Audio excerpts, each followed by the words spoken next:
Myself Krishnamurthy from Chanade Organization, Secretary of our organization, focusing water and soil conservation, women empowerment, skill training, water and sanitation. நான் வந்து சேலம் டிஸ்ட்ரிக்ட்லேருந்து வந்திருக்கோம்.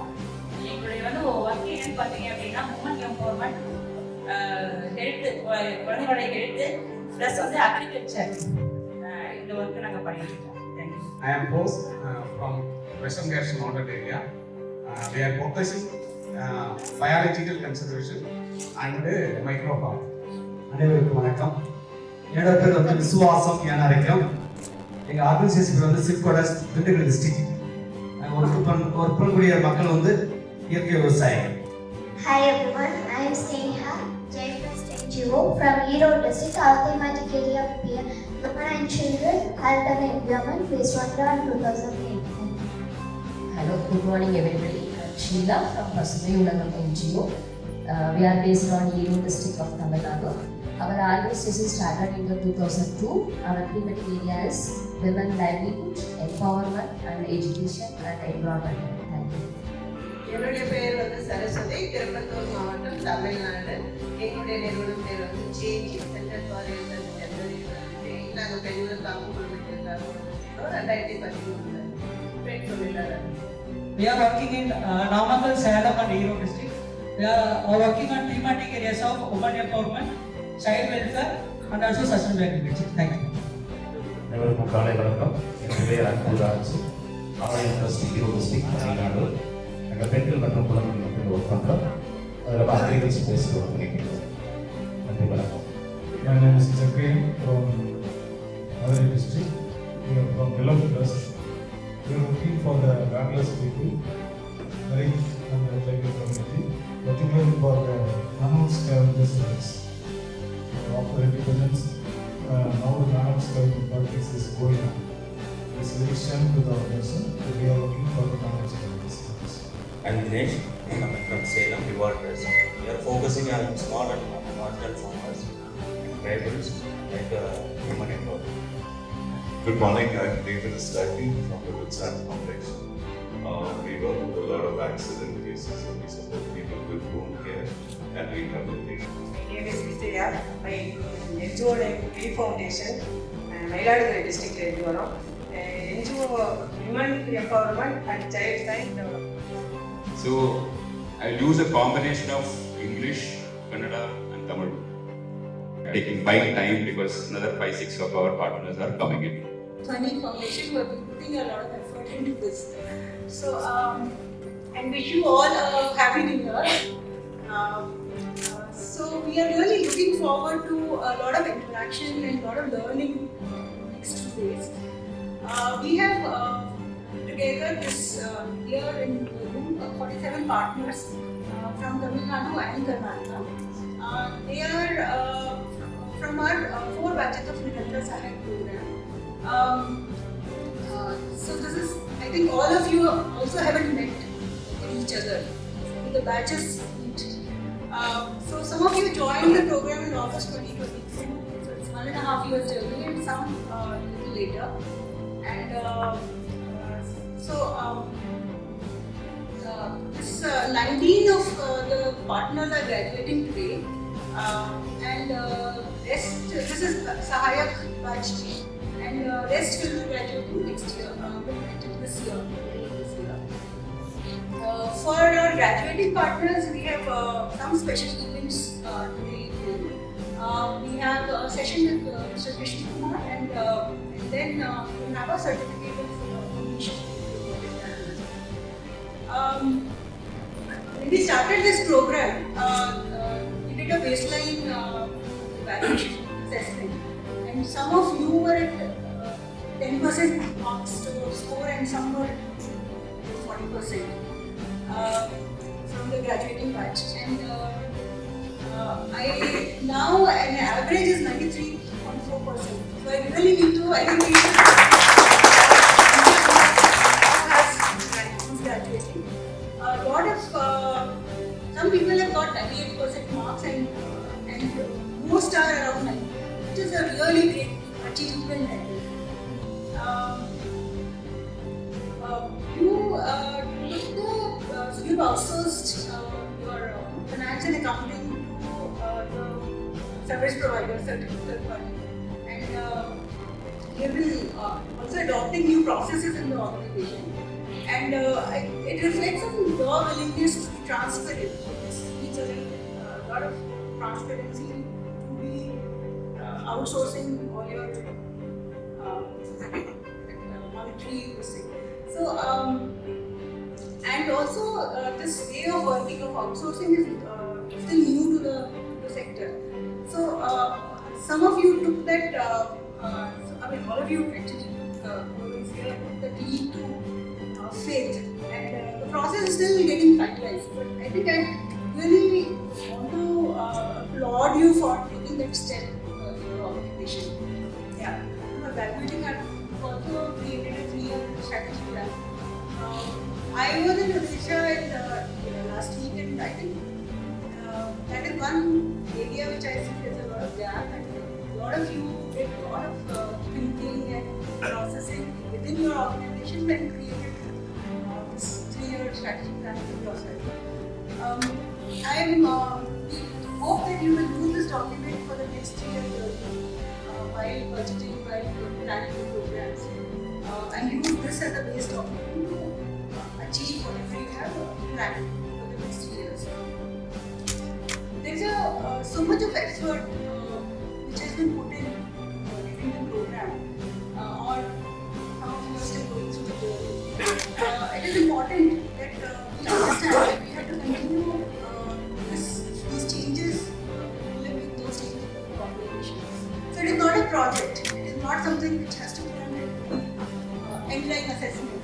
We have to go beyond it and adopt it as a way of working in our organizations. So I think that is very, very key message which I wanted to share today. That we have to work and more capabilities on what we have already done. I'm sure that much more that can be done after that. And I hope that Bani has been able to act as a catalyst to propel you in that direction. This is a first step to that. Today and tomorrow also, actually mostly today, you will be meeting a lot of people, executives, large NGOs, people from industry, people from CSR and foundations. So we have organized this event so that leaders and board members of the NGOs that are present here can meet other people and network and get to know each other. I will urge all of you to talk to each other. There will be a lot of breaks, like lunch break, tea breaks, round table, a lot of opportunities. You have to meet NGOs, you can see people who are working on same areas, and see how you can collaborate with them, with the larger NGOs also. And there's a lot of change which has happened in the nature of funding that is available, funding options that are available. We have large pool of funds from philanthropies, foundations, and even individuals like HNIs. Some of them, some of the foundations, they are here in the country, and some you will meet in the course of the day. They may not necessarily, like Dilip was saying, they may not necessarily found you, but they are here because they work in that space and they want to work with you. And so it will be good to understand, try and understand how they work, what are their focus areas, what are their priorities, which area do they work in, and what job do they do, and how do they go through the process. Because I think this is a little new from what I understand. It's a new process, a new way of interaction, a new process which happens in options that are available. So some of them will connect, some may not. But this is how we meet in different people and different networks and look for synergies together for each one. Yeah, so this I will start. Dilip said, my name is Supriya. I've been with the Wipro Foundation for about 9.5 years now. And the focus, at least of my team, though Wipro does work on different domains, is on education. So a large part of my presentation might focus on what we as the education team do. However, I'll also take you through a quick overview of Wipro Foundation and the different domains that we work on. Like I said, I mean, we'll skim through the slides, and at any point of time, if you think that I need to stop and we need to catch a breath, happy to do so as well. Please let me know if there's anything that needs greater discussion. So some of you may already know work at Wipro in the social and development domain is not very new. Our foray into this sector has happened about 20 years ago, much before the CSR law was implemented. And education happened to be one of the areas that we had chosen to focus our efforts on, along with other domains, sustainability, ecology, healthcare, disaster are other areas that we also focus on. We strongly believe that civil society organizations are important to bring vibrancy and accountability to society and fulfill society's goals. And we as a corporate are also citizens of this society and have an equal responsibility towards these larger goals that are envisioned for the well-being of society's larger goals. So with that, and as a business, some of you might be familiar, Wipro has a lot of businesses. IT is something that most people would be familiar with. We also have work in FMCG products. There are factories that produce, I mean, some of the soaps and other things that you're familiar with, Santur and Yardley, all of these are Wipro's products. So the spirit and the values that we imbibe at Wipro, a strong sense of ethics, integrity, respect for all stakeholders, these are things that we carry even into our work at Wipro Foundation with all our different stakeholders. Dilip was just talking about boards and the importance of all of these for NGOs, right? It's the same for us as well. We are set up as a trust. We also have a board. We also have a board of trustees. There are independent directors that oversee our overall strategy and our approach. So there is a great deal of accountability that Dilip was just talking about that we also have to our various stakeholders. We've got different channels. We've got a trust. Wipro Foundation is established as a separate trust in 2017. We also have another trust called Wipro Cares. There are other domains and functions through which our CSR work is channeled. So this slide in particular, we've introduced, I think Natasha is here and she will be speaking a little more about the Azim Premji Foundation. But we thought that it would be important to also mention here because the Azim Premji Foundation and Wipro Foundation are different entities altogether. Wipro Foundation exists for Wipro's channeling Wipro's CSR, it's a CSR entity. Azim Premji Foundation is Mr. Premji's own personal wealth and the endowment that he has given. And these are two separate organizations altogether.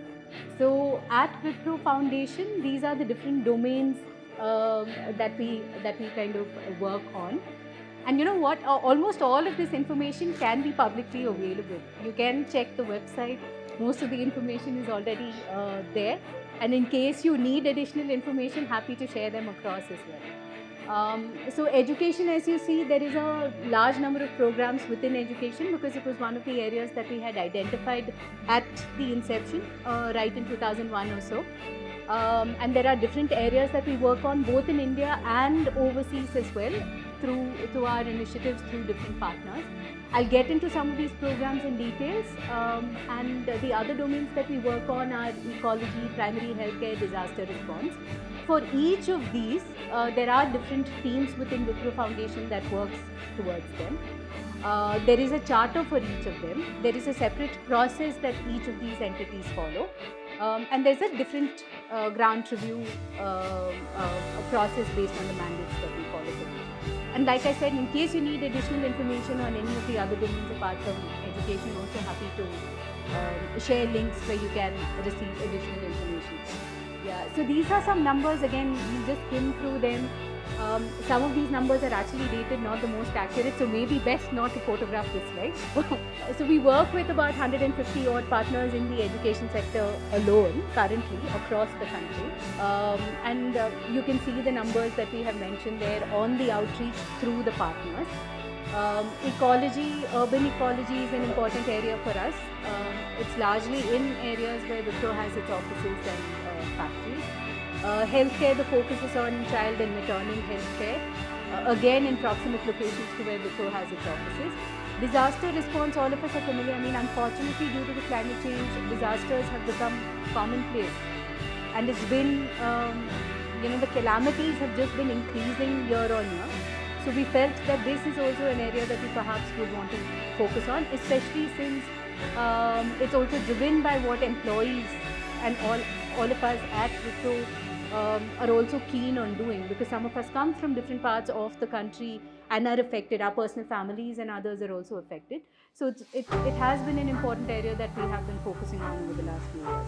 This is again very briefly about some of our overseas programs where we have offices across different parts of the world. There is a lot of emphasis that we have on employee giving and employee engagement. So in most of the other countries, a lot of the work that Wipro does is through the employee engagement processes. However, in the US and in the UK, we have a dedicated program on education focused on STEM education.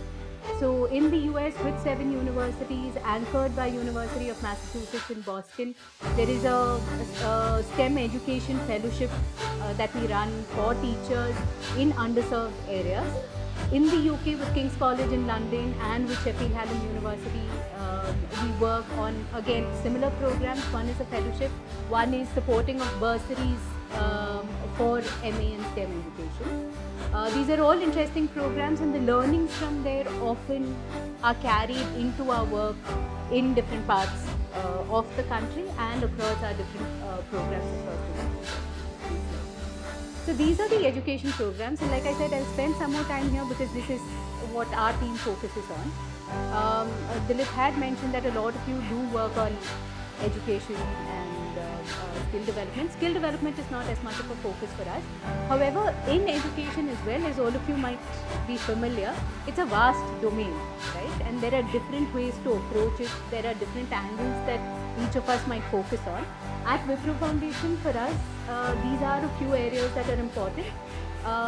With RT coming into force, I think access to education, one might assume, is not as much of a problem because all children are given the right to education and there are government schools set up across different parts of the country.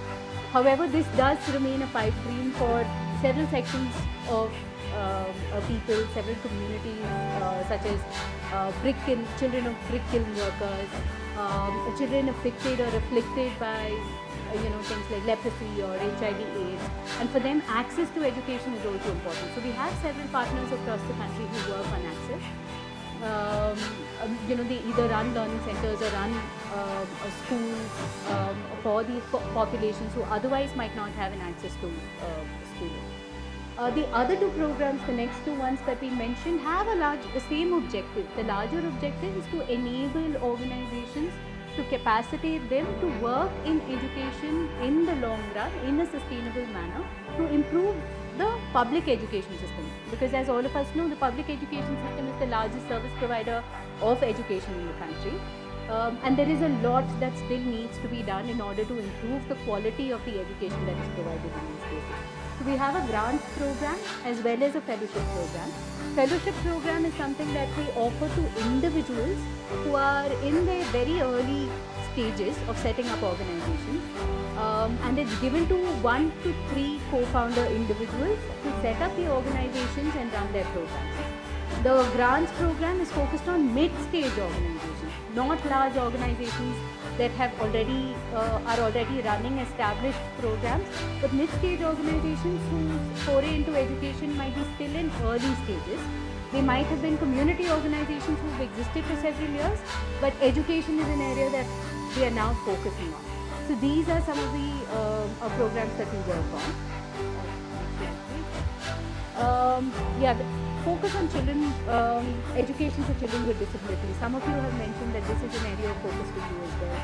I think it was around 2015, after a few years of our existence and work with different partners, we realized that there is a gap when it comes to education for children with disabilities. There's not too much of a focus either on inclusion efforts. I think when we started off, we thought maybe the focus should be largely on inclusive education. Very soon we realized that might not necessarily, I mean, there is a long way to go. There are children with severe disabilities who need focused efforts. And therefore the partners that we work with focus on specific disabilities depending on the nature of the disability or the severity of the disability. There are several partners who are also making attempts to work on inclusive education, working with the government school system, with the public education system to try and see how this can be done in a better way. And this is cross-cutting across the other grants program that I mentioned. Something that we've introduced this year as a pilot is this capacity building program. Like I mentioned, for a large number of our partners are early to mid-stage organizations, and for whom capacity building is an ongoing process. All of you would definitely appreciate the need for this because you've been part of such a program for the last 15 months, developing and building your capacity on the organizational development aspect. We have seen over our last couple of decades of experience that this is an area that still needs a lot more focus. Of course, because our focus is on education and there is a lot of experience within our own network on educational aspects, there is a lot of capacity building offered by our resource partners for our other early stage partners on educational domains. However, over the last few years, we also realized that organization development is also an area that we need to focus on.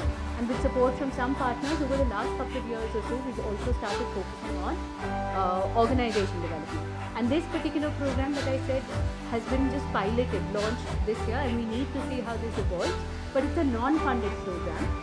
It's focused again on education organizations who feel that there is a need to capacitate themselves either on educational areas or certain organizations. So our engagement with them remains the same, but there is no funding involved in this program. I think I've been saying this for a while now, but just kind of reiterating the point. It's very important for a good civil society, for a thriving civil society, to have a diverse set of civil society organizations, a vibrant set of civil society organizations. And in order to do that, constantly, as you can see amongst ourselves here, there are organizations that are relatively new, some who've been around for several years. And it's important in investing. We strongly feel that it's important in investing in capacities for all of these organizations across different domains. So these are some of the offerings. Next slide. That we have. We offer different workshops and mentoring support. Largely, it has been on educational areas, like I said, but mentoring support is also offered where, some of our older partners work with some of our younger partners for a period of a year and a half or so, help them with their operational or programmatic aspects, try to see how it can be sharpened, how it can be further. There are field visits and other things that we try and facilitate for these partners. There are workshops on different areas such as, let's say, maths education, language education, fundraising, visioning, that are offered by our partner, the resource partners for the rest of our partners. Similar to the event today where all of you are coming together, something that we have also been trying to do since inception is try and bring our partners together over a 3-day residential meet. It's a time where all of us come together, deliberate, discuss, debate, quite a lot of arguments that ensue as well, but essentially try and enrich our understanding of the education space, the social space. And it's an opportunity to meet each other, understand each other, and see if collaborations can be forged through platforms such as a Partners Forum. We also have been organizing webinars and other things as other means of, other platforms where people can come together. Next slide, please. And we can skip this. I mean, these are some of the periodicals, in-house newsletters, other periodicals that we also offer our partner organizations. Next slide, please. Something else that we've been trying to do, and I think perhaps Manju and Dilip have been emphasizing the importance of this. While all of you may have come together as different cohorts, it becomes important to continue our learning beyond the 15-day program or just the graduation ceremony, right? We've also felt that it becomes very important, especially in a space like this that is constantly evolving, that our partners come together not necessarily, with us anchoring these efforts, but as a group that feel the need to continuously learn, continuously evolve, and see what new learnings and collaborations would be possible. So we've been also trying this idea of a communities of practice, where people working on similar thematic areas come together and have discussions. It's again relatively new. We are yet to see, what forms and shape these might take. But a few attempts have been made. We've got groups that have been coming together on nature education. It's largely voluntary groups of our partners largely. Some of them offer to anchor some sessions and the others come, share their experiences, share learning and so on and so forth. It's happening on education for children with disabilities, because again, the nature is so different and disparate that there is a need felt to come together and learn more and see what they can do together. And art education. So these are some of the areas that have been focus areas. So these are some of the things that we offer our partner organizations, but of course there are some expectations as well. And I think maybe this is what Dilip was also alluding to when he asked us to maybe focus on these aspects a little more. So for all our programs at Wipro, and that would be the case for all the other funders and donors as well, right? You would generally typically go to their website, look at what programs they offer, what is the criteria that each of us have. So it's similar for Wipro as well. So we've got our website, all the programs are listed on the website. The criteria for selection for all of these programs are also listed there. And in order to ensure that the process of selection is fair and transparent, we strongly encourage partners to apply through the grant process on the website itself. Yeah, so and it varies. Well, some of these aspects and criteria are things that we look across all partners, irrespective of the program, such as a commitment to the work that you're doing, the long-term visioning for the organization, a demonstrable experience of the programs that you're working on. There could be some changes in criteria that we expect depending on the program. For example, the access to education program that we have, it's largely in areas where Wipro has its presence. So there are a set of locations that we have mentioned on the website. So if your program might align, unfortunately if it is not in the proximate locations, we may still not be able to look at it because we are bound by certain mandates and charters that we need to follow. For the seeding fellowship program that I spoke about earlier, since it's going out as fellowships to individuals, other compliance requirements such as having a 12A or an ATG or a board might not be necessary, because the idea is that they are early stage organizations. But that is not necessarily true for all our other grant programs. I think something that was spoken about earlier was how most of us are in grassroots organizations. We're not in the metro cities or may not have access to several networks who might help us. So language usually becomes a barrier, like it might be right now. I totally acknowledge, fully acknowledge it. It is a limitation, unfortunately, even on our part, at the donors end, because it's almost impossible with a country as diverse as ours to be able to respond to each of our proposals and expressions of interest in the language that you might be most comfortable with. But what we try and do is see how we can minimize the language barriers, give ourselves enough room to state that there might be challenges, and since English might not be the language that most of us are comfortable with, how is it that we can understand things a little better? So as part of our grant process, one of the first steps is that we apply. That expression of interest is there on the website. People apply, give us some basic information on where you're situated, if you have your compliance requirements in place, what is the nature of the work that you do, and what program are you applying for, since we have all these different programs. And if we feel that there is an alignment or even potential for alignment, we will then request for a detailed proposal where there is further information that is sought on the nature of the program, on what you are proposing to do.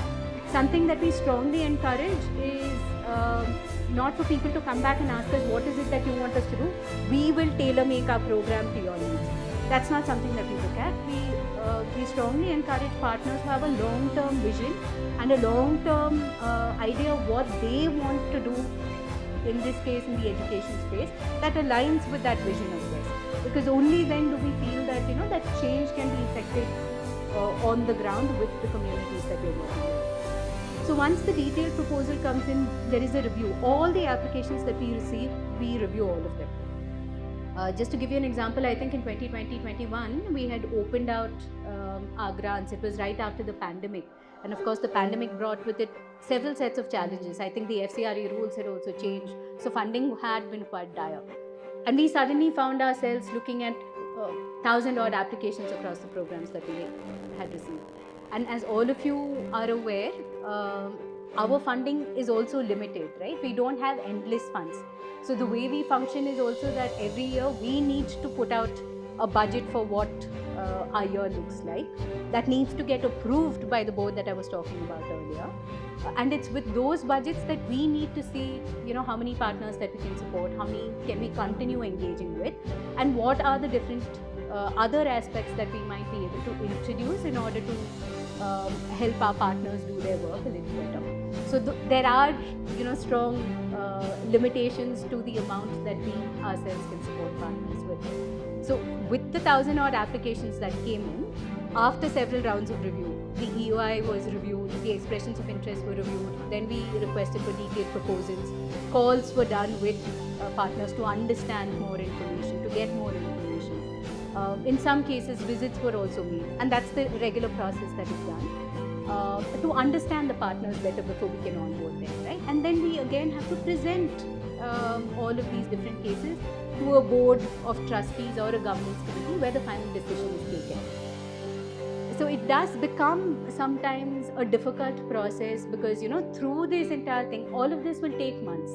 We understand the situation that partners are in, you know, we understand that there is a lot of times a fund crunch, the situation is dire, and you're hoping to get funds as quickly as possible. But unfortunately, there are processes that need to be followed internally. There are mandates and compliances that we also need to meet with. And unless, you know, there is a conviction that this process is sturdy and has undergone a lot of rigor, the final onboarding doesn't quite happen. There's also an external due diligence that is done, which is desk-based research of the partners, just to ensure that, you know, there are no red flags and so on. So it's after this process, and this example that I was giving you of the 1,000 odd applications, we finally shortlisted and managed to select about 30 partners that way. So you can see the numbers, right? And one can only understand why you know, you are receiving so many applications year on year. The situation, I mean, like I said, the socio-economic, political situation in the country is also of a certain nature. The kind of work that all of us are doing is important, but, you know, we are forced by different kinds of factors that one needs to consider before the final decisions are made. A few things that I think I will also mention, I mean, things that we do once we onboard partners, you know, quarterly reports are sought from partners. Once the quarterly reports come in, and we understand these are again things that might not be really easy, and we've gone back and forth debating on, you know, are these overheads actually required? But we feel that because all of you are actually working on the ground, right? It takes away some time to ensure documentation is in place, to ensure reports are coming on time. But we feel that all of these become very important to ensure good governance practices, to ensure effective implementation of the programs on the ground. Because unless we've noticed this over a period of time, we weren't too keen on some of these overheads earlier, but increasingly we felt we've seen noticeable changes on the ground with partners who've been following some of these practices, where there's greater accountability, there's a better sense of what is happening on the ground, what is working, what is not working. Conversations to course correct on a regular basis have been helping. We call each of our partners at least once every quarter. And like I said, we've got about 150 odd partners. So it's not an easy task, but we try and attempt to do this. We also try and visit our partners at least once a year. And through all of this, what we're essentially trying to do, it's not really from a monitoring point of view, right? All of us are in this space to try and see how we can further the larger objectives that we have in our mind. So how is it that we can do this better together?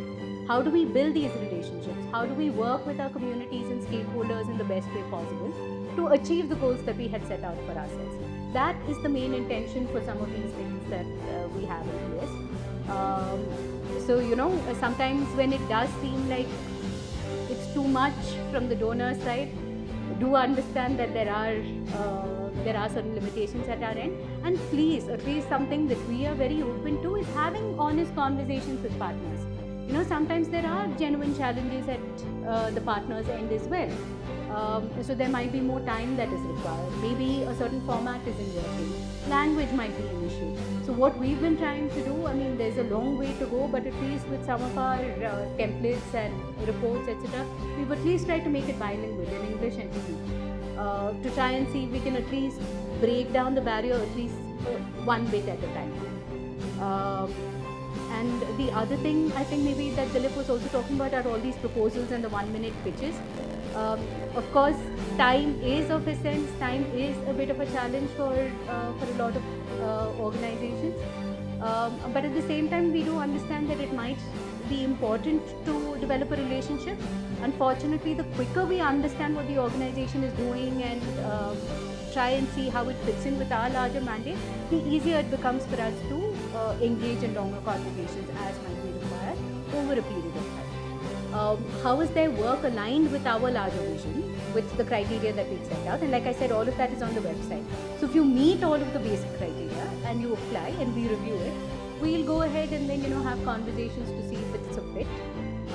We've got a few partners who are working on inclusive educations in a few schools where the children with disabilities might just be 2 or 3 in number across the school. But that isn't necessarily a deterrent, because it becomes important, right? These numbers can keep changing over a period of time. So I hope that. Because we came, our organization came under a scenario where our partner was low. Okay. The population is low, the beneficiary is not low. Understood. Thank you. Yeah.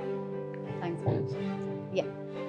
One of the themes you spoke about was cities and public spaces. Briefly tell us what it is. Yeah, so this is again a relatively new theme. So something that we've been trying to do, we see that increasingly public spaces seem to be shrinking, right? Places where people can actually access without really being paid. And the idea of what such public spaces can do have also been changing over a period of time. So we've been trying to see what is it that we can do, what are the organizations that we can partner with to try and make these more vibrant spaces. So as an example, there's something called the Museum of Arts and Photography, actually not too far off from here. So we've been working with that team to try and see how we can support them to make that a slightly more vibrant space. Include the arts, have different kinds of discussions in such spaces. So these are again early stage initiatives, but these are things that we're trying to see how we can enrich in the long run. So thanks for that question, Arvind. Largely it is it's been embedded within the education team because, like I said, it's one of the largest programs within. We are trying to see how we can kind of extend this to some of our other programs, and some areas are common. So some of the work that we are doing in the organization development is kind of common for across all organizations, right? People across different domains might have similar challenges. So we're trying to open it out. Smaller numbers because the education partners itself are large in number. Most of our requirements are met. This is our requirement. Thank you so much on our behalf. Thank you, Abhi. Thank you. So a lot of times we see that an NGO approaches us for funding and they ask us, what's your mandate? Second is important. But most times because it's best funding, we sort of force the corporate mandate into what the NGO is doing. Now while some of the things that I think that very ideal that we will ultimately we really have to ask ourselves what problem am I trying to solve in the community and how am I going to get there the next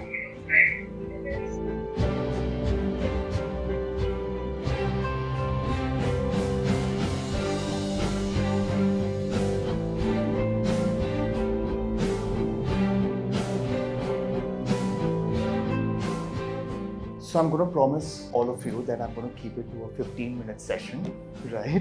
So that I don't keep you away from lunch and the other interesting sessions as well. Also, the next 15 minutes, I'm going to keep open for questions. If you have questions which come later to you, right? Because it often happens that after you've heard someone or you listen to someone, you take some time to absorb it, and then it occurs to you that, oh, you know what? I would like to know this as well. So feel free. I'm going to share my contact details with Dilip. I've also asked him to share the presentation with all of you. Louder? Okay, all right. So I'm going to try to keep at this tone. I'm going to walk around as well so that I can see you all and kind of relate to all of you. And like I said, at any point of time you have a question, feel free to stop me, or we could do it after the 15 minutes. I'm going to skip a lot of slides. A lot of it has already been covered by Rachna, by Supriya, and a lot of it is also going to be covered by other speakers. So I'm going to focus on, first, I actually want to congratulate all of you. Given the great scores that you've gained in the course of your program, I think what's important is that all of you open yourself up, right, to listen, to also change. It's very difficult to listen, and it's also very difficult to change after that. And you've all opened yourself to that, and I want to congratulate you for that, right? Yes, please, yeah. Now, what we're essentially going to cover is why am I here? Because AIP is slightly different from the other organizations or the donor profiles that you usually meet and talk to. And also some of the insights that we have gained being in this space. I've already done this. I'm just going to start with a baseline, right? A lot of things that you see here, you will relate to it. Scaling is very different. There are around 3 million NPOs in the space, and a lot of them are struggling to scale, right? And scaling, interestingly, also means very different to a lot of NPOs. Some NPOs believe scale should be on length, right? Or depth, which says that I'm going to focus on a certain amount of beneficiaries and I'm going to go very deep with them, right? So for instance, if you're an organization which is focusing on scaling, for instance, right? And you say that my beneficiaries are going to be 200 this year, maybe 300 next year. But I'm going to go very deep in it, right? I'm going to not just do one particular intervention, but several interventions. Or you could go breadth. You say that I'm going to just keep these particular interventions, but next year I'm going to focus on 500, 700, 1,000, right? And sometimes it's a mix of all of it, where you say I'm also going to look at the outcome. It's not just about how many people enrolled, how many graduated, but also see how many of them gained out of it in terms of employment, right? In terms of what they did with the skills they acquired, right? And also it's about, my mission versus my growth, right? So again, my mission is to educate children, or my mission is to stop women and child trafficking, right? Now, it could be that you focus on growing this year on year, right? Saying that, this year I have a team, I have a budget. Next year, if I want to make more impact, I grow further and I become bigger, right? Or what you could say is that, listen, this is my mission, right? I'm going to keep my budget as is. I'm going to keep my team as is. But what I'm going to do is I'm going to focus on partners. I'm going to work with the government. I'm going to work with the other NPOs who are in the space, right? And you kind of grow, like with partnership, what you say is that instead of me spending so much on people and in growing that organization, let me work with other people. It's like a cooperative, right? Very similar to a cooperative. And then, of course, the three things which are important and also very challenging are funding, right? The bandwidth, each one of you, right? You're so involved in the work that you're doing. You're so passionate about it. You believe in it so much. It kind of takes you away from focusing on building your organization, right? Working on strategies, seeing how bigger and greater could we get, right? And ultimately, it's about talent. All of you know that it's very difficult to find talented people. The reality is that you can't pay as much, right? Like for instance, a corporate, what a Jetpack or an Infosys or TCS or a McKinsey would pay, you can't pay that. But you want that kind of a talent, right?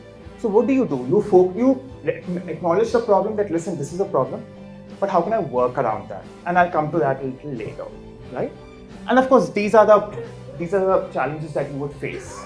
There's this whole unrestricted funding. When I talk about autonomy, lack of autonomy, it's about lack of unrestricted funding, right? The ability to get the money to not just focus on your programs, but also focus on developing your organization, developing processes, developing compliances, right? Which can help your organization grow. Because unless your organization doesn't grow, you can't make that impact grow as well. You can't go a long way in your impact, right? And then, of course, access to funders and interest. You'll often notice this, right? So I find there's a diverse mix of causes that you're all working on. There is education, there is climate, there is skilling, there's sustainable agriculture. But you'll often notice that there are 3 or 4 sectors that most of the people want to fund. There's education, there is health, there is skilling, which is coming right now, and climate isn't. It's like the hottest space that everyone wants to fund.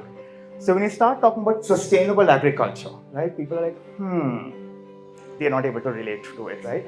You talk about, everyone talks about gender, okay? Like that's a very common topic. But when you go to them and start talking about gender, they listen to you, but you will not hear back from them, right? So that is the other issue, another problem. Expectations mismatch.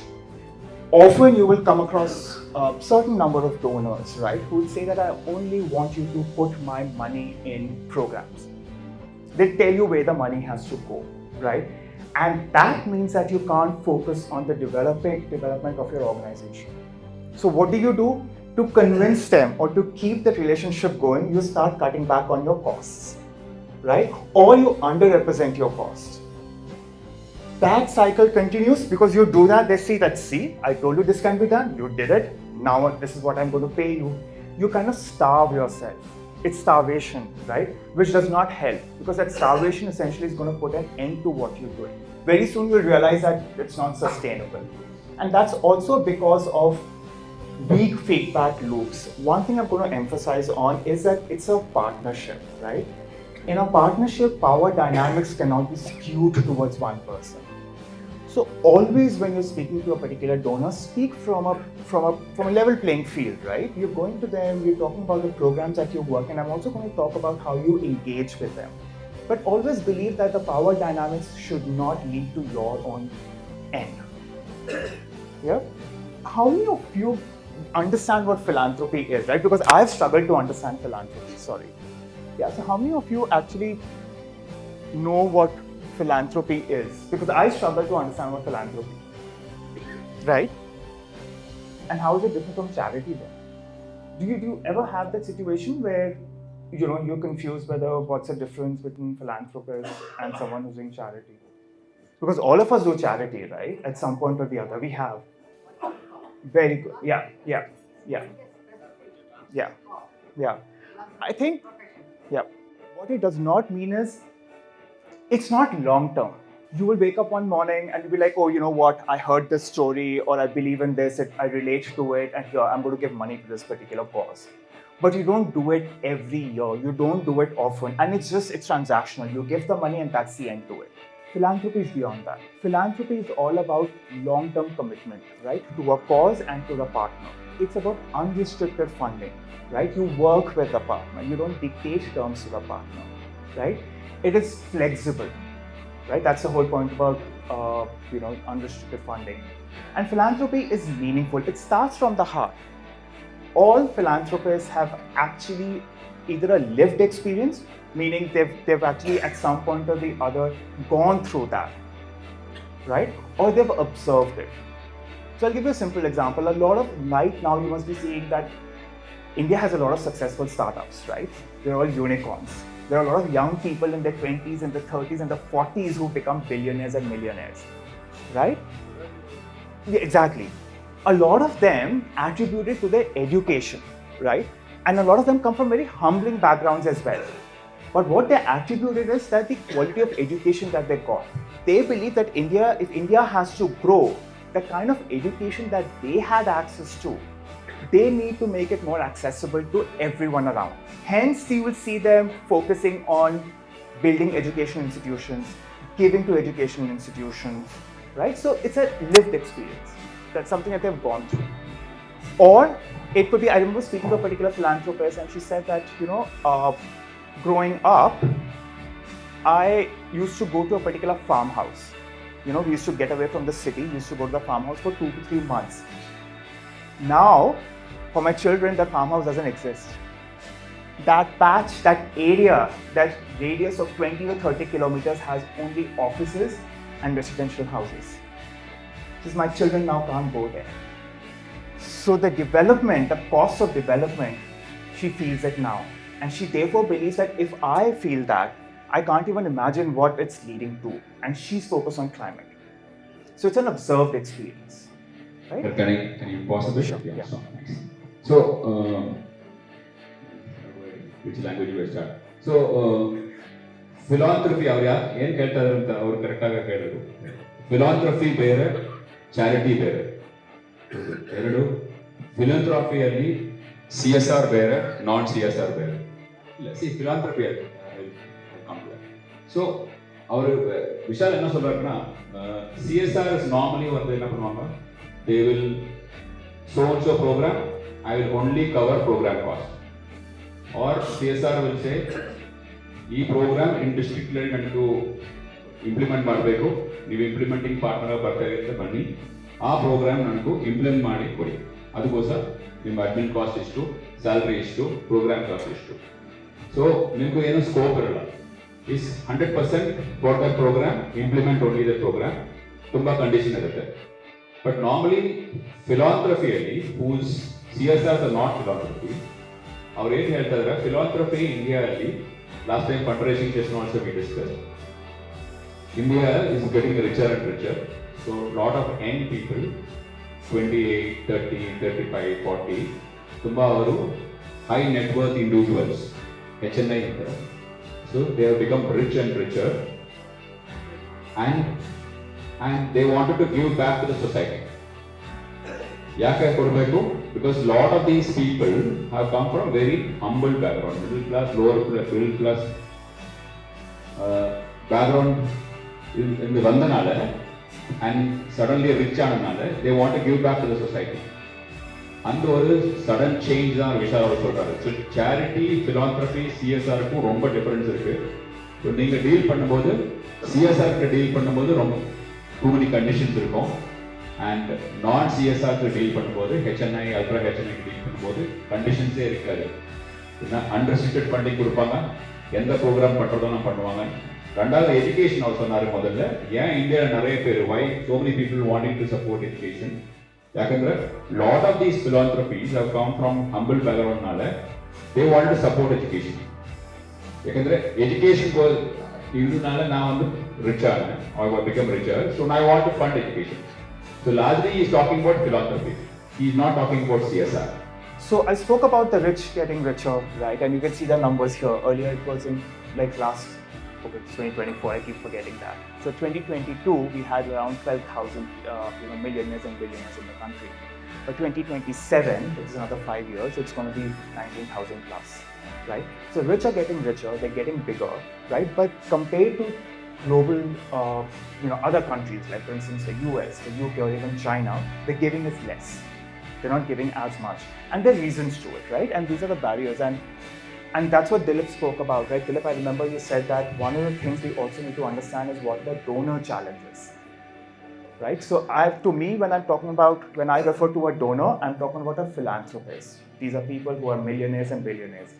And these are the challenges that they have. There are 3 sets of challenges that they would have. One is motivation, right? I'm already doing CSR. Why should I do philanthropy? Why should I release my personal private capital, right? Also because a lot of them are promoters of small organizations, privately held companies, right? So what they believe is that I'm anyway giving 2%, 3% of my CSR. Why should I give my private capital, right? It's also about I'm already paying taxes, right? What more can I do? Also, can I make a difference? There are so many problems in the country. Can my money really make a difference? So those are motivational issues. Then there are cultural issues, right? At the end of the day, India is not a US. It's not a UK, right? Even the people who recently gained money, there's always that fear that I may lose it, right? I want to build a very strong capital. Then there's a structural issue. Like I said, there's so many NGOs out there, there's so much great work happening out there. For them to discover that, to find that out is also a challenge. Right? And I think Dilip, you also covered that, right? Like How do I discover? Who do I give to? Who do I work with? Right? How do I align myself? How can they align themselves? Right? So these are pretty much the challenges that donors face. And therefore we believe that it's not so much about they don't want to give, right? Once we overcome these barriers, there is an opportunity for philanthropy. There is an opportunity that philanthropy can cover gaps that the government funding is not able to provide, is able to be more long-term and more sustainable. So what's happening here is on this particular axis, right, the numbers that you see, right now India is giving at 0.02%, which is of their net worth, the net capital that they have, right? So right now they're giving at 0.02%. What we believe is that if you give up to 0.05%, so as you go up, what we believe is that philanthropy can grow, right, with education, with inspiration, with information.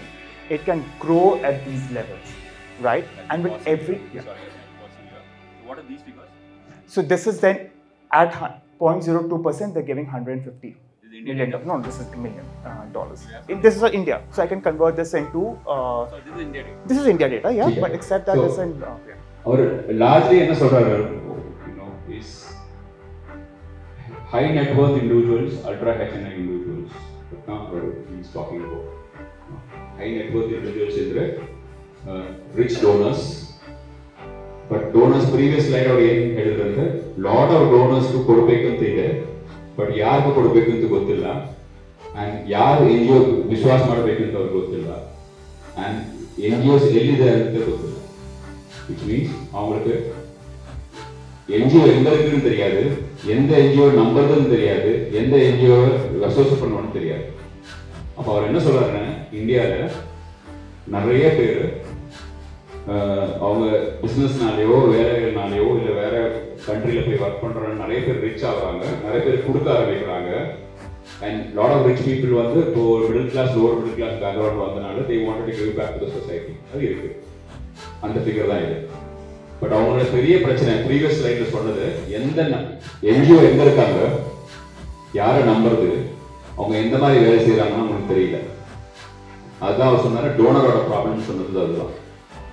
இப்போ இந்த சார்ட்ல விஷால் அவர் என்ன சொல்றாருன்னா, this is $150 million at 0.02%. So this is what Indian billionaires are giving. Okay. It's an estimate. Yeah. So about 8,000 crores? Yeah, easy. Right? Easy. So இப்போ வந்து CSR தவிர, foundation தவிர about roughly 8,000 கோடி வந்து இந்தியன்ஸ் வந்து philanthropy కోసం கொடுக்குறாங்க, which is only 0.02% of the அவங்களோட total wealth. அவரோட 10 லட்சம் ரூபாய் இருந்ததுன்னா அதில் 0.20% தான் கொடுக்குறாங்க. கொடுக்கறதுக்கு மனசு இருக்கு, பட் யாரை கொடுக்குறதுன்னு தெரியல.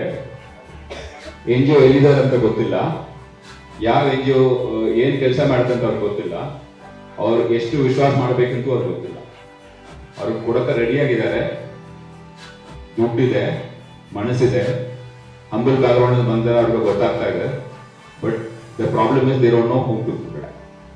ಸೊ ಅವ್ರ ವಿಶ್ವಾಸ ಏನು ಹೇಳಿದ್ರೆ, ಇದು slowly it goes up. US, Europe ಎಲ್ಲ ನೋಡಿದ್ರೆ India also slowly giving is going up. This is only 8,000 crores currently. So he's saying by 5 years 9 billion. So if it goes up to 1.2%, you could add so another 4-5 years will in no way the 8,000 crores can easily become some 25,000-30,000 crores. So that's a point. So largely it is philanthropy, HNI, ultra HNI donors, HNI into the high net worth individuals, ultra HNI adukku mele irukavanga, CSRs kadiyadu, there's no conditions for them to give, no unrestricted funding condition kadiyadu, they wanted to give. The biggest problem is NGO எங்க இருக்குன்னு தெரியாது, எந்த NGO நம்புறதுன்னு தெரியாது, எந்த NGO எந்த வேலை செய்யறாங்கன்னு தெரியாது. So that's also not donors problem.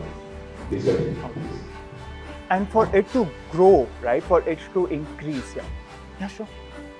So for it to increase at this level, there's a lot of work that needs to be done, and that's what AIP is doing. What AIP is most critical to all this, what AIP is doing is we're building a network of philanthropists. What we believe is that when people of common interests or shared values come together, it extrapolates, right? It becomes a movement. Because at the moment, philanthropy is very restricted to a certain group of people. Also because people don't talk about it. It's very private, it's very intimate. So unless you know the other person is a philanthropist, they don't talk to each other about it. And one of the most important things of philanthropy or to grow philanthropy is to inspire and inform. So inspire, you bring them all together on a particular platform. Inform is what we are doing. So we have a knowledge work, we do a lot of research, right? We do a lot of case studies, we do a lot of sector primers. So with that, we inform the philanthropists. And when the like-minded people come together, they inspire each other. It's because what happens is when sometimes it's also about telling the other person that, listen, this is what I've accomplished. Beyond being a successful entrepreneur, beyond a successful business person, right? I'm giving back to society. And when a lot of people hear that, it addresses the problem that was there before. That how do I start? Where do I start? And what do I start? Right? And that's pretty much what AIP is doing in this particular space. Now I'm going to focus on two things, right? Some of the insights that we have gained working in this particular space, and then also answer some of the pain points that we face. Dilip also mentioned about that. Now, if you want to scale, right? And when it comes to scale, there are 4 things that you have to keep in mind. Always design for scale, right? And that's pretty much what I was talking to, that's pretty much what I'm guessing Money Foundation is also doing, right? And which is what you should also think about. Like if today I'm working on a particular program, let's talk about education again, right? If you say that I'm going to focus on education by getting 7 highly trained teachers and put them in a school, you can't scale it because your limitation is finding that 7 highly trained teachers. The problem with the system is finding trained teachers. So how do you design for scale? You say, let me invest in teacher training. And you can grow that year on year. And when you invest in teacher training, then you can also think of having these teachers working in schools. So you see, you start with a school, you start with a particular village, or you start with a particular district, then you focus on more districts, and then you could grow statewide. So that's what I mean when I say design for scale. And the best way to do that is pilot ideas. Start small, right? And then see what more you could do there. And think about standardization. What components can you standardize? So, really help normally HNI Ultra HN donors to ಹೊಸ idea ಇಟ್ಕೊಂಡು ಅವ್ರ ಹತ್ರ ಹೋದ್ರೆ ಅವ್ರಿಗೂ ತುಂಬ ಖುಷಿ ಆಗುತ್ತೆ. ಹೊಸ ಐಡಿಯಾ, ಫಾರ್ ಎಕ್ಸಾಂಪಲ್ ಅಗ್ರಿಕಲ್ಚರ್ ಇಟ್ಕೊಳ್ಳಿ ಆರ್ ಎಜುಕೇಶನ್ ಇಟ್ಕೊಳ್ಳಿ, ಹೊಸ ಐಡಿಯಾ ಇದ್ರೆ they are very very happy to do. What it means is ಚಿನ್ನ ಫ್ರೆಶ್ ಐಡಿಯಾಸ್ எடுத்து போகும்போது ஹை நெட்வொர்க் இண்டிவிஜுவல் டோனர்ஸுக்கு சப்போர்ட் பண்ணுறதுக்கு ரொம்ப ரெடியாக இருக்காங்க. ஒரு கண்டிஷனும் வைக்க மாட்டாங்க. இதுதான் ஐடிஎஸ்சி டீமோட ரச்சனா மேடமும் சொன்னாங்க. ஐடிஎஸ்சி ஒரு விஷயம் சொன்னது, நீங்கள் புதுவாக ஐடியாஸ் எடுத்துகிட்டு வர்றதா இருந்தால் IDSC is ready to support, which is what Vishal also say. IDSC ಏನು ಹೇಳಿದ್ರಂತೆ ರಚನಾ ಮೇಡಮ್ ಅವರು ಹೇಳಿದ್ರು, ಹೊಸ ಐಡಿಯಾ ಇದ್ರೆ ನಿಮ್ಮ ಹತ್ರ ಬನ್ನಿ, ನಾವು ಸಪೋರ್ಟ್ ಮಾಡೋಕ್ಕೆ ಎಕ್ಸ್ಪೋರ್ಟ್ ಮಾಡ್ತೀವಿ. ಇವರು ಅದೇ ಹೇಳ್ತಾ ಇದ್ದಾರೆ, non CSRs HNI ultra HNI ಹೊಸ ಐಡಿಯಾ ಇಟ್ಟು ಪ್ರಪೋಸಲ್ ಇಟ್ಕೊಟ್ಟಿದ್ರೆ very very happy to support. That is what ಈ saying. Monitor the pilot, they ready to support the pilot, and ಪೆರಿಸಾಗುம்போது they ready to even support more. The other thing I want to emphasize is technology. Invest in technology, leverage technology. I heard someone speak about organic farming here, right? One of the things in sustainable agriculture right now, especially in the space of millets, is saving millet seeds, which are kind of going extinct, right? Because the focus has been on mainstream crops. Now, imagine building a bank, right? And you maintain that bank on a particular technology platform so that you see what's coming in, what's going out. What are the areas that you're covering through that particular platform? It's going to be easier doing that on that platform. You can host people on that platform. You can have your farmers on that particular platform versus doing that on paper or not doing that at all. Again, you'll not be able to scale up, right? Because once you build that platform, you can invest and get in more and more people on that platform. And also you have an entire data bank, right? So that's just an example of that. Other thing I want to focus on, the thing I want to mention is invest in talent. So I spoke about, not getting talent for the compensation that is in the sector, right? So what could you do with them? Invest, bring them to invest in your organization, not in terms of money, right? But make them partners in your organization. Make them a part of your strategy sessions. Involve them in your strategy sessions. Give them a sense of accountability that they are helping your organization grow, right? Don't make it a transaction of employer and employee relationship. and also understand that today's generation is different from our generation, right? Work with them, right? And there are a lot of, and of course, there is a lot of research that needs to go into it, but if you have a partner, right, you spoke about shared services, but if a shared services organization can help you build those HR practices, go for it. And in fact, that's also another area where you see a lot of philanthropists also supporting you, right? And of course, sources of funding. One thing I want to mention about sources of funding is philanthropists believe in being anchor donors. If they believe in your cause, if they see your vision, they're willing to invest in you, they're willing to be your anchor donors. These are donors which are not for 1 year or 2 years, they're donors for 3 to 4 years. Get those anchor donors. Interact with them, build that relationship so that they can turn into an anchor donor. I'm going to talk about how you could do that. This is something that's already been covered, right? Like how do you go about identifying which NGO to work with? This is also being done. So I'm going to move on. This has also been done, assessments. Now, what should you do? Now, call to action. Now, I'm going to put this into 3 categories, right? How do you approach? How do you find a ultra high net worth individual? This is what I'm going to cover here. Second is how do you connect with them, right? Which is the next slide. And the third is how do you engage with them after you've connected with them. Now, in terms of approach, one thing I'm going to emphasize a lot on is research. Spend time in looking them up on LinkedIn or looking up articles, because there are a lot of conversations right now, there are a lot of publications right there right now which talk about who is giving, right? This particular philanthropist who's decided to give a certain sum of money. For instance, I'm going to take Nandan Nilekani's name, right? Nandan Nilekani recently announced a certain sum of money for IIT Bombay, his alma mater, right? It was in the news. Track the news, research about them. Also understand what are their causes of interest, right? Because if you go to someone who believes in health and if you go to them with, let's say, a very different cause, there's a likelihood that they may not be able to relate to it. So therefore, you need to go with a very different strategy. So to understand that strategy, spend time to understand what that particular philanthropist is well, right? The other one is your digital platforms. Your website and your social media are 2 very powerful tools. Invest in them. In today's digital times, if you have a very good website and if you have a very good social media presence, trust me, you'll have a lot of people interested in you. Right? And I'm going to talk about in subsequent slides on how you could build a very good social media profile. Your approach. Now, nothing better than a story. If you can take a story to a philanthropist, they will listen to you. Everyone loves listening to stories, right? Your story is going to be built by people, your beneficiaries, people that you're working with. Use video formats, right? In today's times, in fact, because you are working at the grassroots level, right? You're so close to the ground.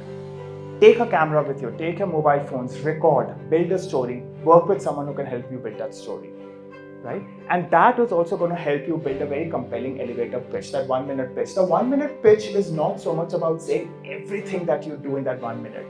It's essentially telling them into why they should listen to you the next time around, or why should they come to you and talk to you again, or why should they listen to you for another 5 or 6 minutes. That's what a 1 minute pitch is. So focus on that. And the most important thing to do there is not talk about your NGO.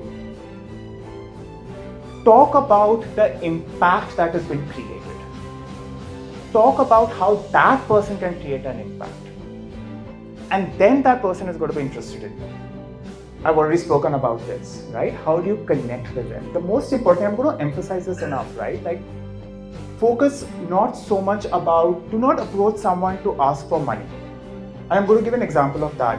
There was a particular philanthropist who was interested to work in the space of conservation. I've heard a lot of you talk about working in that space.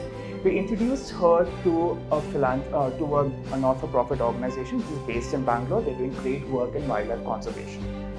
The founder of that particular NGO did not speak about funding even once. Rather, she said that, you know what, why don't we all meet up and I'm going to take you to all our sites. It's all on me. I'm going to take you around, show you around.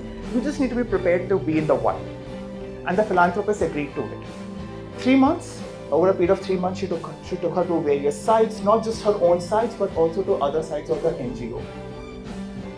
5th month, the philanthropist called us and she said that, you know what, I'm asking her what are the places that she needs help on, what is the amount of money that she needs, and she's not giving me that answer. And then we contacted that particular NGO and the NGO said that, you know what, I wanted to hear that first from her. And that's exactly what happened. And that particular philanthropist said, I'm going to give a certain value of money and she said, I'm going to just check this for a year and then see how it's going to go. Now she's committed to them for 3 years with a huge sum of money for various programs. The only reason why that happened is because the founder of that not-for-profit organization did not speak money at all. She spoke about, or she showed her the work that is happening and what is the impact that work was created and how other funders giving that money or working in that space with them has created this. So she kind of in her own way created a movement. Focus on that. Tell your story, not your NGO story, your story. Like what is the NGO doing? Right? And that makes a lot of difference. So I don't know. So either I know whatever you are saying, or we all already heard this many times during our fundraising. We keep doing the same thing. If you look at Satyala.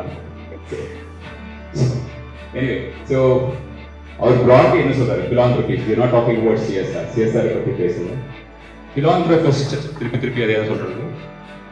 they love stories. In an organization, they are not even interested. I started in 1947, my father started, grandfather started, my son is going. How I can't do it completely. Talk about stories. Second, first meeting, always talk about 1 minute or 2 minutes, shortly. Again, only stories. And the story, 2-minute story, if it is good, second time they will give you appointment. Or third appointment. Third is research.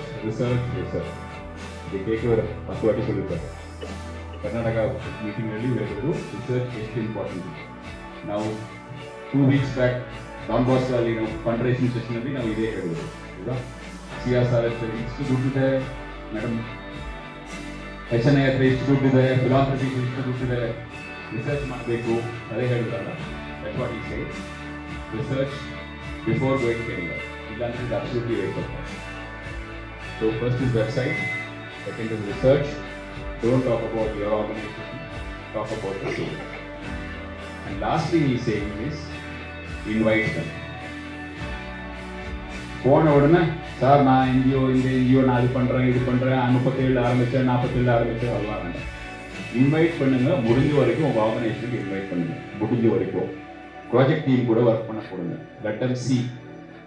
அவங்க பார்த்துட்டு உங்களோட work நல்லா இருக்குன்னா அவங்களே திருப்பி வருவாங்க. அதுதான் last ஒரு பெங்களூர் NGO எக்ஸாம்பிள் சொன்னாரு. அவங்க வந்து which team they were working? The Bangalore NGO you are referring to? CWS, Dr. Karan. No, which what is the thematic area they were working? Wildlife conservation. Wildlife. Sorry, I kind of missed it. So, ஒரு NGO example சொன்னது wild லைஃப்ல work பண்றாங்க. ஒரு பெரிய டோனரை வந்து invite பண்ணாங்க. அவங்களும் போனாங்க. அவங்க என்ன பண்ணிருக்காங்கன்னா காசை பத்தி பேசல, ஆர்கனைசேஷனை பத்தி பேசல, வெப்சைட்டை பத்தி பேசல, நான் இது ஒண்ணுமே பேசல. அவங்க வைல்ட் லைஃப் கான்சென்ட்ரேட் எல்லா ப்ராஜெக்ட் சைட்லையும் கொண்டு போயிட்டு திருப்பி அனுப்பிச்சிட்டாங்க. தேங்க்யூ மேடம் சொல்லிட்டு 10 நாள் கழிச்சு அவங்க வந்துட்டு இந்த இடத்துக்கெல்லாம் கொண்டு போனாங்களே அவங்களுக்கு என்ன ஹெல்ப் வேணும்னு கேளுங்க, I am ready to support. அதுதான் அந்த எக்ஸாம்பிள். ಅವ್ರು ಏನು ಹೇಳ್ತಾ ಇದ್ದಾರೆ, ಬ್ಯಾಂಗ್ಳೂರ್ ಬೇಸ್ಡ್ NGO, ನಾವು ಫಂಡ್ ರೈಸಿಂಗ್ ಸೆಷನ್ ಹೇಳ್ತಾರೆ, talk about the cost, don't talk about your self, don't talk about money, don't talk about project, talk about the cost. Invite to NGO, which some of you have started doing now, right? That's what he said. So largely, Vishal என்ன சொல்றாருன்னா, philanthropy என்றது unlike CSR, very small conditions தான் உங்களுக்கு இருக்கு. அவங்களோட பிரச்சனைகள்னா யாரை நம்புறதுன்னு தெரியாது, எங்க NGO இருக்குன்னு தெரியாது, எந்த மாதிரி NGO எங்க ஒர்க் பண்றதுன்னு தெரியாது. அப்புறம் நம்ம எதனால அப்போ நம்ம வெப்சைட் ரொம்ப நல்லா இருக்கணும், உங்க வீடியோஸ் அந்த இருந்ததுன்னா videos to tell great stories. And HNI donors, ultra HNI donors பார்க்கும்போது ஆர்கனைசேஷன் பற்றி ரொம்ப பேசாதீங்க, ரொம்ப குறைவாக பேசுங்க. Talk more about what you working.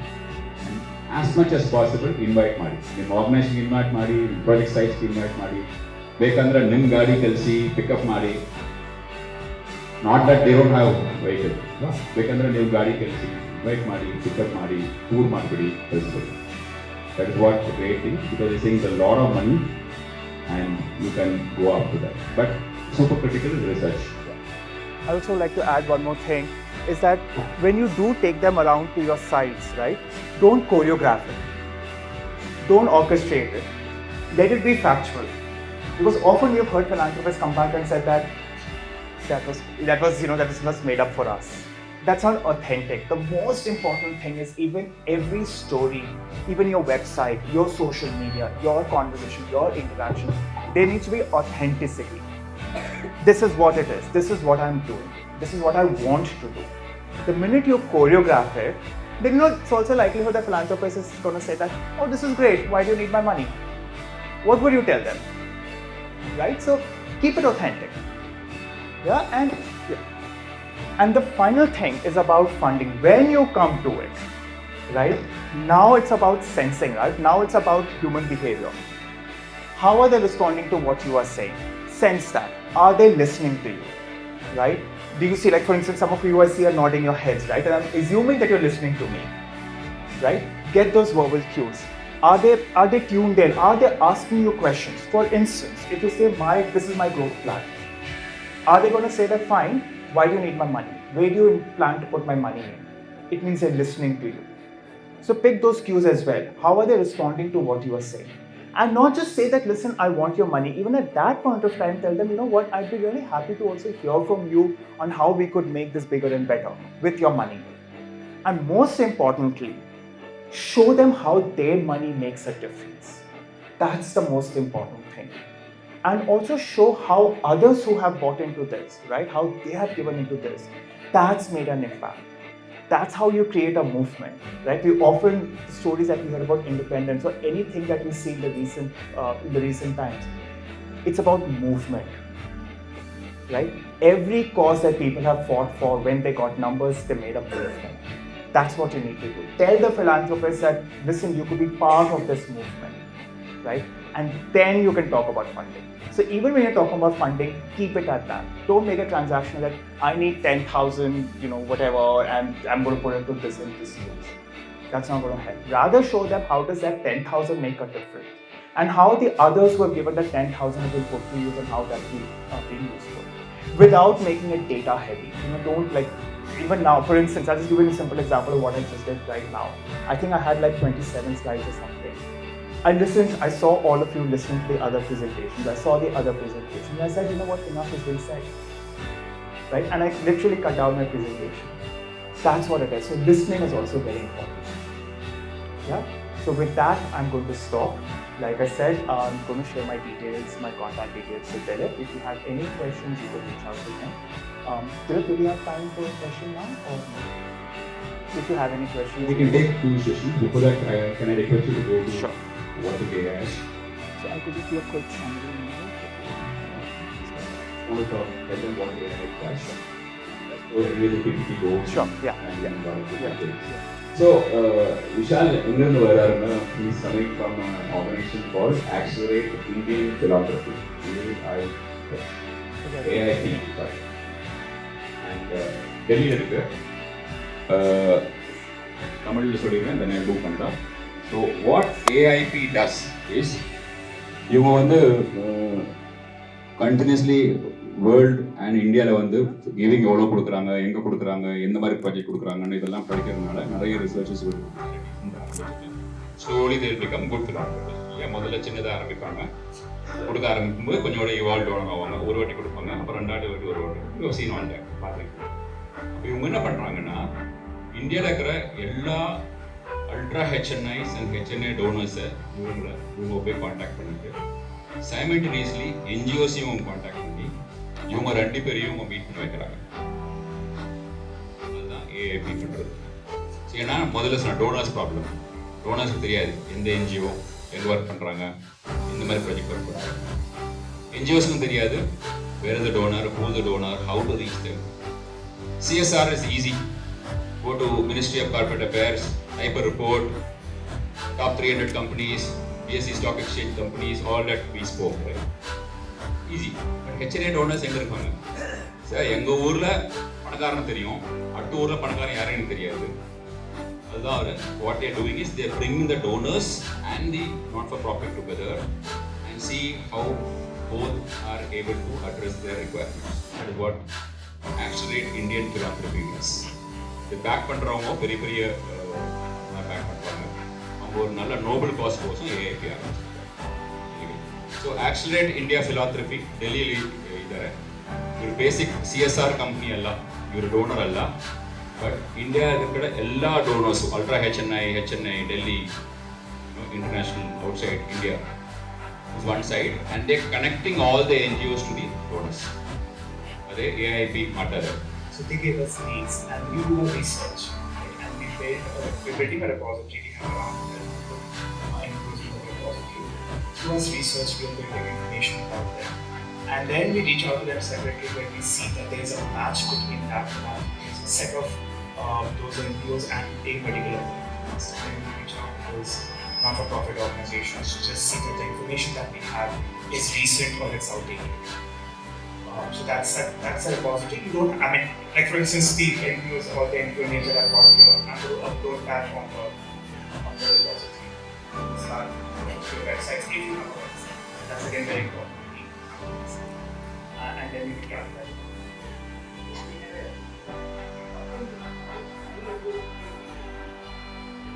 But like I said, I'm going to share my contact details and you can reach out. So like I said, we're not like as Silip said, right? We're not a company.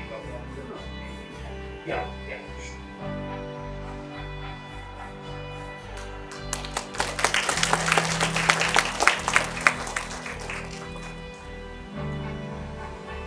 Okay, good afternoon. So, Dhwani was my first grant at the foundation, and Niranthara was my first grant. So my first question to Gopi sir, what is 30 to 90? What happens?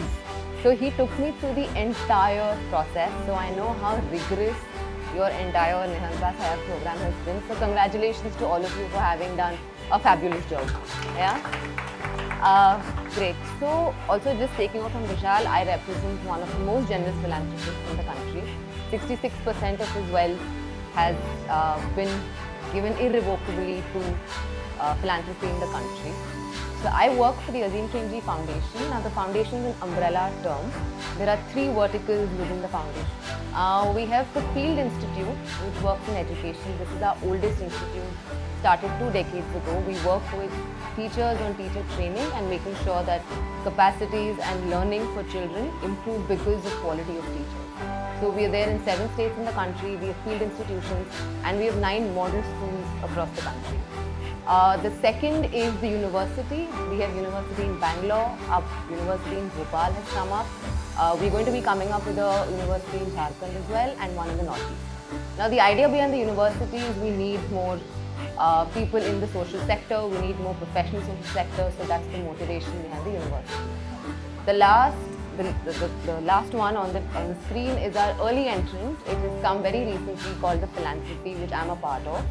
The philanthropy was started in 2014 when Mr. Premji decided that he wanted to do more, and he didn't want to do it through setting up another field institution, but he wanted to make it through grant making. So when I joined in 2016, I've been here for 8 years now, we had only 6 thematic areas. So we did gender, we did small marginal farmer, children, nutrition, and I think we had access to justice, which we called criminal justice. So we spent about the first 2-3 years just drawing a wireframe, right? So what do we mean by an issue? When we say adolescent girl, there is a spectrum of issues. And the most of the NGOs that we knew of maybe worked on menstruation issues, sexual health or hygiene, but there's so much more to an adolescent girl. So the way we looked at an issue was not issue-based, but what was the vulnerability? So why is there a vulnerability? What happens when we look at making grants? And what do we mean by long-term impact? So we said if we kept the adolescent girl in the center of our program, then there is agency, there's leadership, there is a whole lot of financial independence, education, right? So it's not about a narrow way of looking at a particular issue, but the well-being of a vulnerable person in this country. So that's the way we look at grant making, that's our approach. I'm going to become a little more specific about for Dilip's questions here on what do we look for in an NGO. An NGO again is a very broad umbrella. So when I first came to the philanthropy, I asked my CEO the question, so what is grant making? Who are we looking at? And he said, they're great people doing good work. And over the last 7 years, this has not changed. All of you here are great people doing good work, and that is what we are fundamentally interested in, right? So I'm going to say something very different here. It is not the quality of the proposal that comes to us. Our interest is the field. We do a lot of diligence that takes us to the field. So one of the things that's most important for us is what is your presence with the community and on the ground. So our diligence is 2 to 3 days. We spend all the time on the field with you, visit all your communities, talk to everybody you work with, meet your entire team, because that gives us the best sense of your work on the ground. And that's where your strength lies, not in answering 5 questions, in a proposal. That's not how we look at it. And when you go to the field, you pick up on nuances that you will never know sitting at your desk.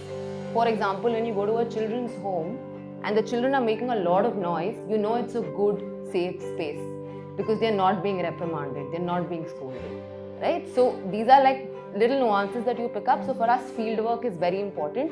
You cannot have field work in districts but have your staff sitting in a metro city. So those are some things that we're very particular about, that there has to be field presence, there has to be hands and feet on the ground. The second is a leader who is willing to unlearn, because I think today we're looking at a lot of founder-led organizations. The younger cadre is entering civil society now. So we want leaders to be able to delegate, to trust, and to say, okay, maybe my time is done. I will nurture a second-line leadership. So when we look at organizations, for us it's very important that they are institutions in the longer term and there will be a second line leadership. Third, I think is, and everyone's spoken about it, it's impact. It's not about the first year, the second year. In the next 10 years, how much will you be able to solve the problem? It may not be permanent. So our grants are multi-year grants. We do 3 years, we do 5 years, and now we have started doing courses grants. So for us, it is very important that any organization that is working with a vulnerable community should look at very long-term impact, right? And their decisions have to be data-driven. So it is again not about a project focus. Ki today I have a project, so I look at this, but in the next 6 months my priorities may change. But it is about what is the field telling you and how are you planning for the very long term is what we look at. Also a leader who is able to articulate. What is the issue? What am I doing? Why are we here? And what is the vulnerability? So the articulation, it's not the way you write, it's the way you think. Are you able to articulate it is very important for us. ஆரம்பிச்சதே ரொம்ப நல்ல point ஆரம்பிச்சாங்க. Mister Premji உங்களுக்கு தெரியும் ரொம்ப பணக்காரர், நிறைய பைசா இருக்கு. அவர் already இந்த வயசுல இதோட 10 வருஷம் முன்னாடியே அவர் 56% அவரோட வெல்த் வந்து philanthropy கரணம்னு டிசைட் பண்ணிட்டாங்க. இந்த 56% இப்போ இந்த ஃபவுண்டேஷன் போடுறது. அது தவிர எங்களுக்கு 17 டீம் இருக்காங்க. பட் ஏர்லி ஸ்டேஜுக்கு எந்த டீம் இருந்தாலும் பரவாயில்ல வாங்க. மூணாவது என்ன சொன்னாங்கன்னா, இவங்க வந்து வரைச்சு they want to see உங்களுக்கு புரிஞ்சுதா இல்லையா, அண்ட் உங்களால எக்ஸ்பிளைன் பண்ண முடியுமா இல்லையா, அண்ட் அது இருந்ததுன்னா அதே போதும் இவங்களுக்கு. And they are prepared to fund you on that. Right? பாக்கி நிறைய டீடைல்ஸ் எல்லாம் இருக்கு, இதெல்லாம் நம்ம அப்புறம் அனுப்புறோம். அண்ட் சில ப்ரெசன்டேஷன்லாம் டிரான்ஸ்லேட்டும் பண்ணி அனுப்புறோம், both in Kannada and in Tamil. Right? உங்களுக்கும் புரியும். டைப் பண்ண பரவாயில்ல. எல்லாருக்கும் மாதிரி வணக்கம். இப்போ எங்ககிட்ட நிறைய தொண்ணூறு மேல கோர்ஸ் இருக்கு, லீடருங்கிற ஒரு கெப்பாசிட்டி வந்து என்கிட்ட இருக்கு. இப்போ எனக்கு வந்து எப்படி என்னோட வரேன்னு அவங்க சொன்னா அந்த மாதிரி கொஸ்டினை கேட்கக்கூடாது. ஸோ இப்போ உங்களுக்கு புரிஞ்செடுத்து வந்து எந்த மாதிரி சப்ஜெக்ட் பார்ப்பாங்க, எந்த சப்ஜெக்ட் வேணா பார்ப்பாங்க. இந்த ட்ரஸ்ட்ல ஒரு மாசத்துல how many proposals do you get? Hundreds. So உங்க டர்ன் வந்து 2028ல தான் வரும். Next question. So I'll tell you how you can register. You can register on our website. There is only one way that we take in applications, and that is through our website. You register, it comes into our pipeline, and then we get in touch with you. So she wants to understand response time and resolution time. So I will Next question. Sorry, because of COVID, we have a massively large pipeline. We actually had to shut registration in 2021 because there was such a choke, and we focused on humanitarian relief for largely the 2 years of COVID. So now we have a huge backlog of organizations that we want to finish first. So there will be, response time will be a little delayed. I actually don't have any question, just wanted to tell, since already our partners we have signed for 2 years. I am happy about the corpus fund you were talking about, just wanted to tell about it. Thank you. Any other question? Last question.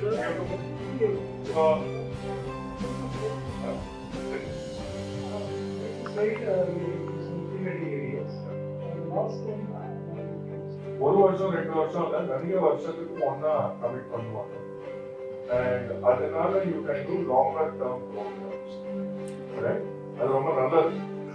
Not many foundations are like Long time since I got a prize. Thank you. Thanks. Vishal talked about creating a movement. That's what I'm hoping we can do here. We have a lot of you here who have gone through the program, ready to graduate, and thanks to Dhwani Foundation for actually helping you build these capacities. We have funders in the room who fund for this, and so really trying to see how we can actually make capacity building something that is an obvious thing that funders are supporting. I've said this before in another meeting, but we need to get to a place where it is embarrassing for a funder to say, no, I only do program costs. Okay, that's our mission. So the A.T. Chandra Foundation, we manage the funds of Amit and Archana Chandra as well as A.T. Enterprises. We have 3 verticals that we focus on, 2 main ones and 1 emerging one. One, like I mentioned, was social sector capacity building. The second is sustainable rural development, and here we focus, you can stay on that slide. Here we focus on regenerative agriculture, which a few of you talked about, and we focus on rejuvenation of water bodies. Both cases, what we do is we actually, while we start off with pilots, I think Vishal talked about that, we started off with small pilots, realized this works, course corrected where needed, and then templatized it, took it to government, and now we're supporting government in implementing these projects. So while we as philanthropists could do 100 water bodies, now we're doing 3,000, just because government is putting the money. So that leverages it. And the third area we look at is urban planning, urban governance, citizen engagement in the urban, which is a very small emerging area right now. Next slide. So as you have heard from what I said, our philosophy really, what we believe is there's no higher multiplier than investing in people and capacities. We also believe that we are a tiny foundation. So while Natasha talked about Mr. Premji, he is a guru to all of us and our founder, Mr. Chandra. But and therefore he's also giving away all his wealth, but his wealth is much smaller. But therefore, it's important that the investments that we make then have a multiplier effect. So like I said, while we started doing a few water bodies ourselves, what we can do with government putting that money and us playing a project manager role and just supporting NGOs on the ground, actually we are able to do so much. What we believe in capacity building is if you invest in an NGO's capacity, if you invest in their fundraising strength, if you invest in their HR strength, the multiplier effect on their outcomes is manifold. So we kind of intuitively started off doing capacity building grants. And I remember, this is before I joined the foundation, I was running the fundraising department of an NGO. And I had approached Mr. Amit Chandra at that time, and he said, I'll give you 5 lakhs, in the early days. You decide what to spend it on. It needs to be something that no other funder is willing to spend on. And I'm thinking, who does this? No? So we actually spent some of it on a staff retreat, some of it on something else. But it was it made such an impact on the team's morale that when they could come back to work, their outputs were so much higher. So we decided, okay, let's see actually what has that capacity building grants that we were giving intuitively, what has been the impact of that, and found that mindset change of 80% of our NGOs is something we saw. And I won't get into the quotes, those are more for me to feel good and say, okay, this is actually working. But we realized that this is something we need to double down on. Can you go to the next slide? So similar to what Natasha said we're doing at the Azim Premji Foundation, one of the areas we focus on is sector building. And how do you build a sector? By getting more money into the sector, and that includes both better giving practices but also more money, and talent and knowledge that can actually build the sector. So we've funded organizations that work like AIP, or we funded platforms like Give India that can do this, IDR, which disseminates knowledge.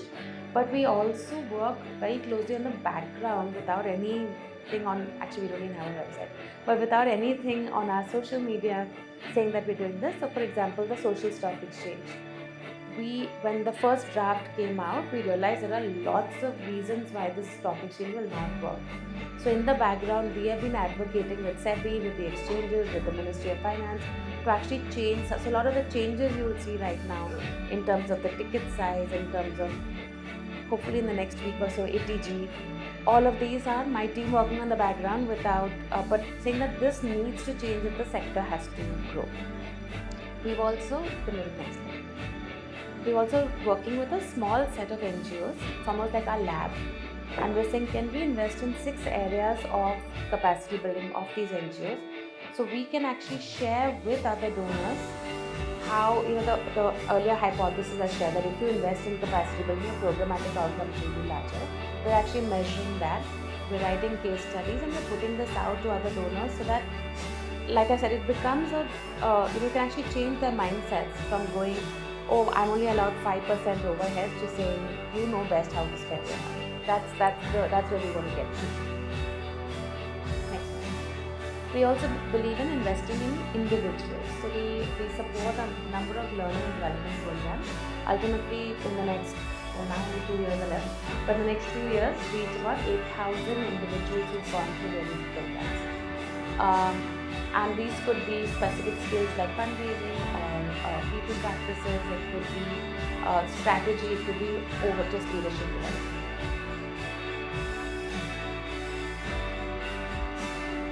You can skip this.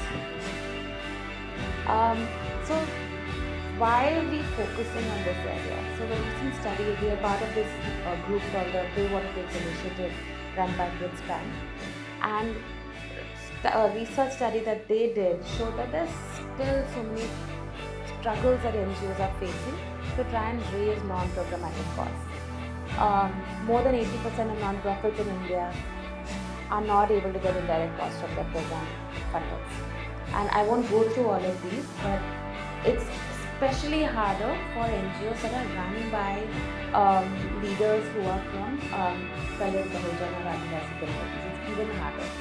So how do we build this narrative that it is important to believe in capacities? I'm truly grateful to Dhwani for having built the capacities of so many organizations, democratized so many things, that created shared services that you can access to actually build, because the programmatic work that you do is so important.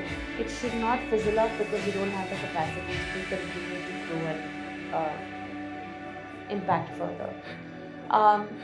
So while you can see that like 80% believe that lack of unrestricted funding restricts their ability to improve and innovate, NGOs are feeling it, but donors are not funding it, and that's the gap that we are trying to bridge. The trust ஆரம்பித்தது mister and Mrs Chandra ஆரம்பித்தாங்க. அதுக்கப்புறம் அவங்க கம்பெனியும் சேர்ந்து கொஞ்சம் பெரிய ட்ரஸ்டாக இருக்கு. முன்னாடியே சொல்லிட்டாங்க, அசீம் பிரேம்ஜி மாதிரி பைசா இல்லை, அதனால நான் வந்து கொஞ்சம் கேர்ஃபுல்லாக தான் சொல்ல வேண்டும். ஸோ பட் ரொம்ப இன்ட்ரெஸ்டிங்காக இவங்க வியூ வேற மாதிரி ரொம்ப டிஃப்ரெண்ட்டாக இருக்கு. முதல்ல சொன்னாங்க 3 ஏரியாவில் ஃபோக்கஸ் பண்ணுறாங்க. ஒன்று வந்து ஆர்கனைசேஷன் பில்டிங், அது நம்மளுக்கெல்லாம் தெரியும், நம்மளும் ஆர்கனைசேஷன் பில்டிங். ரெண்டாவது அக்ரிகல்ச்சர், மூணாவது அர்பன். ரெண்டாவது ரூல் என்ன சொல்றாங்கன்னா, இவங்க வந்து அந்த மாதிரி ப்ராஜெக்ட் எடுத்துப்பாங்க, இவங்க 10 ரூபா போட்டா வேற யாருன்னா 90 ரூபா போடுவாங்க. இது பேர் மல்டிப்ளையர் எஃபெக்ட். ஸோ ஒரு எக்ஸாம்பிள் தந்தாங்க, இவங்க வந்து குளம்லாம் டிக் பண்றாங்க. இவங்க ஆரம்பிச்சாங்க, முதல்ல இவங்க பைசா போட்டு ஆரம்பிச்சாங்க. But over a period of time இப்போ கவர்மெண்ட்டும் வந்துருக்கு. ஸோ அதே மாதிரி இவங்க வந்து அந்த மாதிரி ப்ரோக்ராம் ஃபண்ட் பண்ணுவாங்க. இதுல மல்டிப்ளையர். இந்த ஆர்கனைசேஷன் பில்டிங்கே அந்த மாதிரி தான் இவங்க பார்க்குறாங்க. ஏன்னா it is not enough to give money only for programmes. உங்களுக்கு as you know, donors, government யார்கிட்ட போனாலும் அவங்க வந்து ப்ரோக்ராம் கொடுக்குறாங்க. பட் உங்க இன்டர்னல் ஆர்கனைசேஷன் டெவலப்மெண்ட்டுக்கு தரது. ஸோ இவங்க என்ன சொல்றாங்கன்னா, ப்ரோக்ராம்க்கு பைசா இருந்தால் கூட உங்ககிட்ட ஆளு இல்லை, ரிசோர்ஸு இல்லை, ட்ரைனிங்கே இல்லை, ப்ரோக்ராம் ஓட்டுவாங்க. ஸோ இவங்க their focus is therefore on programme தவிர வேற என்ன உங்களோட பண்ண முடியும், that you will become strong. So அதுக்கு நிறைய எக்ஸாம்பிள்ஸ் தந்தாங்க. அந்த ஃபோக்கஸே பண்ண போகிறாங்க. இது தவிர they are also working with individuals, not just NGO. 8,000 individualsக்கு ட்ரைனிங் ப்ரோக்ராம் எல்லாம் தந்து they are making them smart. And these are individuals in our NGOs, CPOs, அந்த மாதிரி people ட்ரைனிங். இது தவிர நம்மளுக்கு மட்டும் பைசா தருது, not just to NGOs. இவங்க வந்து கிவ் இந்தியா மாதிரி ஆர்கனைசேஷன்ஸ்லாம் கூட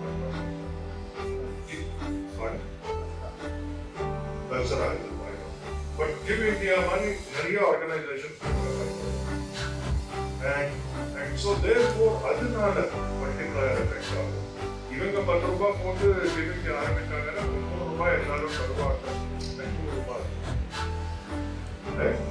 ஸோ இது டிஃபரெண்ட், இவங்க organise different how to work with this. But we have seen initiatives like Dasra has the Rebuild, Edelgave has launched Grow, which are focused on grassroots NGOs organization development. There have been large grants made by people like McKinsey Scott, which again unrestricted, no questions asked, which has started conversations, like the Azim Premji Foundation does, corpus grants. It's starting conversations between donors saying, okay, why are we not being innovative and different like that? There are also now standard templates that are being created or toolkits that are being created, like Dhwani Foundation has. Sattva has got a free resource now online. Few of us work with Atma. They have an FOI program, which is again working with grassroots NGOs. And so that focus has been shifted. I can tell you, I've been in the sector now for almost 15 years. These weren't happening 10 years ago. And so that gives us hope. We're also seeing more and more donors reaching out saying, can you work with this set of 10 NGOs who I work with and build their capacity? Right? So they're going to intermediaries to work with them. And of course, we have initiatives like Giving File, like AIP, which are again educating donors to think differently and think from the NGO's point of view rather from their metrics and their points of view. So I talked in the beginning about this needing to be a movement, and all of you have a role. So what can you do? One is ask for capacity building support. Don't assume that there's a 10% gap or a 5% gap, and when you create your budget, somehow figure that out. Ask. And we've said this to many of our NGOs who say, oh, but capacity building grant you give, no? We'll get our program funds elsewhere. And we say, no, we'll continue to give, but if you want a program to grow, your needs are going to grow as well. So make sure you ask that. And show, right? So when it's happening, when you say, talk about it, say that Dhwani Foundation has helped us build these capacities, our organization. write about it, talk about it in events so that more NGOs can hear you, more donors can hear you, and advocate. So when it's not happening, call that out as well, right? You don't have to name and shame, but you can talk about how hard it is for you to raise funds. While there will be intermediaries like a Brisbane or a Dastra who will reach out and do surveys about this, you need to be asking much more and talking much more about it. And we are here to support. I'm going to end with that. I'm happy to take questions.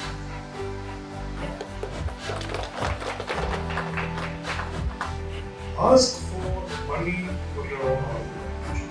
Program to mattum paisa kekadu. Ask for money for your own organization. And money kadachuduna adula enna pannanga adu pathiyum nariya pesunga.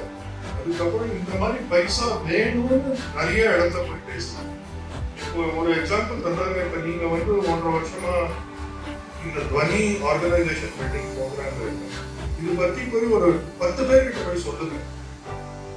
Not just நீங்க ப்ரோக்ராம்ல போனுங்க, அதனால நீங்க எப்படி கேட்காங்க. அதனால இப்போ ஏன் நீங்க இன்னும் நல்லா ப்ரோக்ராம் நடத்தணும், அதெல்லாம் நீங்க பேசணும். இவங்க மட்டும் பேசினா போராது. நம்ம டோனரோட பார்வையும் சேஞ்ச் பண்ணோம், பப்ளிக்கோட பார்வையும் சேஞ்ச் பண்ணோம். அதுக்கு நீங்க தான் நிறைய பேசணும். பைசா கேட்கணும். டோனர்ஸ் கிட்ட தான் பைசா கேட்கணும். எனக்கு ஆர்கனைசேஷன் மீட்டிங்க்கு பைசா வேணும் அப்படின்னு நீங்க கேட்கணும். இவங்க இதே தான் பேசிட்டு இருக்காங்க எல்லாருக்கிட்ட. பட் உங்க ஹெல்ப் வேணும். நீங்க பேசலன்னா ஒன்றும் இப்போ நான் madam will take 3 questions. So let's have questions from somebody who's not asked before. To ask questions. I just wanted to ask, like, a lot of organizations are doing a lot of work with girls and women. And so we are also seeing the progress of women and girls. And like you know, in South India, there's this thing that the girl has to marry the mother's brother or things like that. And that's not happening now. Now, in those areas, we find that a lot of women suffer from violence, both in the homes as well as outside. And the patriarchal structure hasn't changed.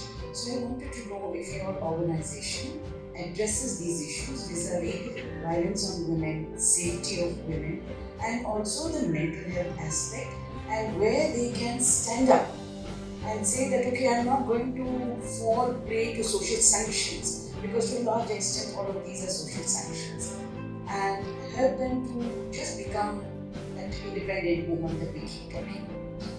This was one of the areas we were looking at when we wanted to add one more. So there was this, there was urban, there was 2 others, and we very specifically, it was violence against women, right? So that was going to be our. So we did a few projects, we did a few grants, did a research report, but ultimately the board said you can't take on so much. So it might come up in the future.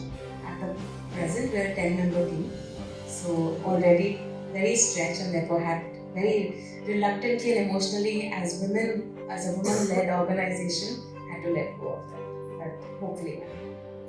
So many people are giving one-time grant purposely for the program covering everything, but they are not supporting for the staff welfare of the organization.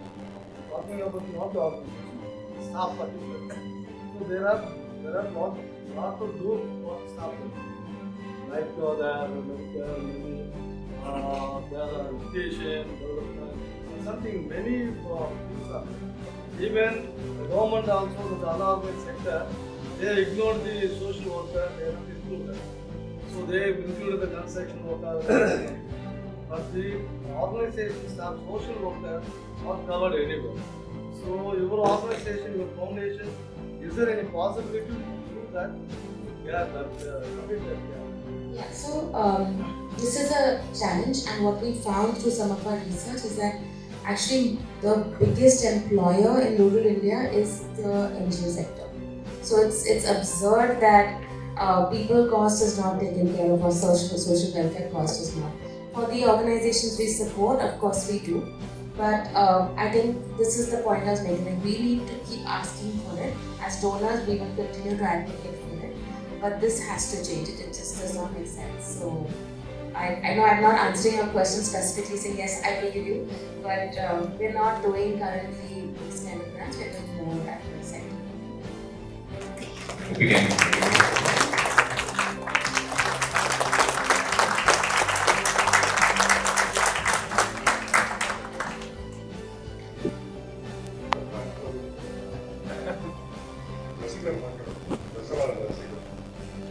So, இவர் என்ன சொல்றாருன்னா இவர் இந்த 3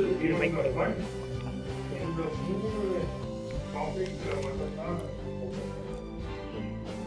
முதல்ல வந்து ரெசிலியன்ஸ்னா தாங்குமா தாங்காது, உங்க ஆர்கனைசேஷன் தாங்குமா தாங்காது. ரெசிலியன்ஸ் மீன்ஸ் ஸ்டெபிலிட்டி, ரெசிலியன்ஸ் சொல்லுவாரு என்னன்னா அது வந்து எப்படி பில்ட் பண்றது நம்ம சோஷியல் செக்டர்ல importance is one of the focus. ரெண்டாவது வந்து ஈகோசிஸ்டம். ஈகோசிஸ்டம்னா நம்ம சோஷியல் செக்டரே எடுத்துக்கோங்க. இதுல வந்து நிறைய வந்து என்ஜிஓ இருக்காங்க, பெனிஃபிஷியரிஸ் இருக்காங்க, கவர்மெண்ட் இருக்காங்க, டோனர்ஸ் இருக்காங்க. ஸோ எல்லாரும் ஒன்னா எப்படி இருப்போம், தட் இஸ் கால்ட் ஈகோசிஸ்டம்.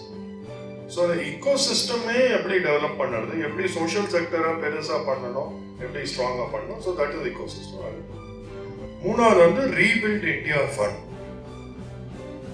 இவங்க ஆர்கனைசேஷன் தசரா வந்து ஒரு ரீபில்ட் இந்தியா ஃபண்ட் ஒரு ஃபண்ட் நடத்துகிறாங்க. அண்ட் சில நிரந்தரா பார்ட்டிசிபேட் பண்ணவங்க அவங்களுக்கு கிடைச்சிருக்கு முன்னாடி. அதை பற்றி சொல்லுவாங்க. அந்த ரீபில்ட் இந்தியா ஃபண்ட் என்ன, யாருக்கு தராங்க, எப்படி தராங்க, அதை பற்றிலாம் பேசுவோம். So, your ಹೆಸರು ಅನಂತ್ ವಿಜಯ್ ಸಿಂಗ್, ದಸರಾ ಅಂತ organisation Mumbai based. It is largely a philanthropy organisation. ಮುಂಚೆ ಹೇಳ್ತಾರೆ CSR ಆರ್ಗನೈಸೇಷನ್. ಅವ್ರಿಗೂ ಬ್ರಾಡ್ಲಿ 3 ಏರಿಯಾವಲ್ಲಿ ಫೋಕಸ್ ಮಾಡ್ತಾರೆ. ಒಂದು ರೆಸಿಲಿಯನ್ಸ್. ರೆಸಿಲಿಯನ್ಸ್ ಅಂದರೆ ನಾರ್ಮಲಿ ಏನು ಬರ್ತಾರೆ, ಏನು ಬಂದ್ರೂ ನನ್ನ ಆರ್ಗನೈಸೇಷನ್ ಕ್ಲೋಸ್ ಮಾಡಲ್ಲ, ಕ್ಲೋಸ್ ಮಾಡೋಕ್ಕೆ ಸಿಚುವೇಶನ್ ಬರಲ್ಲ. ಯಾಕೆ ODಯಲ್ಲಿ ಇನ್ವೆಸ್ಟ್ ಮಾಡ್ತಿದ್ದೀವಿ, ಅನ್ರೆಸ್ಟ್ರಿಕ್ಟೆಡ್ ಫಂಡ್ ಸಪೋರ್ಟ್ ಇದ್ರೆ ನಾವು ಎಕ್ಸ್ಟ್ರಾ ವರ್ಕಿಂಗ್ ಕ್ಯಾಪಿಟಲ್ ಬಿಲ್ಡ್ ಮಾಡ್ತಿದ್ದೀವಿ, second line of leadership build ಮಾಡ್ತಿದ್ದೀವಿ. ಇದೆಲ್ಲ normally resilience. So that is one area Dasara will be supporting the NGOs. And second is ecosystem. Second is ecosystem. Ecosystem ಇದ್ರೆ NGOs surroundings ಯಾವ ಥರ organisations ಇದೆ ಅವ್ರಿಗೂ ಇವ್ರು support ಮಾಡ್ತಾರೆ. ಬೆಳಗ್ಗೆ ಅವರು ಗಾಯತ್ರಿ ಅವರು ಹೇಳಿದ್ರು, we invest on other organisations like online platform ಆರ್ಗನೈಸೇಷನ್ಗಳ ನಾವು ಇನ್ವೆಸ್ಟ್ ಮಾಡ್ತೇವೆ ಅಂತ ಅವರು ಹೇಳಿದ್ರಲ್ಲ, ಅಲ್ಲಿ ಅಮಿತ್ ಚಂದ್ರ ಫೌಂಡೇಶನ್ಸ್. ಆ ಥರ ಈಕೋಸಿಸ್ಟಮ್ಸ್ ಅಲ್ಲಿ ಯಾವ್ಯಾವ ಆರ್ಗನೈಸೇಷನ್ಸ್ ಇನ್ವೆಸ್ಟ್ ಮಾಡಬೇಕು ಅದು ದಸರಾ ಇನ್ವೆಸ್ಟ್ ಮಾಡ್ತಾರೆ. ಇನ್ವೆಸ್ಟ್ ಮಾಡಿದ್ರೆ over all social sector sustain ಆಗುತ್ತೆ. ಒಂದು NGO ಸಸ್ಟೈನ್ ಆಗುತ್ತೆ, and second ecosystem. Third is ಎಂತರ ಇದು ಮಾಡ್ತಾರೆ, ಫಸ್ಟ್ ಸೆಕೆಂಡ್ ಇದ್ರೆ through rebuild India fund. Rebuild India fund ಅವ್ರು ಡೀಟೇಲ್ ಆಗಿ ಅವರು ಎಕ್ಸ್ಪ್ಲೈನ್ ಮಾಡ್ತಾರೆ. But third is the rebuild India fund. Through that they build resilience and ecosystem of the social sector. Thank you, Delhi. So, 3 points: resilience, ecosystem, rebuild India fund. So first is this word called resilience, which both Arvind and Dilip very nicely actually translated. I did not know how to, so I went and Googled it and I found the Oxford Dictionary definition of resilience, which is capacity to withstand difficulties or recover quickly, or how to be tough, and ability to spring back, or how to be elastic. Right? Can we quickly? டிக்ஷனரியில் வந்து ரெசிலியன்ஸ்னா என்னென்னா கீழே மூழ்கிட்டங்கன்னா எவ்வளோ சீக்கிரம் திருப்பி எழுந்து திருப்பி அது பேர் ரெசிலியன்ஸ். அது ஒரு recover quickly from difficulty. So difficulty ஆச்சுன்னா எவ்வளோ சீக்கிரம் ரிகவரி ஆகும், எப்படி எவ்வளோ சீக்கிரம் திரும்பி நீங்கள் that is what it is. So ability of a substance to spring back into shape. So it's the same thing. ரெண்டாவது நான் சொன்ன மாதிரி toughness. எப்படி how tough you are is also resilience. So உங்களை எப்படி tough பண்ணலாம்? So that is what we need to body. And therefore I wanted to ask, what does this mean for each of you? What does it mean to be tough or elastic in the context of NGO work, in the context of civil society work that all of you do? Would love to have some answers from the group, because any word, like, it's important to put it into context, right? And this is our context. So would anybody like to give it a go? When you go to the field, you may face a lot of challenges when you rescue the children in the field of vulnerable children. So that is the challenges, the toughness we face from the community. Correct. So therefore you're using toughness in that, and therefore we as organizations have to be tough to in order to. Absolutely. Any other kinds of context that you can think of in our work? Ma'am spoke about programs, you spoke about also the challenges and how one can withstand them, please. Working on strategy.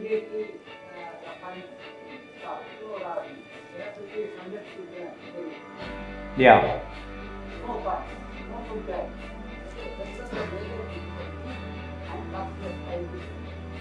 Got it. And that is in some way resilience, right? Yes, ma'am, you were saying? So having proper strategic plan or exit strategy. Fair. Sorry, I did not catch that. Handle situations like? Got it. Challenges like? Challenges to keep the personal or the office numbers, whether you are we have to secure from that.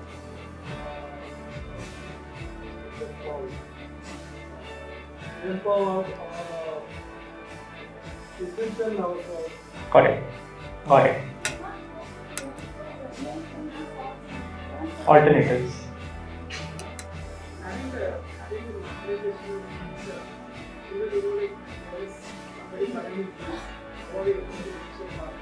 So being flexible enough to manage with people leaving, right? Correct. Sorry, please. Last.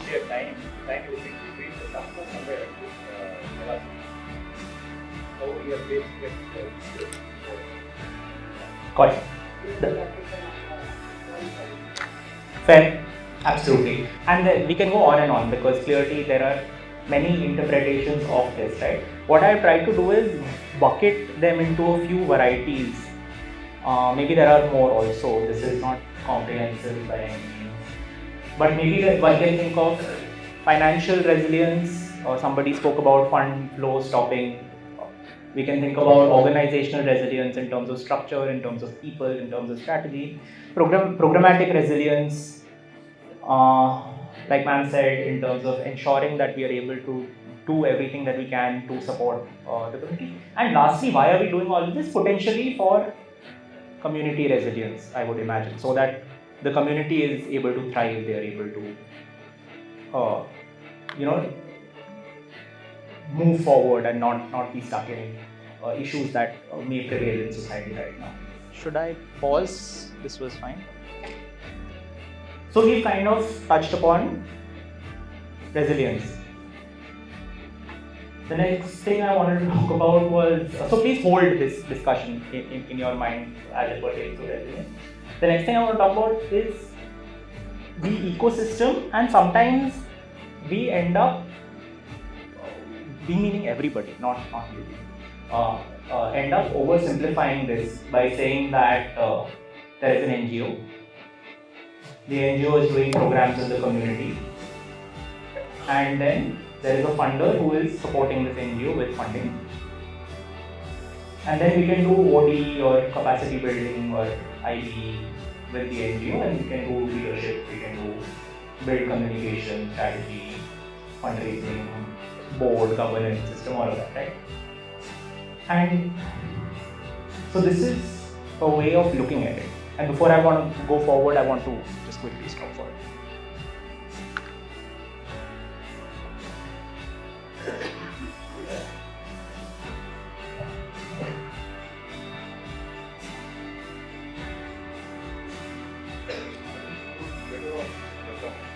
for big purpose.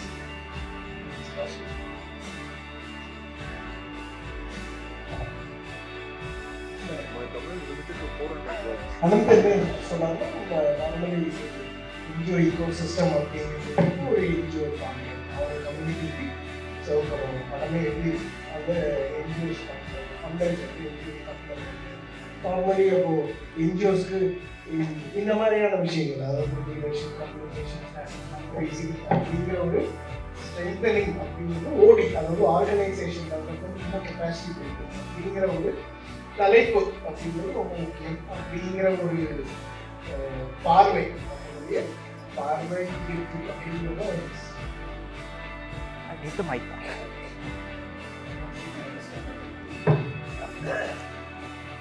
And this is important, no doubt, and it may be true in many cases. But we think that it's slightly more complicated than this, because there are three stakeholders, including all of us, who are invested in the change in the community. So it is important for us to think of it this way, that perhaps funders are invested in change in the community, but they are able to only support this through supporting organizations. And organizations are obviously invested in change from the community, and also may come from the community. A large number of organizations, including many in this room, have emerged from the community, are often led by the community. And the funder therefore supports the organization to support the community. And also there is a reverse responsibility, because the funder is a few steps removed from the community. Therefore the onus and accountability is on the NGO also to help the funder to learn about the community, because how else will they learn, right?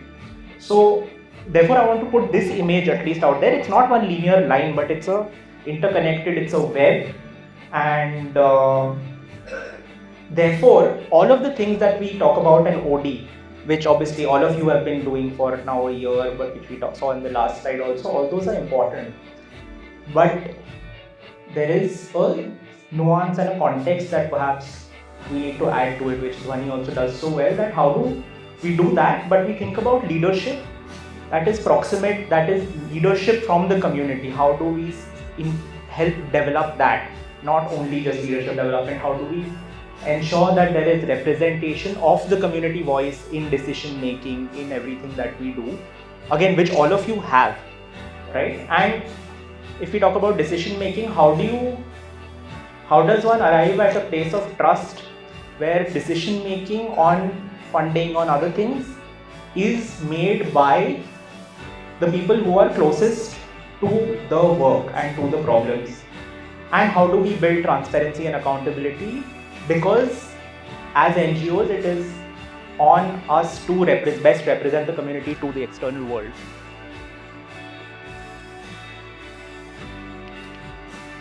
And lastly, how does one have a listening and a learning mindset, especially funders, but also everybody, right? So I'll pause here.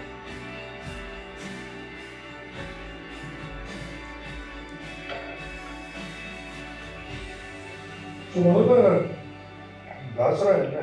They are like a funding organization. ரொம்ப பெரிய funding organization.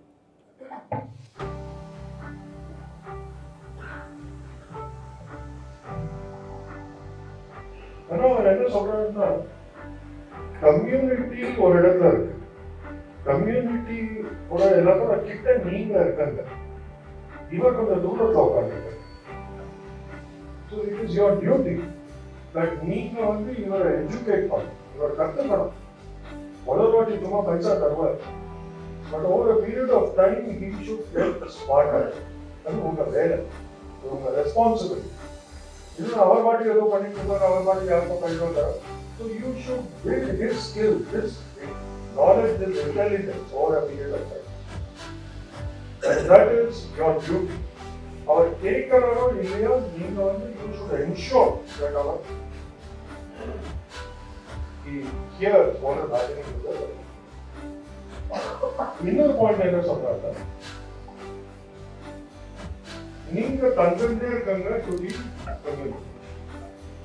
But are you creating leaders in the community? That is also your responsibility. நீங்களே அந்த கம்யூனிட்டியிலேருந்து வந்திருக்காங்க. That is good. And he knows that. But இன்னும் leaders வராங்கன்னா இல்லை நீங்கள் வந்து நேரில் உட்காந்து நான் உங்களுக்கு சொல்கிறேன் நீங்கள் என்ன பண்ணணும். Or are you creating more leaders to come? அதுவும் right? So, community இங்க இருக்கு, ஃபண்டர் எங்க இருக்காரு, என்ஜிஓ எங்க இருக்கு. So, போயிட்டே இருக்கு, ரவுண்டா போயிட்டே இருக்கு. It is not one day. And that is a big point he is making. அவர் பைசா போடுவார், அது NGO NGO It goes round and round. And what you are doing is, you are teaching him what is happening. You are teaching the community what is happening. And the community is teaching him what is happening. Is that clear? Question? இப்போ கேட்க நாளை கேட்காதுங்க, ஏன்னா அவர் தான் answer பண்ணணும்.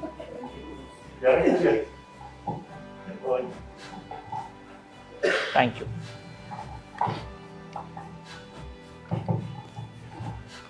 Right, so this was the second point, ecosystem. So two things we have discussed. We have discussed resilience and we have discussed ecosystem. And I just want to bring these two together because I feel like if we are able to do the things that Arvind also just spoke about, if we are able to look at this holistically and work on all parts of it, like if we are able to build organizational resilience, if we are able to do OD, build transparency, accountability, there is a higher chance of financial resilience, funder trust, building the transfer of decision making power, which should hopefully lead to strengthened programs that all of us do on the field, which, and the ultimate objective, like I was saying, is about community resilience. So this is our hypothesis, this is what we believe. And because we believe this, we have started something called the Rebuild India Fund, which, so before I go into that, Arvind, would you like to quickly sum up the last couple of sentences? Yeah. So, ரெண்டு point பண்ணாரு. ஒன்று வந்து resilience, ரெண்டாவது ecosystem. இப்போ அவர் சொல்ற resilience, ecosystem ரெண்டும் சேர்ந்து எப்படி பண்ணலாம்? That is what. How do you link the two and how do each support the other? And that is what Dasra is trying to do. So அது வந்து ரெசிலியன்ஸ் பில்ட் பண்ணும், ecosystem strong பண்ணும், ரெண்டும் ஒன்றா நடக்கணும். அது எப்படி பண்ணாரு? அதுக்கோசம் ரீபில்ட் இந்தியா ஃபண்ட் ஆரம்பிச்சிருக்காரு. அதை பத்தி இப்போ நமக்கு சொல்லுங்க. Thank you. So quickly, kind of just talking about the key points of the Rebuild India Fund. One is that the Rebuild India Fund aims to support 100 grassroots NGOs every year. We aim to support these organizations for 5 years, which means 5-year commitment. The grant amount that is decided for this is 50 lakhs totally, which means 10 lakhs every year for 5 years. Right? And the nature of this fund is that it is completely unrestricted. The kinds of organizations that are meant to kind of be in this fund are grassroots organizations with budgets annual budgets between 40 lakhs and 2.5 crores. We want to, and we heard lots in the morning also, we would like to support organizations that have leadership from the community, that promote leadership from the community, or are led by members who have come from the community and have started the organizations, as well as who work with some of the most vulnerable communities, which all of you do, and whose work is extremely rooted in the community. The selection process does not happen through a proposal, it happens through nomination by organizations such as Dhwani. So Dhwani and others nominate organizations that they know very well, and these organizations then go through a process wherein we have a 2-hour conversation with them to try and understand the leadership, their work, all of that. And then we present these organizations to a committee of NGO leaders only who lead small grassroots NGOs, and they make the final decision on who is selected and who is not. Once organizations are selected, then they are with us for 5 years, and we try and link them to many networks, many partners. We try and provide capacity building or link to people who can do capacity building. We try and connect them with funders, try and build exposure and visibility on social media, etc. And most importantly, I think we try and provide a space where all of these partners, and it's 100 NGOs every year, so in 5 years it's 500 leaders. We try and build a space where these leaders can create a community amongst themselves, so that regardless of whether Dasra is there in the future, at least all of you have each other, which is also something amazing that Dhwani is doing. So Rebuild India Fund Varsha 100 NGOs select பண்றாங்க வருஷம். And every NGO வந்து 10 லட்சம் தராங்க. ரெண்டாவது promise என்னன்னா 5 வருஷத்துக்கு தருவாங்க.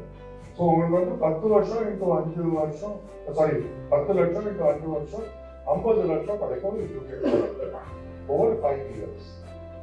The best thing about Dasara is program கருத்து.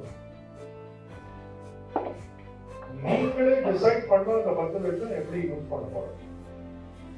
So you could do it to put up a building, you could do it to train your people, you could do it சம்பளம் தரணும் for your people, கம்ப்யூட்டர் வாங்கி போடணும், or you could use it for program. என்ன வேணா பண்ணலாம். So இவர் வந்து what he is saying is completely unrestricted. அப்படின்னா there is no advice to you. நீங்க இதுல தான் போடணும், அப்படிதான் செலவழிக்கணும். அந்த 10 லட்சம் you do what you like. Whatever is your size, அதே 10 லட்சம் தான் கிடைக்கும். So selection criteria என்ன? 40 லட்சம் turnover உங்களுக்கு இருக்கணும். Maximum 2.5 crores இருக்கணும். இது நடுவில் நீங்க இருக்கீங்கன்னா you are eligible for Rebuild India Fund. And பைசா கிடைச்சதுன்னா you decide how you will spend. Obviously நீங்க அவர் சொல்லணும் எங்க செலவழிக்கணும். பட் செலவழிக்கிறதுக்கு முன்னாடி அவரை கேட்கணும்னு அவசியம் இல்லை. நீங்க எதுல வேணுமோ நீங்க சொல்லுங்க. ரைட்? நெக்ஸ்ட் எப்படி அப்ளை பண்ணுவோம்? ஸோ அப்ளிகேஷனே கிடையாது. இவர் வந்து சொல்ற எல்லாம் நாமினேஷன் ஆகும். இவருக்கு ஒரு 10 நல்ல பேர் தெரியும். அவங்கள போய் கேட்கறாங்க, நீங்க நாமினேட் பண்ணுங்க, ஒரு எங்கேயோட லிஸ்ட் நீங்க அனுப்புங்க, இந்த 10ல நாம ஒன்று. ஸோ துவனின்னு கேட்கறேன், send us a list. So அந்த லிஸ்ட் நாங்க அனுப்புறோம், நாமினேஷன் நாங்க அனுப்புறோம். அந்த நாமினேஷன் எல்லாருக்கும் கலெக்ட் பண்ணிட்டு அதுக்கப்புறம் அவர் வந்து he will spend 3 hours with each nomination. So உங்க வீட்டுக்கே வருவார், ஒருவேளை இல்லை ஃபோன்ல நடக்கும், whatever. But he wants to spend a lot of time with you to understand. அந்த 3 hour உங்களோட ஸ்பெண்ட் பண்ணிட்டு அவர் ஒரு ரிப்போர்ட் எழுதுவார். அதுக்கப்புறம் சீனியர்ஸ் அனுப்புவார். அதுக்கப்புறம் அவங்க அதுலேருந்து 100 பேரை செலக்ட் பண்ணுவாங்க. ஸோ வருஷம் 100 பேர். Each person gets 10 lakhs and 5 வருஷத்துக்கு commitment. Any questions?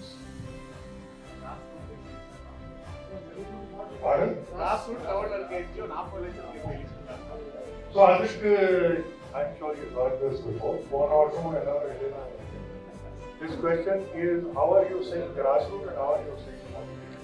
That's our big challenge. So அது வந்து we will come to that later.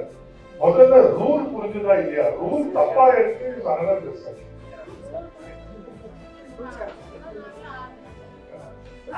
But our explain பண்ணுவாங்க ஏன் அது அவர் சொல்றது. Any questions on the rules, the criteria, what this fund is, what is unrestricted? Yes, sir. 40 lakhs to 2.5 crores is what you told, and promising for the next next 5 years. So this criteria is obtained for the next 5 years as well, or next year it goes to 2.7 crores. It's no, the budget range of the organization for the last year. In the last year, if the organization had an annual budget of 40 lakhs to anywhere between 40 lakhs and 2.5 crores, then that organization becomes eligible, along with, of course, ATG, 12A, the usual thing. I think just want to add, since we are talking about this, is that since Dasra raises funds from other funders to do this, we are also restricted by the kinds of funds we are raising, which means foreign and domestic. So right now, most of our funds are foreign funds because there is a greater willingness in foreign funders to support this kind of flexible multi-year. No, I think our question is something else. She that- got selected. Correct. And she was at, let us call it 2.3 crores. You gave her 10 lakhs. Then she selected. Then she became 2.6 crores in the next year. Yeah, that is fine. Chalo ma, you get for 5 years. Yeah. But just closing out the foreign domestic thing is most of our funding at present is foreign funding. As we raise more and more Indian money, then we can start supporting more and more organizations, but that percentage is very less. We have 40 lakhs. So, previous year financial year, 30 lakhs. This financial year, 1 lakh and above. So, you said the previous financial year. So, when we talk about the grassroots, so that is the mandate of above 40 lakhs. Yeah. If it is in below 40 lakhs, it's not a. Then we will wait for you to reach 40 lakhs. You start now.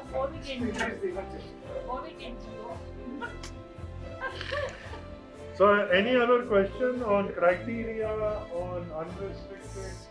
Ilana, let him go ahead. Yes, Ruben. Most of some it is. of it is from foreign, some Indian. Not everybody. Some of it is from foreign, some of it is from Indian. When he looks, our book up, let's have one discussion.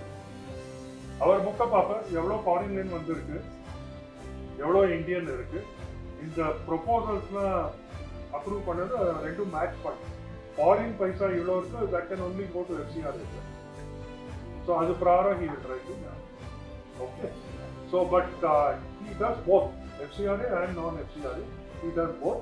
Depends on who his funders are. So அந்த வருஷம் எந்த funder எது ஜாஸ்தி இருக்கோ அது பிரகாரம் more will be. Okay. No more questions. Let him move on. Now we will take the questions at the end. Yeah. No, I'm close to being done actually because I just wanted to add that there is no thematic area or focus area or geography restriction.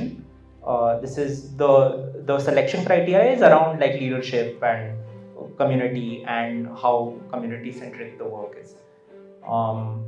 That is all I think, and this is just an attempt kind of recognizing even what Gayatri was talking about, like there are so many inequities even within our sector in terms of kinds of funding that is available, what kinds of organizations get funding. So this is a small effort to try and change a little bit of that, but also to use this as a model to convince other people that this is how we should be funding. You know, more people should be funding grassroots, should be funding smaller, domestic, less than 40 lakhs even.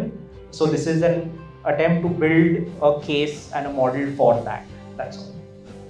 ஏன் இந்த மாதிரி அவங்க பண்ணிருக்காங்கன்னா Gayatri madam சொன்ன மாதிரி இவர் வந்து he wants to influence more donors. அவங்களும் திருப்பி ப்ரோக்ராம்க்கு மட்டும் பைசா தரக்கூடாது. They should give for electricity money others. உங்களுக்கு தெரியும் நீங்க என்ன பண்ணணும். அவங்க என்ன ப்ரோக்ராம் இது ஒன்னொன்னா ஒரு 10 ஹெக்டர் வச்சுட்டு இதுல 10 பைசா அந்த பைசா நாங்கள் ஆரம்பிச்சிருக்கோம். இது நாம பண்ணதை வந்து நிறைய வேற டோனர்ஸ்க்கும் காமிக்கிறோம். And we are hoping more and more people will change to giving money, unrestricted money to NGOs like this. Right? So this is ஒரு பைலட் மாதிரி இவர் ஆரம்பித்ததுல 2-3 வருஷமா பண்ணுறாங்க. second point that he made was thematic area. Madam is doing livelihood, sir is doing health, somebody else is doing education. It doesn't matter. ரெண்டாவது இந்த state தான் அந்த state தான் அதுவும் கிடையாது. எங்களுக்கே தெரியும் இவர் வந்து தமிழ்நாட்டில் நிறைய தந்திருக்கார் and Karnataka again is given a lot. So இவருக்கு ஜியோகிரபி லிமிடேஷன் ஒன்றும் கிடையாது, தீம் லிமிடேஷன் ஒன்றும் கிடையாது. What he wants to see is the leader. What he wants to see is that the leader is attached to the community. So அந்த 2-3 hour அந்த diligence பண்ணுவாரு. It will be all about the leader and how much you understand your community. So not your program or the program. He's not running any program. He's just giving you the money. You do what you like to do. Right? Questions? So he is looking at it like an experiment. In the money Tanta, he thinks will have more impact in social sector than just giving money for specific programs. But this is just a theory. So you are going to watch in the money Pandapora. Varsha, you are going to move into Patu. Out of body distribute Pandapora. Yeah. So now after 5-7 years, we will take stock to see whether it is good. And if it is good, he will tell other donors also about it. Right? And hopefully spread this message. In the Marina, a very program. Right? Any questions? Let's clap for it and let's clap for England India.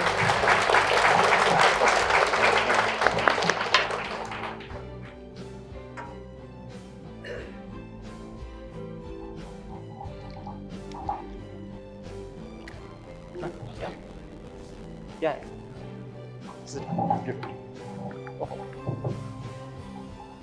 Thank you, Anand. I think it's quite a relief for all the organizations. Somebody coming up and saying, no programs, no proposal, no concept note. I'll give.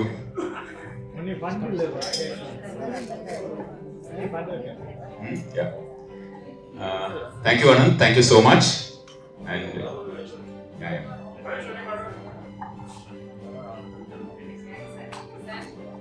Sir, come center, sir.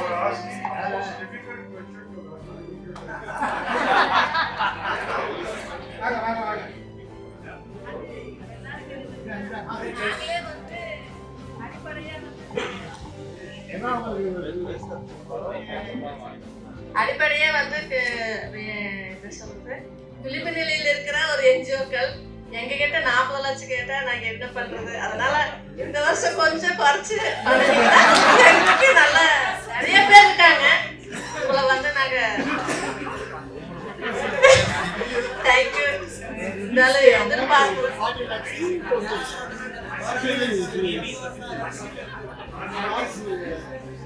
Yes.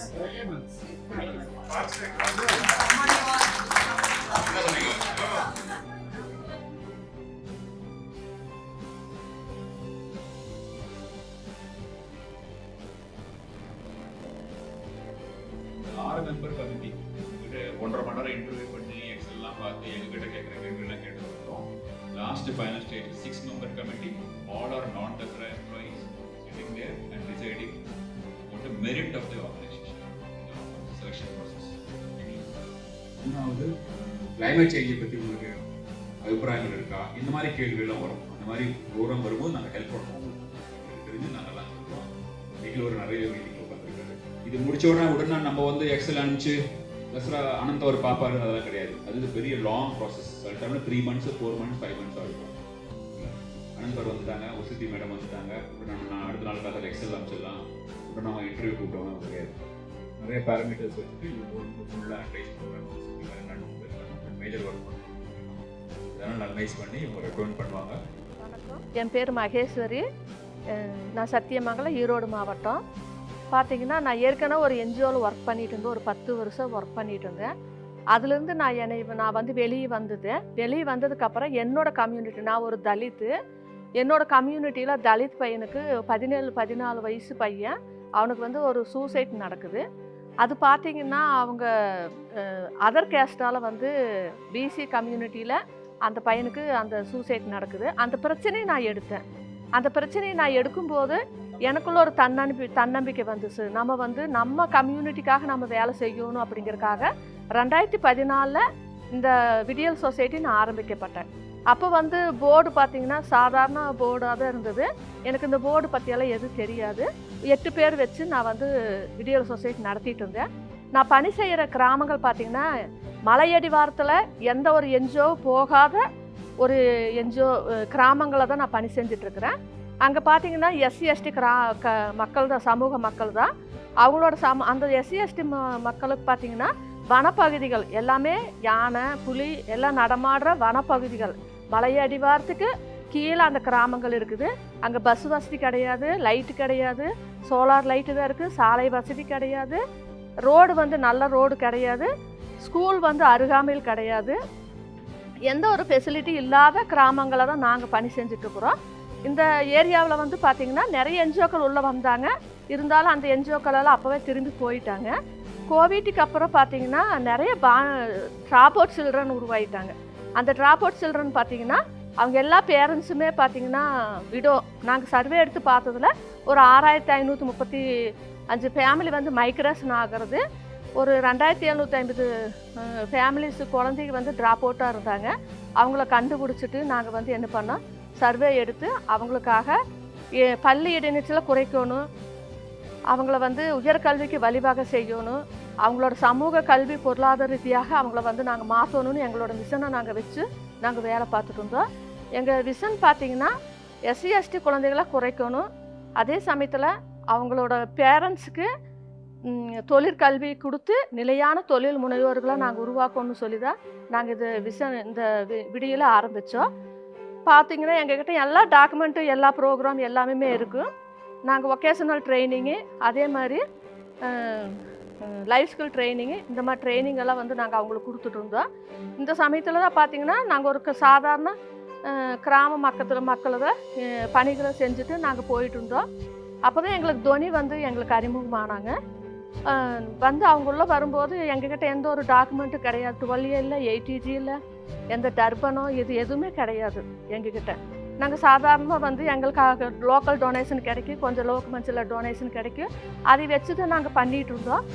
அப்போ பார்க்கும்போது என்னென்னா எங்களை வந்து 8 லட்சம் ரூபா தான் எங்ககிட்ட இருந்தது. எங்களோட அக்கௌண்ட்ஸ் பார்த்திங்கன்னா ஃபைனான்ஸில் 8 லட்சம் தான் இருந்தது. அவங்க வந்து பார்த்தாங்க, அந்த டீம் வந்து பார்த்தாங்க. பார்க்கும்போது என்னடா ஒன்றுமே இல்லை, ஒரு சிஸ்டமேட்டிக்காகவே இல்லை, எப்படி எடுக்கிறதுன்னு சொல்லிட்டு அவங்க அந்த டீம் வந்து கன்சல்ட் பண்ணாங்க. நான் ரொம்ப கெஞ்சி கேட்டேன், பெரிய பெரிய என்ஜிஓ வந்து நீங்கள் எல்லா டாக்குமெண்ட் ரெடி பண்ணி அவங்கள உயர்த்தது வரை என்ன மாதிரி ஒரு சாதாரண விமன் வந்து நடத்துகிறேன் என்னோடய என்ஜிஓவை நீங்கள் பெரிய அளவில் கொண்டு வரணும், எங்களுக்கு நீங்கள் அந்த ட்ரைனிங் கொடுத்து எங்களை டெவலப் பண்ணுங்கள், அதுதான் வந்து ஒரு சாதனை அப்படின்னு சொல்லி நாங்கள் கேட்டதன் அடிப்படையில் எனக்கு போன வருஷம் 2022 ஆகஸ்ட்டு 16 தான் என்னை செலக்ட் பண்ணாங்க. அது வரைக்கும் எனக்கு ஒரு நம்பிக்கையே இல்லை, எல்லாம் யார் வந்தாலும் இப்படியே பண்ணுறாங்களே அப்படின்னு சொல்லி ஒரு மனசுக்குள்ள ஒரு ஆதங்கம். 2022 16 எனக்கு துணி வந்து உன்னை செலக்ட் பண்ணியிருக்காங்க, நீங்கள் வந்து எங்கள் சகாயா ப்ரோக்ராம்லாம் நீங்கள் சேர்ந்துக்காங்கன்னு சொன்னாங்க. அதுக்கப்புறம் நான் வந்து சேர்ந்தேன். அப்போ வந்து சேரும்போது ஆரம்பத்தில் எல்லாருமே வந்து இந்த நீங்கள் ட்ரைனிங் கொடுத்தா நீங்கள் ஃபண்டு வாங்கி கொடுப்பீங்களாங்கிற கேள்வி நிறைய பேர் கேட்டாங்க. ஆனால் நான் எதுவும் கேட்கல. ஏன்னா என்னை செலக்ட் பண்ணினது ஒரு பெரிய விஷயம். நம்மக்கிட்ட எந்த ஒரு டாக்குமெண்ட்டு கிடையாது, எதுவுமே கிடையாது. அப்படி இருக்கும்போது செலக்ட் பண்ணினதே ஒரு விஷயம், பெரிய விஷயமா இருக்கும்போது அவங்கள போய் நம்ம கேள்வி கேட்கக்கூடாது. நிச்சயம் ஏதாவது ஒரு நம்பிக்கை இருக்குது அப்படிங்கிற அந்த நம்பிக்கையை வச்சுட்டு தான் அவங்க கொடுத்த 15 மாதம் ட்ரைனிங் வந்து நாங்கள் அட்டன் பண்ணணும். அதில் எனக்கு ஃபஸ்ட்டு கவர்னன்ஸ் தான் எடுத்தாங்க. கவர்னன்ஸ் பார்த்திங்கன்னா டோட்டலாக சேஞ்ச் பண்ணிட்டேன். அதில் சாதாரண எங்களை சொந்த பந்தத்தை தான் நாங்கள் சொசைட்டியில் வச்சுருந்தோம். கவர்னன்ஸ் ட்ரைனிங் கொடுத்ததுக்கப்புறம் யார் வந்து கவர்னன்ஸ் தான் அந்த என்ஜிஓவை நடத்தணும், கவர்னன்ஸ் தான் டோனர்கிட்ட பேசணும், கவர்னன்ஸ் தான் ஃபண்ட் ரைசிங் பண்ணணும். கவர்னன்ஸுக்கு ஃபஸ்ட்டு வந்து எப்படி அழைப்புதல் ஆன்லைன் மூலிமா மெயில் அனுப்புறது, அவங்களுக்கு வந்து நம்ம வரவு செலவு திட்டங்களை வந்து சொல்கிறது, அவங்களுக்கு என்னென்ன நம்ம ஆண்டு அறிக்கை ஸ்ட்ராட்டஜி பிளானிங்கு என்ன செய்கிறோமோ அதையும் ஃபஸ்ட்டு அவங்களுக்கு அனுப்பி அவங்க அதையெல்லாம் பார்த்துக்கிட்டு அதுக்கப்புறம் வந்து நம்மக்கிட்ட அவங்க பேசணும், அந்த போர்டில் வந்து பேசணும். அப்போ நம்ம ஏற்கனவே அனுப்பிட்டோம்னா அதுக்கப்புறம் அவங்க 1 மணி நேரத்தில் நம்ம கூட குயிக்காக பேசி நம்மளோட வரவு செலவு திட்டத்தை ஓப்பனாக இருக்கணும். அந்த என்ஜிஓவில் அந்த கவர்னன்ஸில் நம்மளோட என்ஜிஓவோட பேக்ரவுண்ட் எல்லாமே ஓப்பனாக இருக்கணும். அப்படி தான் வந்து இந்த கவர்னன்ஸ் சொல்லி கொடுத்தாங்க. அதையும் நாங்கள் ஃபாலோ பண்ணணும்.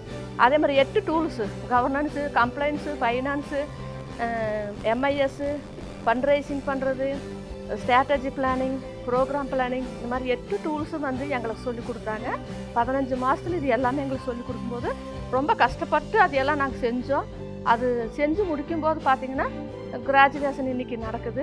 இதில் வந்து நாங்கள் செலக்ட் ஆகிருக்கோம். 90 எப்போவுமே 85 வாங்கினா கூட பாஸ்ன்னு சொன்னாங்க. ஆனால் நாங்கள் 91 வாங்கியிருக்கிறோம். அதுவே எங்களுக்கு ஒரு பெரிய விஷயம். ஏன்னா நான் 13 பாயிண்டில் தான் இருந்தேன்.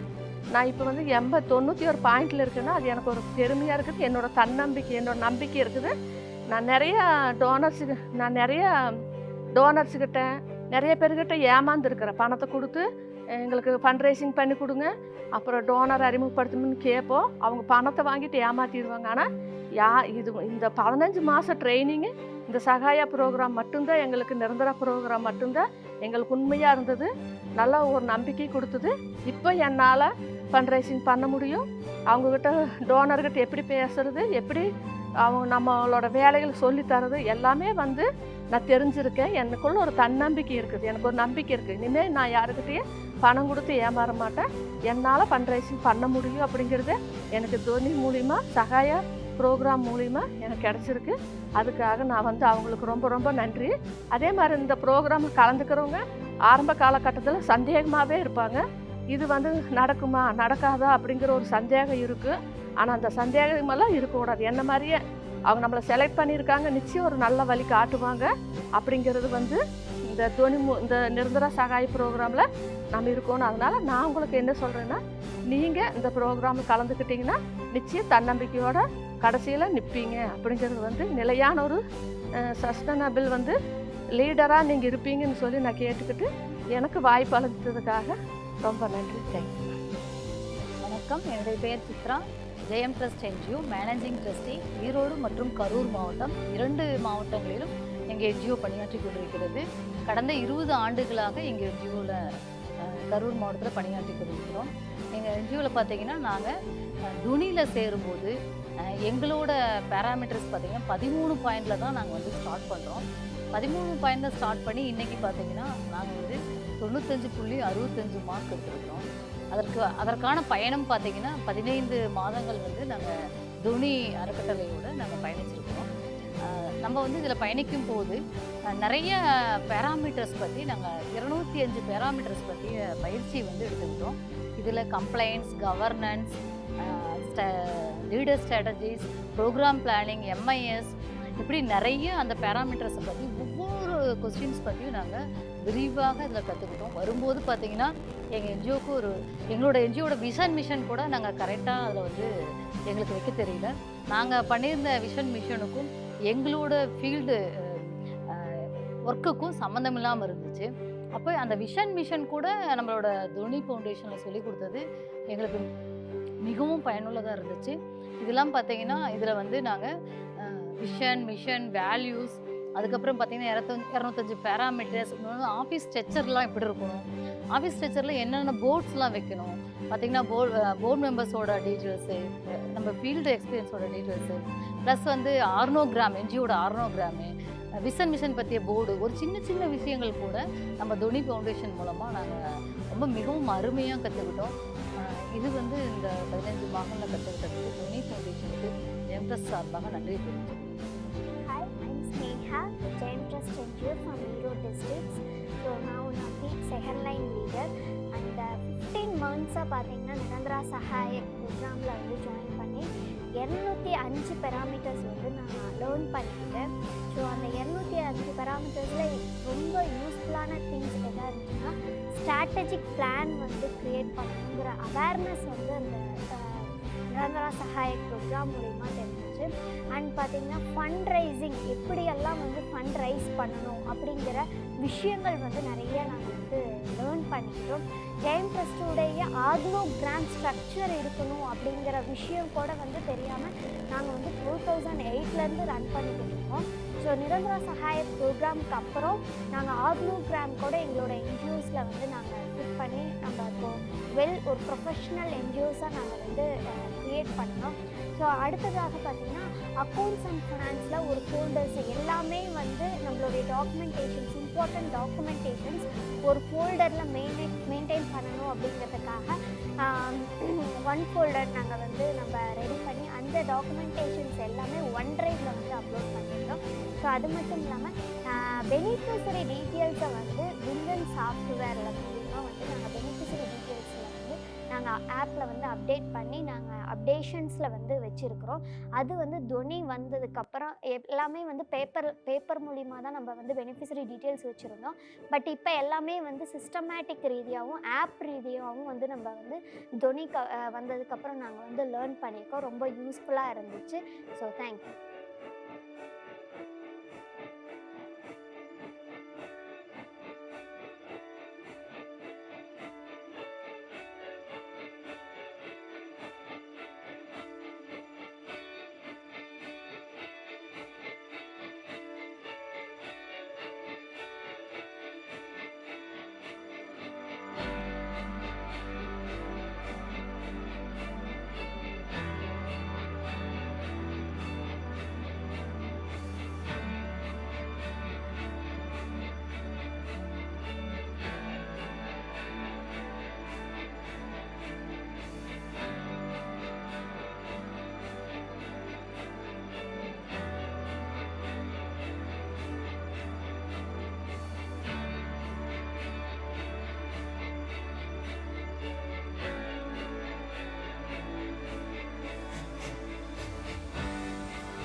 ஏதாவது ஒன்றத்தில் வந்து நீங்கள் ஸ்பெஷலைஸ்டாக லேண்ட் பேஸ்ட் ஆக்டிவிட்டிஸ் குறிப்பாக வந்து பூச்சிக்கொல்லி ரசங்கள் உரங்கள் போடாமல் இயற்கை விவசாயம்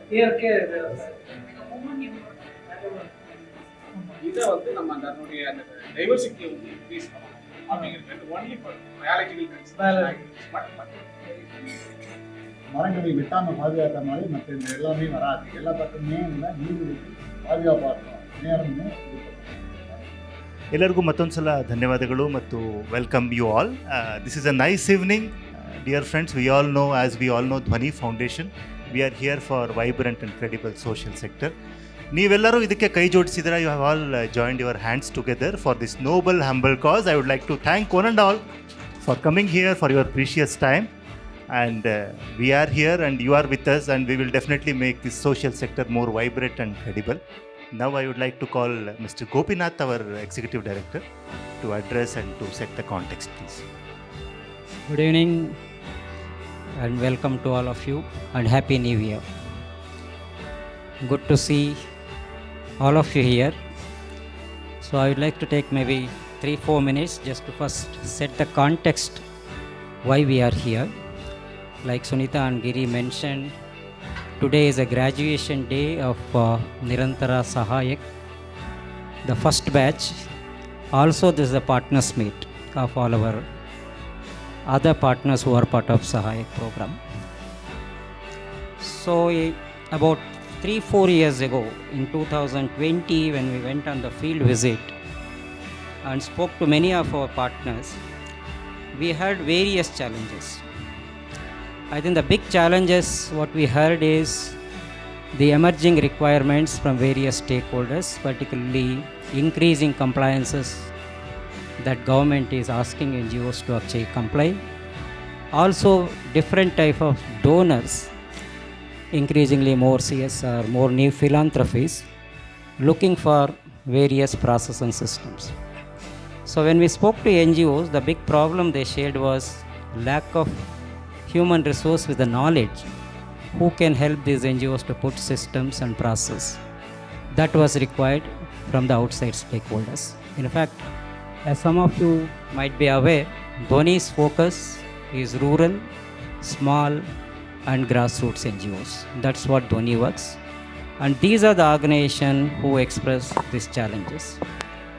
In a way, Niranthara Sahayak is a program which has two types of interventions.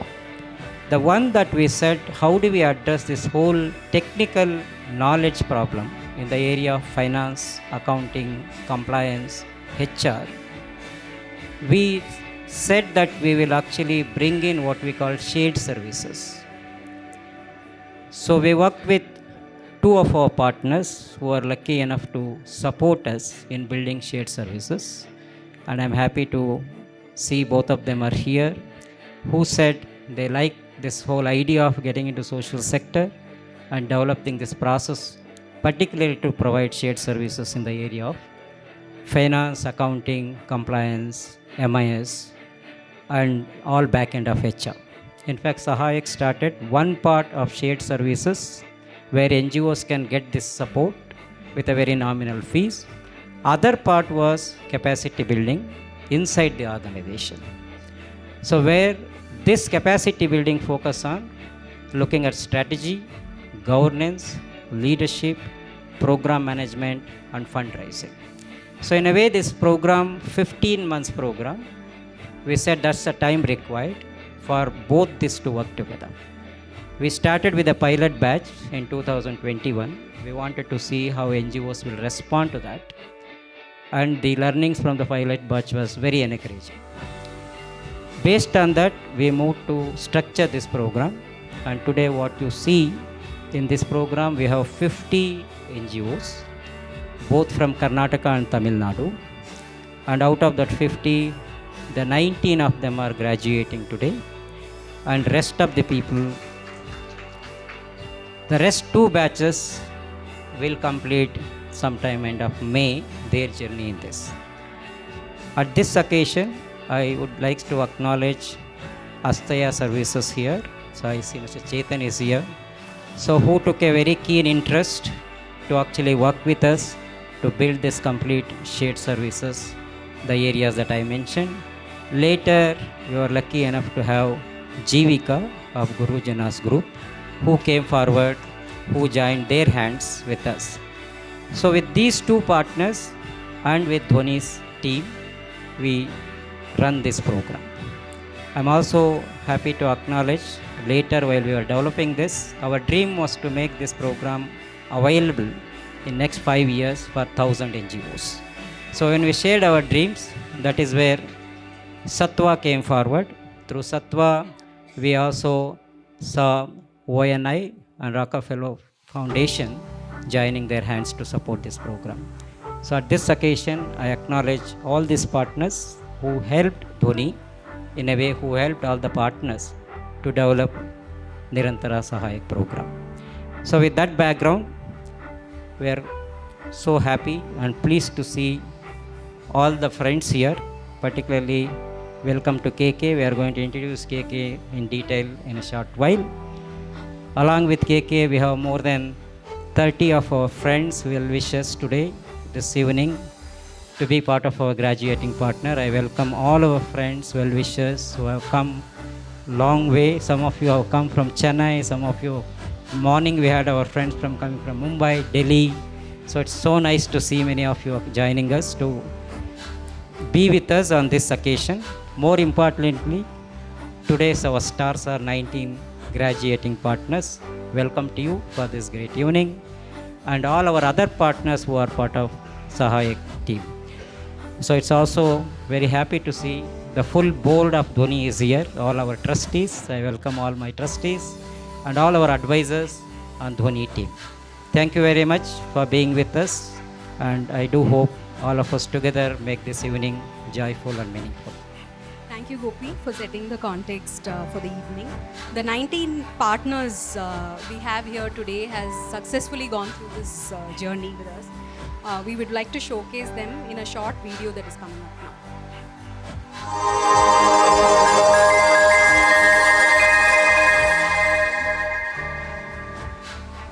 India is home to over 3.3 million NGOs, but not all of them have equal access to resources and opportunities. Many grassroots NGOs who work closely with the most marginalized communities face challenges in securing funding, meeting donor expectations, and communicating their impact. However, against all these odds, they continue to serve their communities, including the most vulnerable and marginalized. These grassroots organizations are the champions of the last mile delivery, and their work spans across health, education, women's empowerment, child rights, self-help groups, livelihoods, environment, tribal welfare, agriculture, and more. Dhoni Foundation is committed to empowering these grassroots NGOs through organizational development. Some of the biggest challenges that social sector organizations, especially small and rural NGOs, face today are in organizational development, establishing trust and accountability with external stakeholders, sustainability, and meeting donor expectations. Dhoni Foundation believes that strengthening these NGOs from within will help them achieve their goals, enhance their credibility, and amplify their voices. Dhoni Foundation offers various capacity building programs to help grassroots NGOs improve their governance, strategy, operations, and sustainability.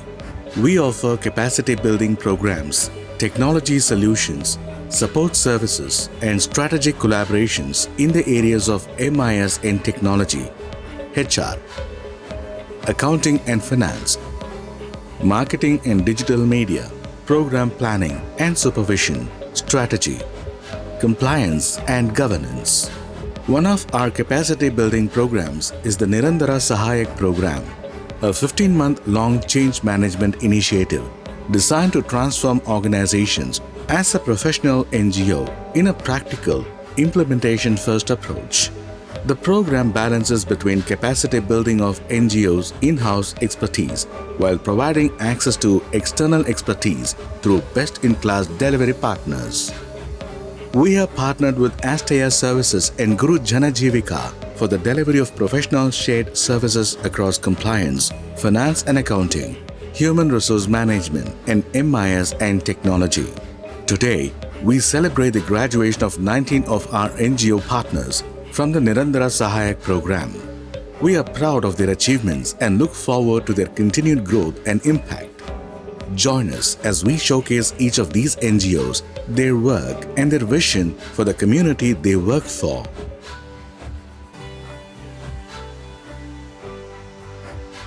Days, his early days of career and Wipro's earlier days, I guess. Started on the ground floor, as they call it. Spent 17 long years there, and then he and some of his friends from Wipro, they came out and started a company called Mindtree, which very quickly made its mark. And I used to be in Infosys, and I remember we looked at it very interestingly because Infosys had a very similar story. Some 7 people came out from an IT company and started its own. And they really made an equal mark. And last year Mindtree did 10,000 crores in revenue. So you can imagine the scale they were able to build up. KK later on became the CEO and till recently was the executive chairman of Mindtree. In parallel, he was also the president of NASSCOM. NASSCOM, as probably some of you may know, was an association which was set up for IT companies to come together to work with all the stakeholders. It was a very interesting initiative taken by companies which otherwise used to be very cutthroat competitors in the market. But they worked together, they collaborated so that Indian IT sector is vibrant. And I think that was a very, very important initiative which was done by the Indian IT industry and a big reason for its big success. He also, I think you're still the chair of NASSCOM Foundation. Oh, just hand it over. Okay, so he led NASSCOM Foundation for a few years and giving it a direction. That is the NGO arm of NASSCOM Foundation. He is a very active angel investor, but also very, very active in the philanthropic space. And we thought it will be really a pleasure and just a casual conversation with him, and he immediately said yes. No, he just looked at his calendar and says, yeah, I'm here, I will come. So I'm so glad, KK, you are here. Speaking to him will be Shri Krishna. Shri Krishna is, so we have two Krishnas. So we'll have a Ras Leela. So Shri Krishna is a trustee on Dhwani Foundation. He is also a founder, CEO of Sattva Consulting. Sattva is now the leader in India in consulting in the social sector space. So he knows a lot about this space.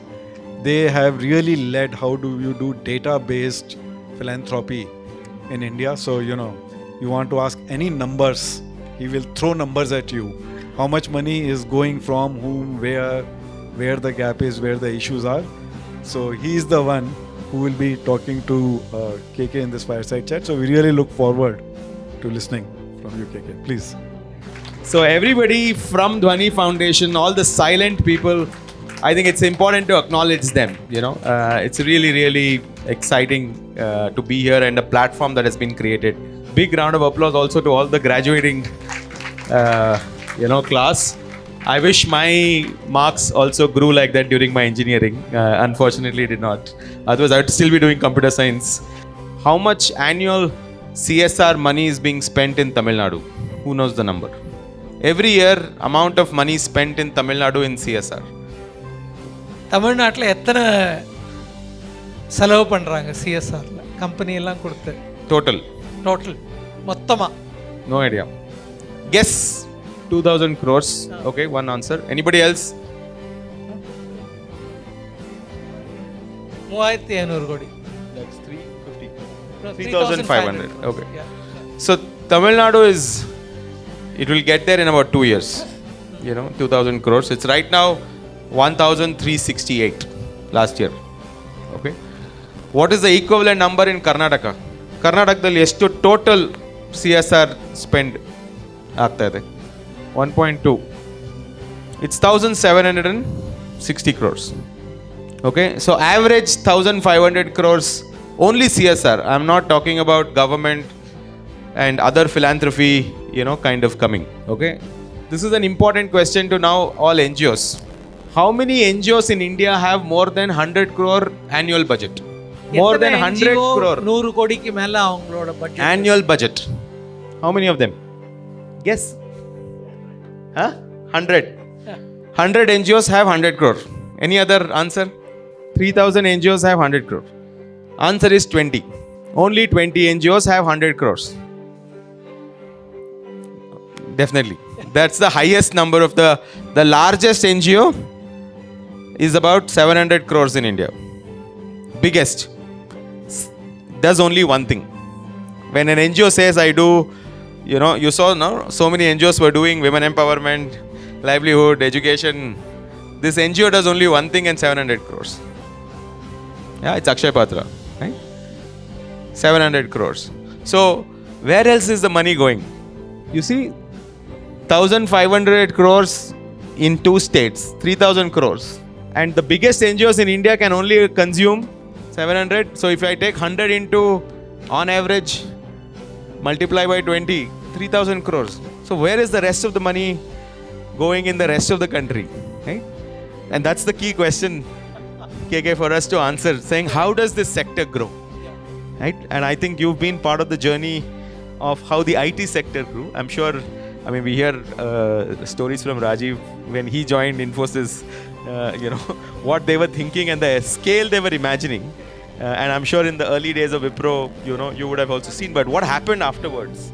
And India is going through that growth path in the sector.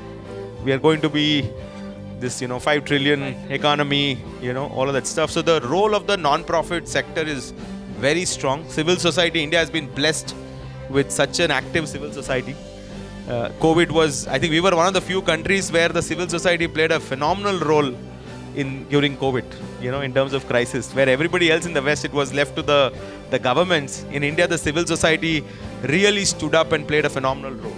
So in this opportunity, it'll be good to hear, parallels from your journey, the IT industry, and what did the IT industry do, in that process, which took it from where you all started in the ground floor, and now, I don't know which floor we are in. And I'm sure it's also not a few big companies, the IT industry, and the role of the NASSCOM then to bring everybody together. So a little bit of that with a little bit of your personal journey, and what interests you in the social sector also. I'm sure people want to hear a little bit. Absolutely. That's a great question, Krishna. Rajiv சொன்னார் கிருஷ்ணா வந்து நிறைய number இது பண்ணுவாருன்னு. நான் கொஞ்சம் பின்னாடி தங்கி போயிட்டேன்னா அப்புறம் நல்லா இருக்காது. அதனால் நானும் கொஞ்சம் நம்புறதுக்கு பண்ணுறேன். இப்போது இந்தியாவில் வந்து லிஸ்டட் கம்பெனிங்கிறாங்க. ஸோ கவர்மெண்ட் வந்து ஒரு ரூல் போட்டிருக்கு. 2014 கம்பெனிஸ் ஆக்டில் 2% ஆவரேஜ் லாஸ்ட் 3 years வந்து நீங்கள் சிஎஸ்ஆர் கொடுக்கணும். இந்த டிசம்பரில் பார்த்தீங்கன்னாக்க இந்தியாவில் இருக்கிற லிஸ்டட் கம்பெனிஸில் 4319 கம்பெனி இருக்குது. அவங்க ஒட்டுமொத்தமாக எத்தனை லாபம் பண்ணாங்கனாக்க 2,13,000 கோடி லாபம் பண்ணியிருக்காங்க. அதில் 2% அவங்க வந்து சிஎஸ்ஆருக்கு கொடுக்கணும். அது எவ்வளோ? அது 5 லட்சம் கோடி ஆகுது. கிருஷ்ணா என்ன சொன்னார்? 2 பெரிய ஸ்டேட்டில் 3000 கோடி தான் சிஎஸ்ஆர். இப்போ பார்த்தீங்கன்னாக்க எவ்வளோ வித்தியாசம் இருக்குது. 3000 கோடியிலேருந்து 5 லட்சம் கோடி, அவ்வளோ ஆப்பர்ச்சுனிட்டி இருக்குது. அதே மாதிரி தான் இப்போ இந்தியன் ஐடி இண்டஸ்ட்ரியை பார்த்தீங்கன்னாக்க நான் 1980 இந்தியன் ஐடி இண்டஸ்ட்ரியில் சேர்ந்தேன். அப்போ என்ன சொன்னாங்க? இந்தியா வந்து உலகத்துக்கே சாஃப்ட்வேர் பண்ணலாம் அப்படின்னு சொன்னாங்க. நாங்களும் சரி போய் பண்ணலான்னு சொல்லிட்டு வெளி யூஎஸில் போய் கஸ்டமர்லாம் பார்த்தா, நீங்கள் வந்து மோஸ்ட்லி வந்து பாம்பு பிடிக்கிற ஆளுங்க தானே, நீங்கள் எங்கே சாஃப்ட்வேர்லாம் பண்ணுவீங்க, எங்கள் கம்ப்யூட்டர்லாம் தெரியுமா உங்களுக்கு அப்படின்னு கேள்வி கேட்பாங்க. ஆனாலும் விடாமல் எங்கள் இதில் நிறைய யங் ஆளுங்க இருக்காங்க, நல்ல இன்டெலிஜென்ஸோடு இருக்காங்க. நல்ல வேளை ஒரு பெரிய இது வந்தது. அவங்கெல்லாம் ஒரு மெயின் ஃப்ரேம்னு ஒரு கம்ப்யூட்டர் யூஸ் பண்ணிட்டு இருந்தாங்க. அதில் வந்து தேதி போடுறதுக்கு 2 டிஜிட் தான் இருந்தது. ஸோ 2000 வந்து 00 இருந்தது. நம்ம 2001 போனால் அந்த ப்ரோக்ராம்லாம் வேலையே பண்ணாது. அதை மாற்றுறது ரொம்ப மேனுவல் வேலை. இப்போ நம்ம வந்து குட்ஸை ஒரு இடத்துலேருந்து எடுத்துக்கணும்னா மேனுவலாக தூக்கிட்டு போகிற மாதிரி வேலை அது. சரி, நீங்கள் இந்தியன்ஸ் அதை பண்ணுங்க அப்படின்னு. என்ன பண்ணோம்? அது லோ லெவல் வேலை, அதெல்லாம் பண்ண மாட்டோம், அதெல்லாம் சொல்ல. வேலை கொடுக்குறீங்களா, நாங்கள் பண்ணுறோம் அப்படின்னு. அதுதான் ஒரு பெரிய இது வந்து. ஆனாலும் என்ன மெயினாக இருந்ததுனாக்க, ஒன்று பார்த்தீங்கன்னா ஐடி இண்டஸ்ட்ரியில் முதல்ல யாரெல்லாம் சக்ஸஸ் ஆனாங்களோ அவங்களெலாம் இந்த பிர்லா, டாட்டா கம்பெனி, டாட்டா ஒரு கம்பெனி வந்து அது நல்லா பண்ணிச்சு. பட் யாரும் வந்து ஒரு பெரிய இதுலேருந்து வந்தவங்க இல்லை. இப்போ மிஸ்டர் நாராயணமூர்த்தி பார்த்தீங்கன்னாக்கா அவராக தானே ஆரம்பித்தார். அசீம் பிரேம்ஜி அவராக தானே ஆரம்பித்தார். எல்லா கம்பெனியும் வந்து ஒரு இண்டிவிஜுவலோட அவரோட ஆற்றல்னால, அவரோட ஆம்பிஷன்னால் பண்ண முடியுங்கிற இது. ஸோ உங்களுக்கு அதில் என்ன இதுனாக்க, நீங்கள் ஒரு சின்ன என்ஜிஓ இருக்கலாம், பட் ஸ்டில் உங்களுக்குள்ள ஒரு மாற்றம் இருக்கணும். நாங்கள் பெருசாக பண்ணலாம், இவ்வளோ ஆப்பர்ச்சுனிட்டி இருக்குது. இவர் சொன்னார் 3000 கோடி, நான் சொல்கிறேன் அது 5 லட்சம் கோடி. ஸோ நிறையா இது 100 தடவைக்கு மேலே இல்லை, 1000 தடவை உங்களுக்கு ஆப்பர்ச்சுனிட்டி இருக்குது. ஸோ அந்த ஆம்பிஷன் இருக்கணும், பண்ண முடியுங்கிற இது இருக்கணும். பட் ஒன்றுமே நாளைக்கு நடக்காது. இதெல்லாம் இப்போ இந்தியன் ஐடி இண்டஸ்ட்ரி பார்த்தீங்கன்னாக்க ஃபஸ்ட்டு 8-10 வருஷத்துக்கு ஒன்றும் ஆகாது, ஒன்றுமே ஆகலை. நான் ஒரு 5000 கம்பெனி படியேறி இறங்கியிருப்பேன், எல்லோரும் தூக்கி போட்டாங்க. ஒன்றும் பண்ண முடியாது, உங்களால் பண்ணாதீங்க. அவங்களுக்கு ஒரு ப்ராப்ளம் இருக்கச்சே, சார் நாங்கள் பண்ணுறோம் அது ரொம்ப இப்போது நம்ம பேசிகிட்டு இருக்கச்சே சொன்னாங்க மேனுவல் ஸ்கேவெஞ்சிங், அந்த மாதிரி வேலை இது ஜஸ்ட் அந்த 2 டிஜிட்டை மாற்றுறது, அது கூட பரவாயில்ல நாங்கள் பண்ணுறோம் அப்படின்னு. பட் ஆனாக்கா அதெல்லாம் எல்லாருமே ஒரு இதோட சேர்ந்து நாங்களால் பண்ண முடியும். இப்போ நடக்காட்டாலும் இன்னொரு 10-20 வருஷத்தில் இந்தியா சாஃப்ட்வேரில் ஒரு பெரிய இதுவாகணும். இப்போ பார்த்தீங்கன்னாக்க ஒன்றுமே இல்லாது 30 வருஷத்தில் இந்தியன் ஐடி இண்டஸ்ட்ரி இப்போ 40 லட்சம் பேர் அதில் வேலை பண்ணுறாங்க. 40 லட்சம் பேரில் நீங்கள் பார்த்தீங்கன்னாக்கா 60-70% அவங்க ஒன்றும் சென்னை பெங்களூர்லேருந்து வரவங்க இல்லை. அவங்க திருச்சியிலையோ இல்லை நாமக்கல்லையோ அங்கங்கே படித்தவங்க, அவங்களுக்கெல்லாம் இதுவாச்சு. நாட் ஓன்லி தட், நிறையா பேர் அங்கேருந்து அமெரிக்கா போனாங்க, யூகே போனாங்க, அவங்களுக்கு வேர்ல்டு எக்ஸ்பீரியன்ஸும் கிடச்சிது. எல்லாம் பண்ண முடியுங்கிற ஒரு மாற்றம் இருக்கிறதுனால அது உங்களுக்கு மெயினாக ஒன்று. இன்னொன்று ராஜீவ் சார் சொன்ன மாதிரி இந்த இண்டஸ்ட்ரி அசோசியேஷன் ஆஸ்காம் அவங்க என்ன பண்ணாங்கனாக்க, நீங்கள்லாம் போய் எல்லோரும் கம்பீட் பண்ணி வேலையை வாங்கணும், ஆனாக்கா என்னென்ன உங்களுக்கு வேணுமோ அதை நாங்கள் கவர்மெண்ட் கூட பேசி இன்ஃப்ளூயன்ஸ் பண்ணோம். இப்போது இந்தியாவிலே உட்காந்துட்டு இந்த கம்யூனிகேஷன் லிங்க் இல்லாட்டி ஐடி இண்டஸ்ட்ரி வேலையே பண்ணியிருக்காரு. அதுக்கு ஒரு தமிழ் ஐஏஎஸ் ஆஃபீஸர் மிஸ்டர் விட்டல்னு ஒருத்தர் வந்தார். அவர் பார்த்தாரு இது பெரிய ஆப்பர்ச்சுனிட்டி, நான் என்ன பண்ண முடியுமோ கவர்மெண்ட்டில் பண்ணி இதெல்லாம் பண்ணித்தரேன்ட்டு அவர் பண்ணார். அவர் பண்ண அந்த ஒரு இதனால நிறையா கம்பெனி பெங்களூரில் உட்காந்துட்டு சென்னையில் உட்காந்துட்டு அமெரிக்காவில் இருக்கிறவங்களுக்கும் ஜப்பானில் இருக்கிறவங்களுக்கும் சாஃப்ட்வேர் பண்ண முடியும். ஸோ நீங்கள் கவர்மெண்ட்டு இல்லை பெரிய கம்பெனியோட ஒரு கொலாபரேட்டிவ் மேனரில் வேலை பண்ணுறது ரொம்ப இம்பார்ட்டண்ட். அதுக்கு எப்படி ஆகுனாக்க, நீங்கள் ஒரு இதில் இவர் சொன்னார், இப்போ இந்த 700 கோடி என்ஜிஓ ஒரே ஒரு இதில் தான் ஃபோக்கஸ் பண்ணுது. அதே மாதிரி நீங்கள் ஸ்பெஷலிஸ்ட்டாக இருக்கணும். நீங்கள் ஸ்பெஷலிஸ்ட்டாக இருந்தால் தான் நீங்கள் கவர்மெண்ட்டிட்ட போய் இந்த மாதிரி நான் சர்வ் பண்ணுறது பிள்ளைங்க who are affected by cerebral palsy வச்சுக்கோங்க, அவங்களுக்கு எப்படி நம்ம நல்ல வாழ்க்கை கொடுக்க முடியும்னு நீங்கள் கவர்மெண்ட் இன்ஃப்ளூயன்ஸ் பண்ணணும். அந்த கேப்பபிலிட்டி உங்களுக்கு இருந்ததுனாக்க you will get corporates who will also buy into that and allocate you part of the CSR. So இப்போ நான் ஐடி இண்டஸ்ட்ரி எக்ஸ்பீரியன்ஸ்லேருந்து பார்த்து சொல்லணுன்னாக்க, ஒன்று நீங்கள் தன்னம்பிக்கை வேணும், அது ரொம்ப இம்பார்ட்டன்ட். தன்னம்பிக்கையோட நம்மளால் இதை பண்ண முடியும், 5 வருஷம் ஆனாலும் சரி 10 வருஷம் ஆனாலும் சரி நான் பேஷண்ட்டாக அதை பண்ணிகிட்ருப்பேன். நீங்கள் நிறையா கொலாபரேட் பண்ணணும் கவர்மெண்ட் கூட, மற்ற என்ஜிஓ கூட. இப்போ நான் பேசிகிட்டு இருக்கச்சே ஒருத்தர் சொன்னார், நான் ONDC யூஸ் பண்ணி எங்கள் விமன் ஆண்டர்பிரினர்ஸ் செல் பண்ண விட்றேன். அந்த நாலேஜ் உங்களுக்குள்ளேயே நீங்கள் பேசி அது பண்ணணும். Collaboration between yourselves and with the government is extremely important. And you have to convince corporate. இந்த டேட்டா இட்ஸ் பப்ளிக் டேட்டா. இந்த 4319 கம்பெனி இந்த வருஷம் 2,13,000 கோடி லேக் ப்ராஃபிட் பண்ணுவாங்கிறது காமன் டேட்டா. அதை அவங்க ஸ்பெண்ட் பண்ணுங்கிறதும் கவர்மெண்ட் ரூல். பட் இப்போ சொல்கிற மாதிரி இப்போ நீங்கள் கம்பெனியை போய் கேட்டிங்கனாக்கா அவங்க என்ன சொல்லுவாங்க, யாருமே எங்களுக்கு ஒரு நல்ல ஐடியா கொடுத்து பண்ணுறோங்கிற கான்ஃபிடென்ஸ் கொடுக்கறதில்ல, அதனால் same school gets painted 6 times. எனக்கு அவங்க 31 மார்ச்சில் முடிக்கணும், இல்லை சிஎஃப்ஓ சைன் பண்ணணும். ஸோ ஒரே ஸ்கூலில் 10 தடவை பெயிண்ட் பண்ணு, அவ்வளோதான் நாங்கள் பண்ணிட்டோம் அப்படின்னு. ஸோ நீங்கள் வந்து ஸ்பெஷலிஸ்ட் ஆகி நீங்கள் அவங்களுக்கு ஒரு இந்த நம்பிக்கை கான்ஃபிடென்ஸ் கொடுத்தீங்கன்னாக்க அவங்களும் உங்களுக்கு support. Thanks a lot, Keke. And you know, the painting the school multiple times is a real story, by the way. I won't take the name of the company. 22 times they painted the walls of the same school, timed in Whitefield.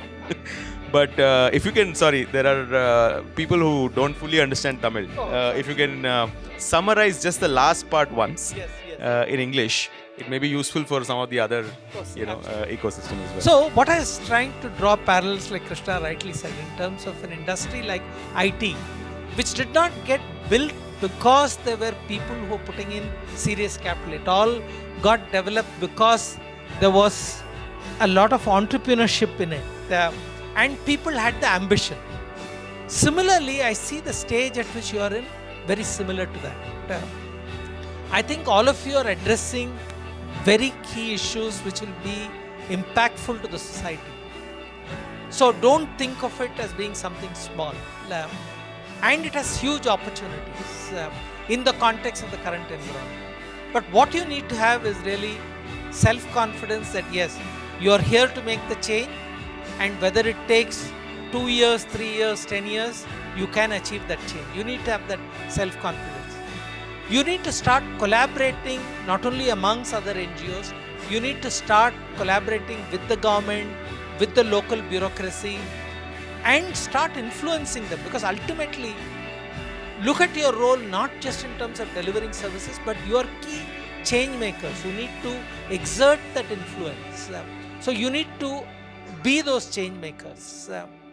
And lastly, I think you need to have proper systems and methods to really demonstrate that you're creating that impact, because that's most critical. Because when people believe in you and give you capital, which is money, I think they need to demonstrate results. Because to be honest, I don't take up boards, but I'm just on 2 boards.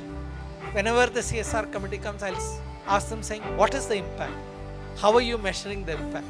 Because at the end of the day, companies are also responsible for their shareholders and their stakeholders. So you need to have the proper systems to be able to measure, and these systems will give companies the confidence that they would like to support. Absolutely, and I think the point that you mentioned on specialization and ambition, I think these are very, very important points, right? Specialization, the era of the generalist NGO is over, will struggle to kind of exist, right? In the future, you have to specialize. You should know one problem or one area very, very deeply to be able to kind of scale. And the second is ambition, and the ambition need not be whatever is the scale that you want to achieve, right? It not always being, at a larger scale. Big scale it's not like scale is good. Coming to the next point, which I think is something definitely to learn, which for me is where Dhwani's work has been, in many ways quite pioneering in the sector, is you are a social organization. You all agree? All the NGOs, you are social and your organization, which means you have 2 hats that you wear. One is a social hat, the other is the organization hat. If you have to wear the right hat at the right time. What I mean by that, if you are talking about a problem of how do I solve for education in my village, you should be wearing the social hat. But if you are discussing accounting, you cannot be wearing the social hat. You should be wearing an organization hat. You should run your organization very well, right? So you can't always wear the social hat all the time. You also need to wear an organization hat. You also have to make sure your HR policies are good, your board is there and contributing, your technology adoption is there. So those are all organizational things that one has to do, where I think Dhwani has really, really helped a lot of the organizations, and this brings in better processes, governance, transparency, things like that. Why is that important, and was that important for the for the IT sector in their early days, to kind of grow? No, I think what Sri said is very important, because again, if you look at the IT sector, today lot many people talk about the IT sector as a sector which has created a lot of wealthy people. One was an attitude change within the industry that when you create value, I think that value has to be shared, which is a very important element, which I think in social organizations happen in the context of their purpose itself, because when you're doing work, you want to sort of make that change. So that element of shared resources and shared wealth is already there, shared purpose is already there. But beyond that, I think when you go to public markets, what is most important is the markets having a trust that you're running the business in the best manner, you can be trusted, you are taking the interests of all the stakeholders. That is when people will get more confidence in you, and that consequently sort of builds on. Because see, trust is a two-way street. It cannot be, you cannot demand trust, you need to build it over a period of time, which is equally true of all of you NGOs. While a company might give you a project and support you, they'll only start trusting you if you deliver on whatever you promise. And that needs to continuously happen, which is what the IT industry did. Because if you think of Infosys, a company which started in 1983, for almost 10 years they struggled. They didn't really have any, what I would call, credible business. But once they identified software, they started working for overseas, and they very with ambition listed the company in 1993 in India. In 1998 they went to the US and listed it there, because they felt that they were world class in terms of whatever systems and process they had. So that is a big story for you. You can start thinking ambitiously and probably start scaling. If you really put in the systems and process, somebody will feel confident that they can trust you with their projects, which is a big lesson which you need to take from the IT industry. Because one key thing today, if you talk to people who are in the market, see, unfortunately, the whole issue of entrepreneurs in the Indian context always had a negative connotation, to be honest. 30 years back, if you talk in terms of an entrepreneur, a typical Indian will say, yeah, he's a promoter, he buys machinery and probably 10-15% of the thing will be paid to him, so he will get rich in the process. But the IT industry changed that dynamics. They said founders will be transparent, they'll be accountable, people can question them in terms of what they do. Birlas or Tatas or the Reliance. Again, just as a pure sort of coincidence, IT industry is the only industry which Reliance doesn't have a big presence, because it was all built by entrepreneurs. And that's because the market sort of acknowledges that there is a set of, and again, the other big thing in IT industry, practically everybody who became or started a company came in from a middle class background. And that values sort of really started flowing into the organization itself.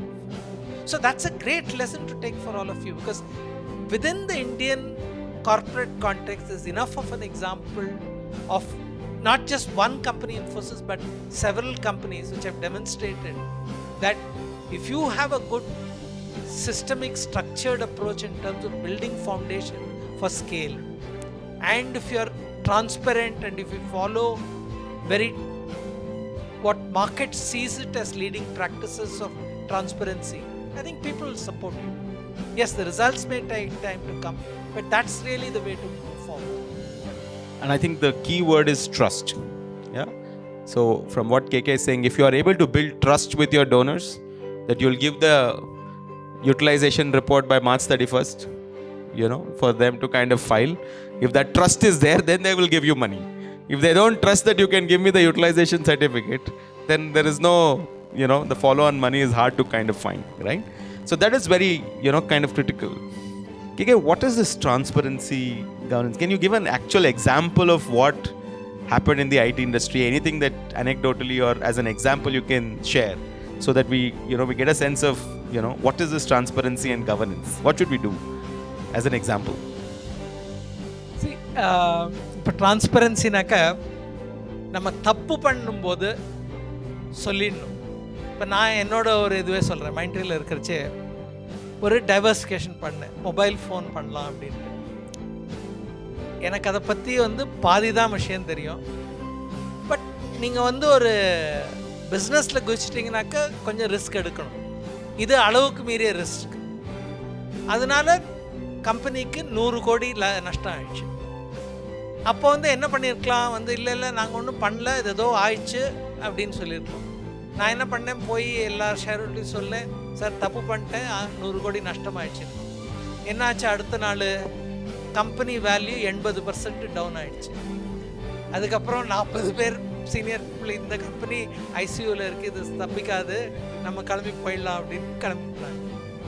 But ஆனாக்க என்ன ஆச்சுனாக்க, அப்போ நாங்கள் சொன்னோம், போய் தப்பு பண்ணிட்டோம், but நீங்கள் எங்களுக்கு 2-3 வருஷம் கொடுங்க, நாங்கள் கம்பெனியை மாற்றி காட்டுறோம்.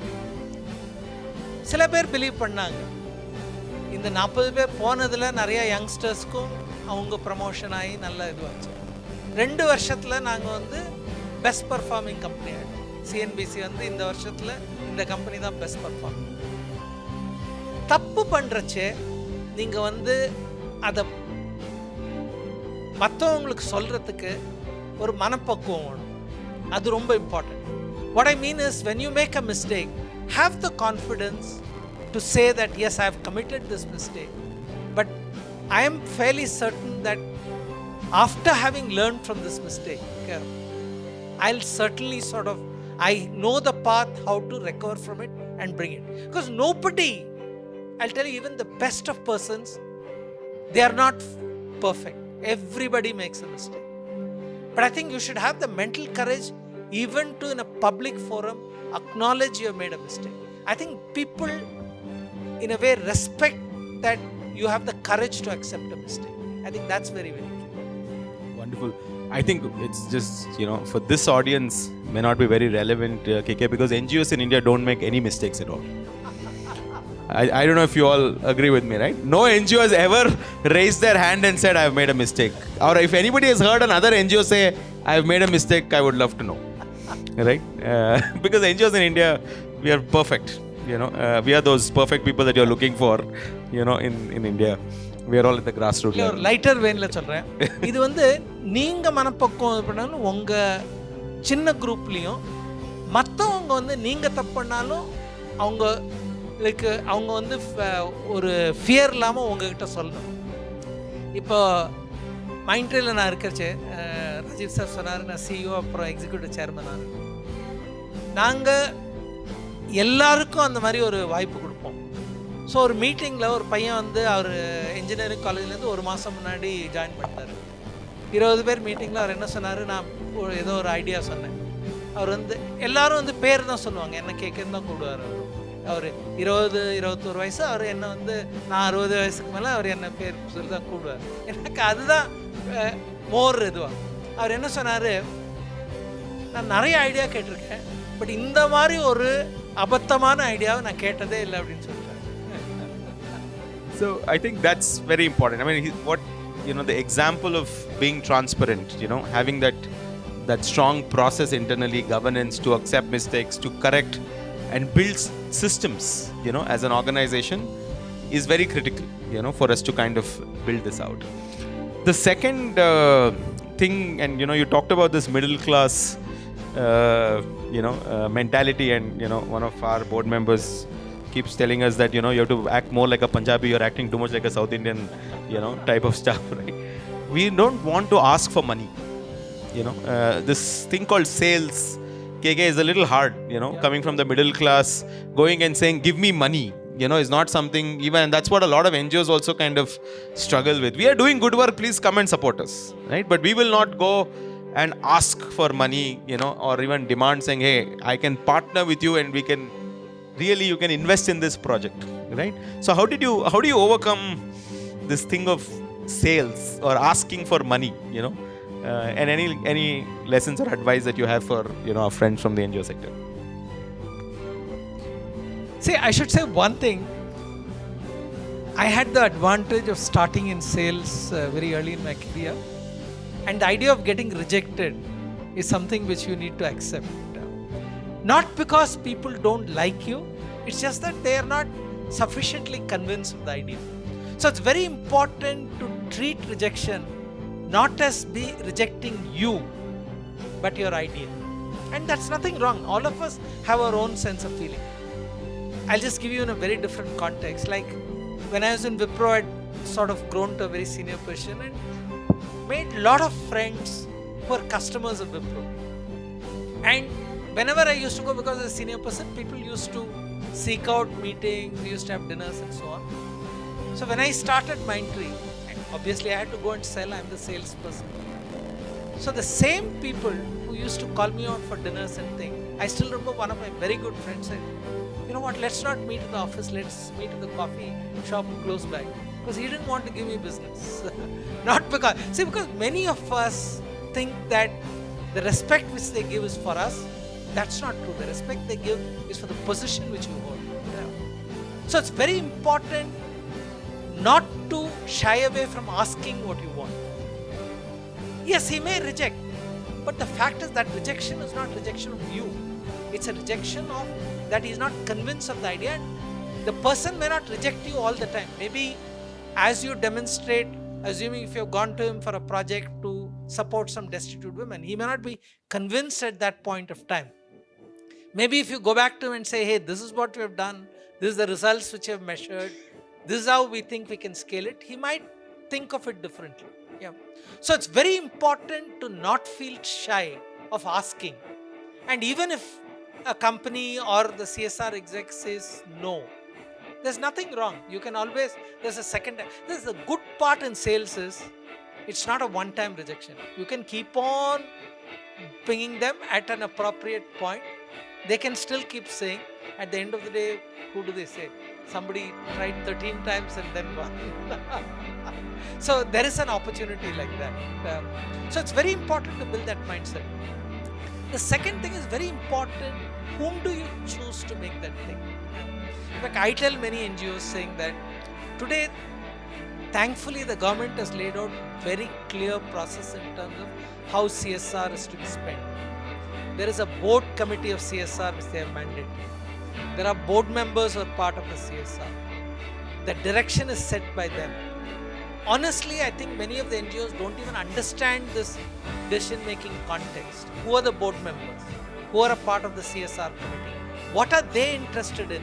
And how do I pitch to them so that they start influencing the company? Because you as an outsider, when you go and meet the CSR head, he will throw you out. Because if he doesn't know you, he'll throw you out. Whereas if the board member says, hey, I met this NGO, they are good, evaluate them, he will give you enough time. So it's a very important, see, at the end of the day, selling is very simple. You need to understand the decision-making context. And at the end of the day, most big organizations with whom you deal with, the decision is not with one individual, it's always a collective decision. So who are the key people who will influence that? You need to touch base with all of them. So sometimes, as an NGO, like Sri says, you feel, hey, I'm doing good work, people will have to come in a queue and give me money. That doesn't happen.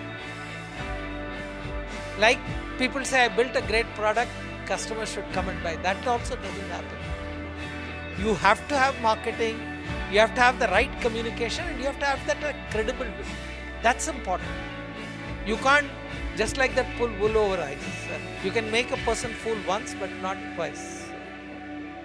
Yeah, and I mean, in building on what Gege is saying, we can't make everybody our donor and customer.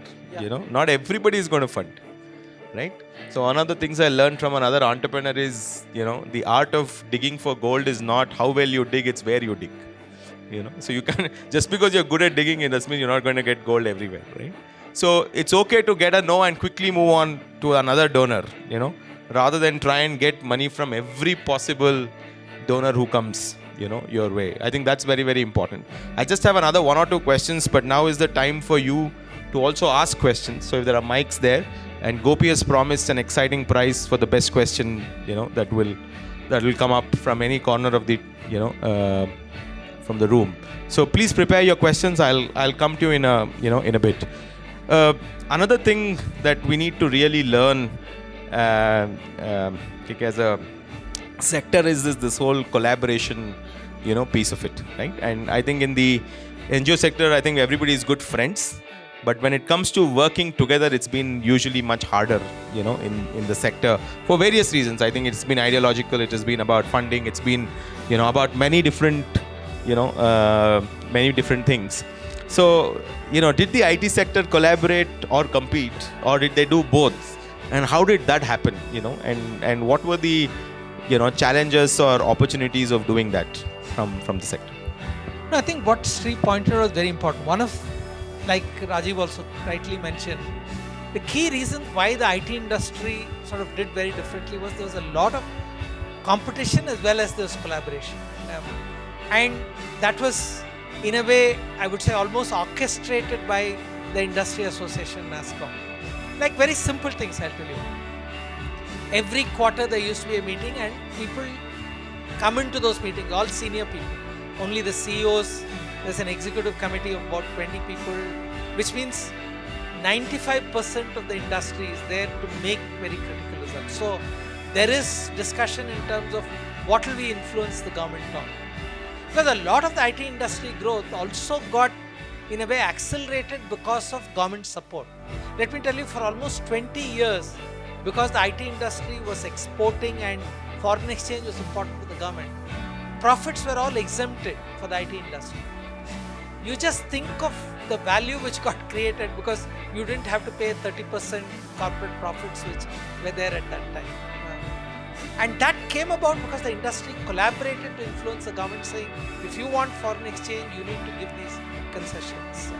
Similarly, the IT industry was very dependent in terms of export of computers because we were never self-sufficient. How do you make the whole process easy? I think there can be similar issues which NGOs can handle yourself. Just like I talked about what is the decision-making structure in a company. I'm sure if there is one NGO who's, I'm just taking a name, potentially selling to an MRF in Chennai, I'm sure there's a decision-making process which they have. There is a board which has a certain set of priorities. There's nothing wrong in you sharing, saying, you know what, I'm being supported by MRF, but I think they're really focusing on women empowerment, education of girls and so on. And that will really help the other things. And how can you really share with others both your mistakes and what has worked for you? I think that's a very powerful way. And more than anything else, at the end of the day, you're wanting to create an organization which will live beyond you, which means that you have to create a fundamental foundation. Now, you will know that in finance and accounting, these are things which you did wrong. How can you educate others about it so that they don't commit the same mistake? Because at the end of the day, by you sharing that knowledge, it's not that they're going to eat away your lunch. Because more and more people want specialization and you can do your own work. See, at the end of the day, by sharing, it pushes you to go to the next stage. Because you have to continuously improve yourself. And examples and what worked for you in building a foundation on which your organization is being built is very, very critical. So I would think collaborate amongst yourself, try and create a forum by which you can start influencing a larger group of people. How do you take common things to the government? It could be something which is in your area. So how do you influence the MLA in your place to allocate some funds for these 2-3 things? Because see, at the end of the day, fortunately in our political system, there is a tremendous level of leverage the elected representatives have, including the corporate ward councillor in each one of our towns or they have a tremendous flexibility in terms of what they can do. But the ability to influence them comes through collective wisdom, which is how you have to sort of collaborate between yourselves and go with a common purpose. I think that's what will really help. Thank you, for that. And I know I have a few more questions, but we'll now open up Gopi's prize questions. Anybody has questions? Before you start, I'm very aware of what happens when I give the mic to an NGO person. Okay, so you can't fool me. Okay, please don't introduce yourself or your organization. Just the question in as short as possible, so that we can get, not to discourage introducing, but we can get as many questions as possible. Yeah? Otherwise, I will step in. Totally agree and I appreciate. My question is, we do talk about a lot of compliance, impact assessment, and a lot of metrics around that, which are good. But my struggle is, how do we make an assessment of beneficiaries' commitment for the growth for which you are working towards? Because that kind of contradicts with the impact assessment that we are trying to do. For example, I do a lot of work and finally realize that this is not the what they really wanted, but the impact doesn't show. So how do we it's like a conflict, how do we address it? No, I must tell you that conflict is a real conflict. Again, let me give you the example of some of the similar conflicts we've gone through. See, when we started, like I said, most customers had the view that India is a backward nation, you can't do this. We proved that. Then the second question came, can you deliver consistently with quality? So we started doing what we call CMM level 5 and so on to demonstrate that yes, we can deliver anything. But the fact is, if you really ask me, all those matrices in terms of CMM 5, could it be done at the last level? Would everybody deliver to that? The answer was no. The fact is, you almost had to spend 10-15 years to really make it across the organization. So you're really at the very early stage now. See, honestly, when I was running NASSCOM Foundation, again, the budget of NASSCOM Foundation is 100 crore plus, completely contributed by member organizations. 3-4 years back, we started impact assessment. I would tell you, we have probably 1 on a scale of 10. And as we do more, we are realizing that some are not the right thing. So, right now, you need to focus on impact measurement, but don't get uncomfortable that it's not really measuring what you want. I think it will evolve. You're really at an evolving stage where it's a continuously moving target. So the purpose, like Akashwani, the purpose of measurement is to improve and not prove impact. So if you approach it in that, then the programs will get better. It's not like you design and you get it right? It will get better over a period of time. Ma'am, and then we'll come to it. What is the innovative approach for the small size NGOs for long-term beneficiaries? Designs for not a current problem. We want to go through for minimum 5 years or 3 years project. How do we can design that for only purpose for CSR? See, again, to be honest, innovation is really contextual, what you would like to do. But again, from my experience in terms of innovation, which I've seen is, sometimes you don't know when ideas come. I'll just share with you a Mindtree example.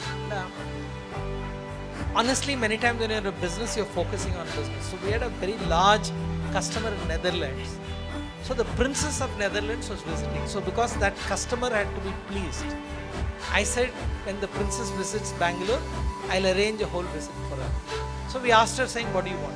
She says, you know what, I want to understand how waste is managed in Bangalore. You know what, till then I didn't even know the level of, I would say, complete low sort of thing in which rack pickers were. And it was an eye-opener for me. It was an eye-opener for me that rack pickers in Bangalore, in men, the life expectancy was 35 and in women it was 31. I never knew that data. Because she asked that pointed questions and I said, you know what, I'm learning from this. But the fact is, after I did that one day visit to her, I said, you know what, we must do something for this. And then we started a whole technology intervention to build a marketplace for rack pickers. If you're interested, just go search for I Got Garbage. BBC has done a whole thing on that. In 2-3 years, we're able to take their earnings up by 2x in the 42 different cities and towns which it did. But I'll tell you that innovation, did I think of? Absolutely not. I can't sort of say. It just came because I saw an experience. I'll tell you, many times people say that, oh, I'm very creative, I'll innovate, but the fact is that when you're a great listener, when you're observing, that is when you'll get ideas for innovation. So all I would recommend is don't think of, see, at the end of the day, honestly, I don't believe in saying, at least I don't have the capability to have a huge innovative idea which will grow big. I think innovation happens when suddenly something strikes you. I don't know when that aha moment will come for you, but you must be a very keen listener, you must be a very keen observer. And that idea will strike you, it will possess you, and then you need to start working. Sir, one of the challenge what our organization faces is that when CSR gives the fund, they look for immediate result. When we work with the human beings, for example, we are in organizing skill training program. They say, okay, training is over, how many youth are employed, how much they are earning, we want immediate result. But it's not possible immediately to give the result. A shop, how many TVs are sold, how many cars are sold, we can give it. But here the challenge is to convince the companies with a limited time, and they will not give so much of time for us also. That time is the biggest challenge, how to convince them that the results. So like instant coffee, they want instant impact. No, actually the problem which is stated is real, and unfortunately, while I'm a great believer and I appreciate what the government did in terms of CSR, there's also rules which they have brought in which makes it look for short-term result. I don't know how many of you know that every 31st March, if there's an unspent CSR, you have to put it in a separate bank account and maintain it. So there's a lot of what you call regulations which have come. The CFO needs to certify that all the projects on which CSR has been spent, there's been an impact, which is why people question you on that. But today companies are slowly trying to find ways to maneuver that. But unfortunately today the regulation sort of thing, and you probably are interacting with the operating people who are questioned by the CFO saying, hey, what is the impact? So they are merely messengers. Don't shoot the messengers, because that is coming in terms of a government regulation which is coming. But I think the better way to do it is, I think if you can influence, which is why I keep talking and trying to re-establish the whole thing of know the decision chain. Suppose you probably know to whom does that CSR head report to. You tell him that skilling is not a 1 year sort of thing. You need to think of a 3 year sort of time span. You need to commit for 3 years in terms of thing. Because today government regulations also give you the flexibility. When you say it's a 3 year project, you need not necessarily sort of return the funds back, but you can actually carry it over. And they've brought in some regulations in terms of there needs to be a project code, you need to track that spend over 3 years and so on. So it's important that the messaging from you goes to the right decision maker, and you change the messaging, not necessarily say I'm taking this project for skilling 100 individuals, but the impact should be measured over a 3 year period. I think that will change it. There's one question there. So in the meanwhile, there was a very inspiring grassroots entrepreneur in Bihar in front of me once told he was working with Mushahar communities, which is Dalit among Dalits, in northern eastern part of India. They're the rat eaters. And he had told the donor asked him, kitne jaldi impact, dikhaoge? And he said 30 years. And the donor fell off. He said, what are you talking about here? This is not, are you joking? He said, no, but I'm solving a 3,000 year problem in 30 years. You should give me credit, right? And then the donor had no answer. He just said, sorry, it doesn't fit I can't convince my board. But he said, great job, right? And he walked out, right? So it's really about telling the story as well, why this is important, right? So there's one question in the back. No, there's somebody with the mic. Good evening. My name is Ramesh. I have a question pertaining to setting up. There's a lot of people who spoke on governance, compliance, regulatory, reaching out to the government, bringing in the best practices from the industry. So, with both of you from the IT sector, when you're being a donor or contributing to a CSR, can you not give an IT package for the NGO or an organization to manage their HR, finance, very basic thing, which can fast be replicated with the larger, ecosystem? I hope you understand this question. No, I understand this. I'm laughing because that was one of Rajiv and Arvind's vision to do that. So you must sort of do that. Again, since I just sort of remitted my chairman NASCOM office, one of the things we used to do at NASSCOM Foundation is that, see, unfortunately, a lot of this software is overseas software.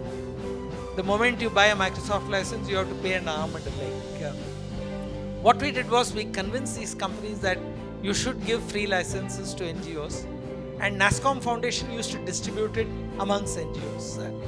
I believe it's still being done. So to that extent, for this, what you call ERP for NGOs, you must connect with the founders of Dhani Foundation, because I presume you have a they have a solution for it. And if you need other software, certainly get in touch with NASSCOM Foundation. That program still continues. And I think that's a great suggestion, because honestly, being somebody from the technology thing, I believe today technology is not something which you can think of having. It's almost absolutely essential for you to build your whole operations based on a technology backbone. Last two questions, one there and one ma'am here. ನಾನು ಕನ್ನಡದಲ್ಲೇ ಮಾತನಾಡ್ತೀನಿ. ಸಾಕಷ್ಟು CSR ಫೌಂಡೇಶನ್ಸನ್ನು ನಾನು browse ಮಾಡ್ತೀನಿ. Browse ಮಾಡಿ CSR policies, ಅದನ್ನು I go through the CSR policies and also see their CSR initiatives, okay, whether they fits our thematic area like that, and I go for the content. Most of the companies who have CSR initiative, they don't put their contact information particularly for CSR communications. It is observed and experienced by me for the past 3 years. And another question is, why CSR companies are not giving funds in the beginning of the financial year? So you saw the beginning of the video, sir. Your video starting ಅಲ್ಲಿ ಏನಾಗಿದೆ ಹೇಳಿ, 3.3 million NGOs. So if a CSR person gives his contact detail, gaya wo fir. But why do the second part of the question, what are companies waiting for, before they start distributing? Why not in the beginning of the year? That part of the law which is saying have an annual action plan in the beginning, Q1, is hardly, is not yet followed, as much. So what is the board view? No, I'll tell you, at least I'm on one board where I've insisted that the CSR, in fact, it has happened, again I can mention it, Startup Communications, where before the year starts, which is April, the year starts, the plan for CSR for next year has already come from the CSR function. In fact, a couple of week and a half back, we discussed it. I think it is purely internal, what I would almost call, it's not giving importance. To be honest, I think CSR was never a high priority either for the CEO or the CFO. Nobody used to look at those budgets. I also think now that the government has given the board a certain mandate, it is the board members who are part of the CSR committee to drive this. You can't say the CEO and the CFO is going to make the plan. It is pure lethargy which I think didn't make it. It is something which each board needs to sort of learn. And I think it will happen. Good news is it's changing. Every year more companies are now preparing earlier and stuff. So over a period of next 3-5 years, I think it will change. Sorry, sir. Last question, one with ma'am, and then we will end. We're out of time. I've already got many warnings from this part of the Good evening, sir. Sir actually நீங்கள் சொன்னீங்க நிறைய amount வந்து spend பண்ணாமல் இருக்குது CSR ஃபண்ட்லேயே அப்படின்னு. நாங்கள் வந்து சென்னாடுன்னு சொல்லி திண்டுக்கல் தேனி டிஸ்ட்ரிக்டில் ரூரலில் ஒர்க் பண்ணுறோம். பெரிய சேலஞ்ச் என்னென்னா அந்த ப்ரப்போசல் சென்ட் பண்ணுறது சார். இந்த லாங்குவேஜ் வந்து எங்களுக்கு பெரிய பேரியராக இருக்குது. இங்கிலீஷில் தான் ப்ரெசென்ட் பண்ணணும் அப்படின்னும் போது அது நிறைய பேருக்கு நிறைய ஐடியாஸ் இருக்கும், அந்த லாங்குவேஜ் தெரியாது. ஒரு கன்சல்டண்ட்டை போவோம், அவங்க என்ன பண்ணுவாங்க, ஒரே இதை காப்பி பேஸ்ட் பண்ணி நிறைய NGO கொடுத்துருவாங்க. ஸோ நமக்கு என்ன பண்ணன்னு தெரியாது. ஸோ எனக்கு இந்த இடத்துல கேட்கலாமான்னு தெரியல. பட் லாங்குவேஜ் இன்னும் கொஞ்சம் மேபி தமிழில் ப்ரெசென்ட் பண்ணலாம் அப்படின்னு இருந்தால் இன்னும் கொஞ்சம் எங்களோட எல்லா ஐடியாஸையும் நாங்கள் ப்ரெசென்ட் பண்ண வசதியாக இருக்கும். Thank you sir. அது நல்ல பாயிண்ட்மா. லாங்குவேஜும் ரொம்ப இம்பார்ட்டண்ட்டு. நான் என்ன சொல்கிறேன்னாக்கா, நான் சொன்னேன், இப்போது நீங்கள் லிஸ்டட் கம்பெனின்னு பார்த்தீங்கன்னாக்கா இந்தியாவில் 4013-19 இருக்குது.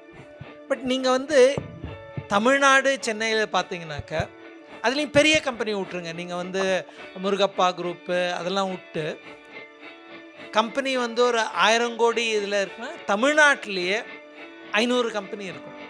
அங்கே தமிழில் இது பண்ணுறவங்க இருப்பாங்க.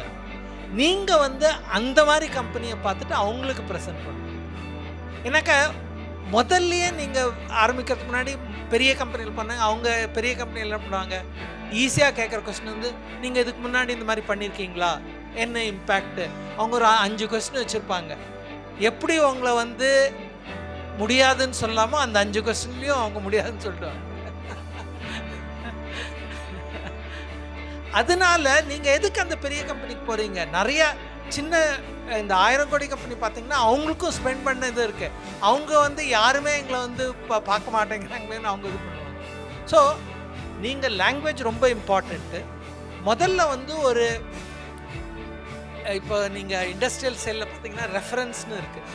அந்த ரெஃபரன்ஸ் எப்படி க்ரியேட் பண்ணுங்க? சின்ன கம்பெனிக்கு போங்க, அவங்கக்கிட்ட தமிழ்லேயே சொல்லி நீங்கள் ரெஃபரன்ஸ் க்ரியேட் பண்ணுங்கள். அதுக்கப்புறம் மெதுவாக இது பண்ணுங்கள். நீங்கள் வந்து இப்போ நான் சொல்கிறேன், இப்போ கம்பெனியில் என்ன இதுனாக்க எவ்ரி 90 நாளில் நாங்கள் வந்து பர்ஃபார்மன்ஸ் காமிக்கணும், இல்லைன்னா மார்க்கெட்டில் கீழே போயிடும். உங்களுக்கு அந்த தகராறுலாம் இல்லை. We have built a platform called indiadatainsights.com. Okay, if you go there, by district you can see who's doing CSR locally. So 29,500 companies data is available. You can choose your district and you can see who's doing CSR locally in your area, right? So going to the smaller local organizations in your state, in your district, in your ecosystem is easier than everybody going to data communications, you know. So that is going to be much harder, you know, to do. indiadatainsights.com. Okay, so I think that's the website. You can see all the company data, you know, in one place by district, right? It's easy for you to kind of figure out where to go. I've got another 5-7 hands listed, but unfortunately we are running out of time. We could have gone for a longer discussion, you know, on this, unless everybody wants to give up their dinner, you know.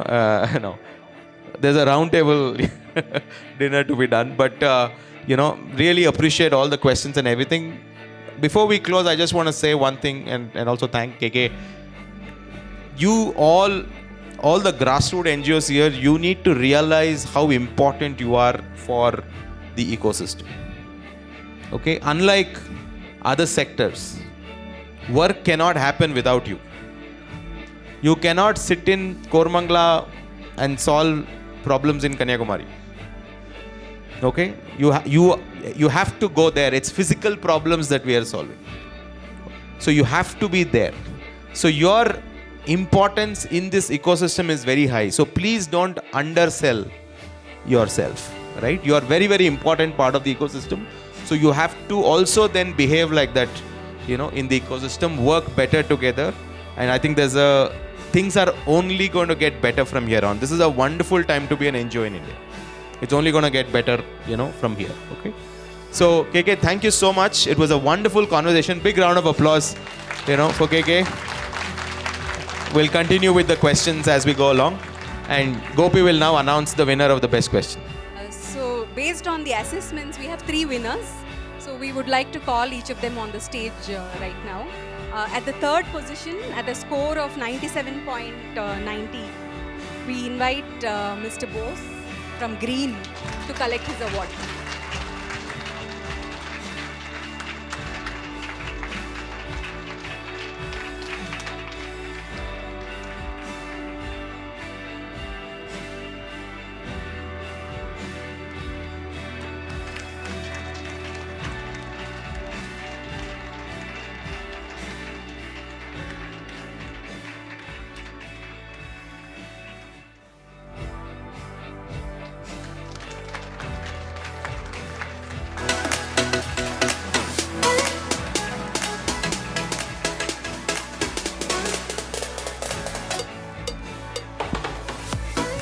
Sir, congratulations, sir.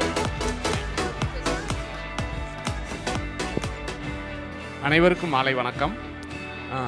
நாங்கள் இந்த இதில் 15 மாதமாக அந்த நிகழ்வில் நாங்கள் கலந்துருக்கிறோம். இதில் வந்து நாங்கள் முக்கியமாக இதில் கற்றுக்கிட்ட விஷயம்னு பார்த்தீங்கன்னா, இந்த ப்ரோக்ராம் பிளானிங் மேனேஜ்மெண்ட் வந்து அருமையாக கற்றுக்கிட்டோம். இதில் எங்களுக்கு எதுக்கு உபயோகமாக இருந்துச்சுன்னு கேட்டிங்கன்னா, திட்டமிடலுக்கு வந்து எப்போவுமே ஒரு பெரிய கம்பெனிஸ்லாம் இருக்கும் அல்லது என்ஜிஓஸ்லாம் இருக்கும், திட்டமிடல் வந்து மேலேருந்து வரும். அது என்னாச்சுன்னா, கிராமங்களில் சொல்லுவாங்க, ஒரு ஐஸ் ஸ்டிக் ஐஸ் மேலே கொடுக்கும்போது கீழே பெனிஃபிஷரிக்கு போகும்போது என்ன ஆகுனா வெறும் ஸ்டிக்கு மட்டும்தான் கிடைக்கும். அந்த விஷயத்தை வந்து நாங்கள் இங்கே கற்றுக்கிட்டோம். இதில் வந்து எந்த ஒரு ப்ரோக்ராமும் எந்த விதமான திட்டமிடலும் வந்து கீழிருந்து பெனிஃபிஷரிகிட்டேருந்து போகணும் அப்படிங்கிற விஷயத்தை வந்து எங்களுக்கு அருமையாக சொல்லி கொடுத்துருக்குறாங்க. இதை கண்டிப்பாக வந்து நாங்கள் திட்டமிட்டபடி நாங்கள் செயல்படுத்துவோம். அதில் ஒரு சக்ஸஸ்ஃபுல்லான ஒரு திட்டம் வந்து எங்களுக்கு கிடைச்சதுக்கு அது எப்படின்னா, ஒரு 100க்கு 50 ஒரு அடியில் வந்துட்டு கிட்டத்தட்ட 180 ட்ரீஸ் வந்து உருவாக்க முடியும் அப்படிங்கிறத நாங்கள் வந்து எங்களோட பெனிஃபிஷரிகிட்ட வந்து நாங்கள் கற்றுக்கிட்டோம். அது வந்து உங்களுக்கு வாய்ப்பு கிடைக்கும்போது நாங்கள் டொனியில் நாங்கள் சப்மிட் பண்ணுறதுக்கு ரெடியாக இருக்கோம். நன்றி. Thank you, sir. Thank you. At the second position, with a score of 98.33, we have Pasumai Ullagam. Requesting Ms. Sheila to come on the stage, please.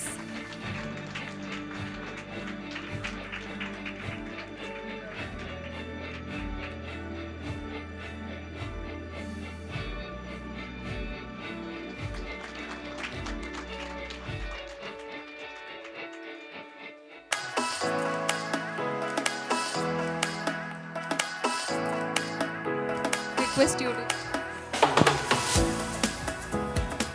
Good evening everybody. இந்த வாய்ப்பை எனக்கு கொடுத்த நிரந்தரா சகாயக் என்டையர் டீமுக்கு நாங்கள் தேங்க் பண்ணிக்கிறோம். Plus service ப்ரொவைடருக்கும் நான் என்னோடய thank வச்சுக்கிறேன். பிஃபோர் தோனி ஃபவுண்டேஷன் என்னோடய பேஸ்லைன் ஸ்கோர் வந்து பார்த்திங்கன்னா 12. இப்போ வந்து என்னோடய ஸ்கோர் வந்து 98.33.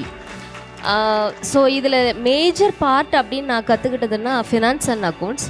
ஸோ என்னோடய ஃபினான்ஸ் அண்ட் அக்கௌண்ட்ஸ் கம்ப்ளைண்ட்ஸ் இது எல்லாமே வந்து சர்வீஸ் ப்ரொவைடர் வந்து டேக் கேர் பண்ணிட்டாங்க. ஸோ மேஜர் ப்ரெஷர் வந்து எனக்கு அதில் இல்லை. என்னோடய டைம்லி அக்கௌண்ட்ஸ் ஆகட்டும், மந்த்லி அக்கௌண்ட்ஸ், ரிட்டர்ன்ஸ், அப்புறம் டிடிஎஸ் எல்லாமே வந்து அவங்க பார்ட்டில் வந்து அவங்க டேக் கேர் பண்ணினதுனால ஸோ என்னோடய கான்சன்ட்ரேஷன் ப்ரோக்ராம்லேயும் ஃபீல்டுலேயும் பெனிஃபிஷரியோடையும் அதிகமாக நான் ஸ்பெண்ட் பண்ணுறதுக்கு எனக்கு வாய்ப்பு கிடச்சிருக்கு. Thank you Dhoni team.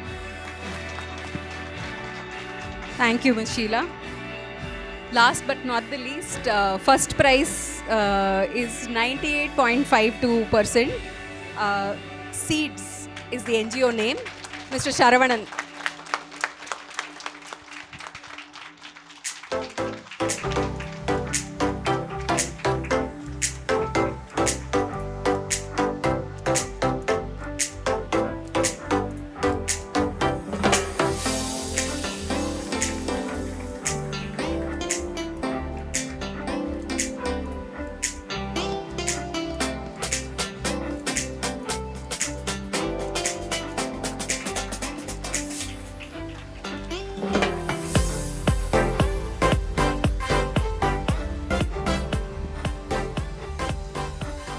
அனைவருக்கும் வணக்கம். இந்த வெற்றியை வந்து நான் வந்து என் கூட பயணித்த எங்கள் 19 தன்னார்வ தொண்டு அமைப்புகளுக்கு வந்து நான் வந்து டெடிகேட் பண்ணுறேன். என்ன காரணம், எல்லாருமே ஓடணும், சின்ன சின்ன விஷயங்கள் தான். அதனால் இந்த வெற்றி அனைவருக்குமே பொருந்தும் அப்படின்ற நேரத்தில் கேட்டுக்கிட்டு நான் தோனி இதில் வந்து சேர்ந்த பிறகு நான் கற்றுக்கிட்ட விஷயம் அப்படின்னா, கான்செப்ட் நோட் எப்படி எழுதணும் அப்படின்றது, ஒரு ப்ராஜெக்ட் ப்ரொப்போசல் எப்படி எழுதணும் அப்படின்ற மாதிரி விஷயம், ஒரு ஸ்ட்ராட்டஜி பிளான் எப்படி பண்ணணுன்ற முதல்ல கொஞ்சம் தயக்கமாக தான் இருந்துச்சு, எப்படி ஒரு கான்செப்ட் நோட் அப்படின்றது. இதுக்கு முன்னாடி என்கிட்ட ஒரு டோனர் வந்து கான்செப்ட் நோட் கேட்டார். எனக்கு தெரியல, எப்படி கான்செப்ட் நோட் எழுதுன்றது எனக்கு தெரியல. இப்போது இங்கே வந்த பிறகு 6 கான்செப்ட் நோட் நான் எழுதியிருக்கேன். 5 ப்ரொப்போசல் ரெடி பண்ணியிருக்கேன். அதில் ஒரு ப்ரொப்போசல் வந்து தமிழ்நாடு கவர்மெண்ட்டு அக்செப்ட் பண்ணிவிட்டு டிசபிலிட்டி ப்ராஜெக்ட்டுக்காக 4 கோடி ரூபாய்க்கு ஃபஸ்ட்டு என்னுடைய ப்ரொப்போசல் தேங்க்ஸ் பண்ணியிருக்காங்க. தேங்க்ஸ் தோனி, தேங்க்ஸ் எங்கள் கெஸ்ட் வந்திருக்க எல்லாத்துக்குமே ரொம்ப நன்றி. பர்டிகுலராக எங்களுடைய டீம் மெம்பர்ஸுக்கு, எங்கள் சீட்ஸோட அத்தனை அலுவலர்களுக்கும் இந்த நேரத்தில் மனமார்ந்த நன்றி தெரிவித்துக் கொள்கிறேன். நன்றி, வணக்கம். Now may I request Ms. Vinaya from our MIS head, who is heading Gunjan, for a small token of appreciation for chief guest tonight.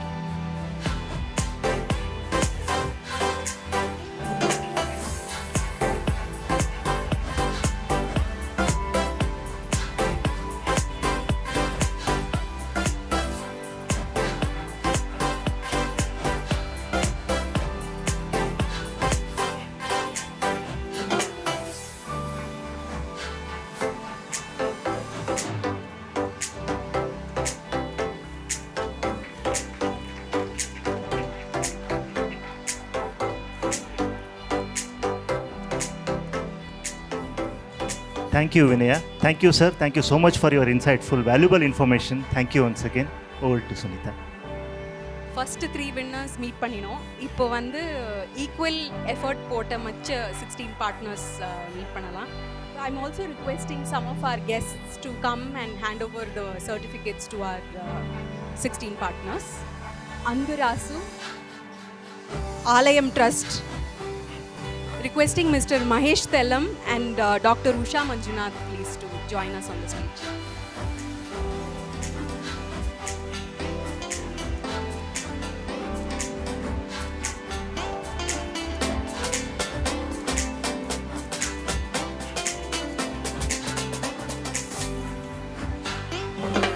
Congratulations, sir. Round of applause, please.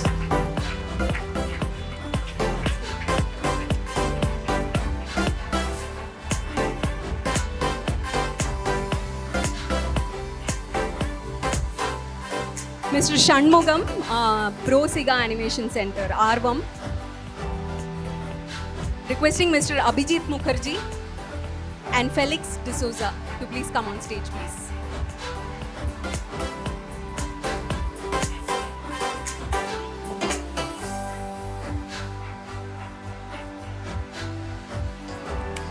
Next is Ashir Vidyalayam, please. Next.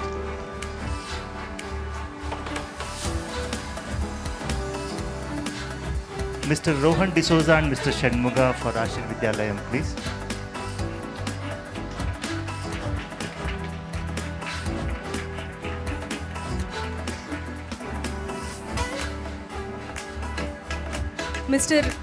Sister Reena from Ashir Vidyalayam Society. Requesting Mr. Rohan D'Souza and Mr. Shanmuga to join us, please. Mr. Rohan D'Souza and Mr. Shanmuga, please. Yeah, one more you can, sir. One more, please.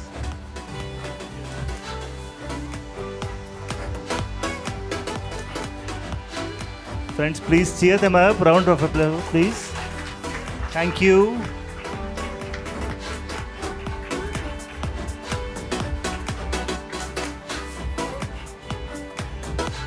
Kannagi, Best NGO. Requesting Mr. Guru Prasad Makamplu, please come on stage, please.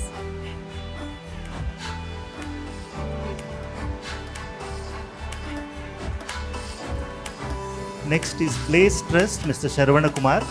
Request you to please be ready. Mr. Sharvana Kumar from Blaze Trust.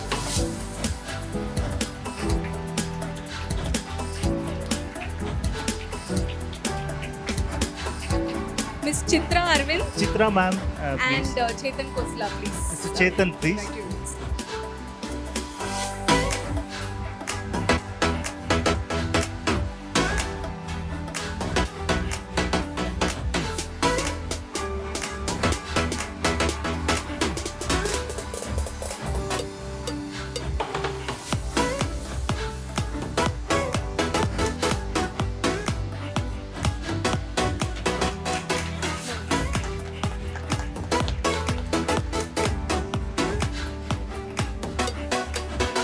Krishnamurthy, Chanad, requesting you to come on stage, please. Mr. Senthil Kumar from APD.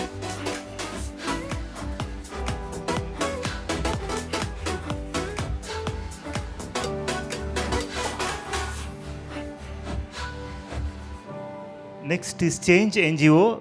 Saraswati madam, Change NGO is next.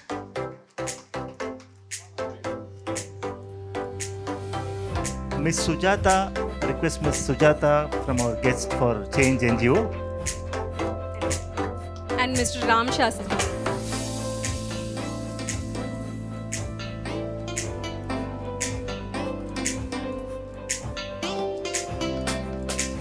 Here is Change NGO from Tirupattur. Big round of applause, please. Miss Chitra from JM Trust.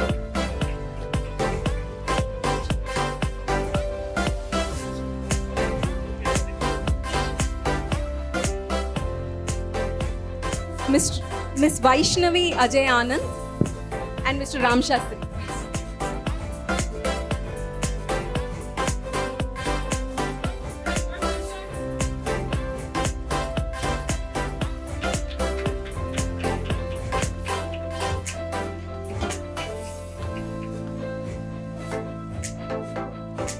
Congratulations, madam. Congratulations. Mr. Satyadas, Magnum. Next is We Neelam have- Trust, Mr. Zakaya, please. Next. We have Ms. Vaishnavi Ajay Anand here. Mr. Venkatanathan Raghavachari.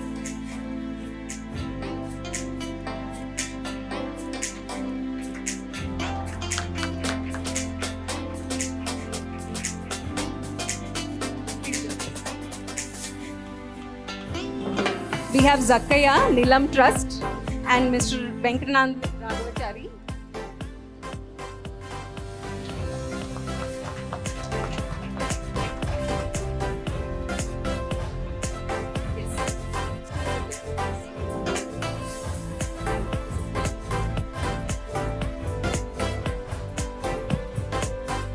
Ms. Vasanta from Odam. Can we have Mr. Sashi Rajamani, please? Request Mr. Sasi Rajamani, please. And Mr. Panduranga Rao.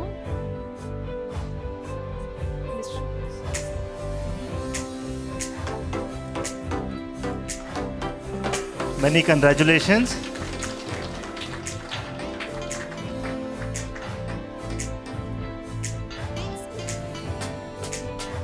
Vishwasam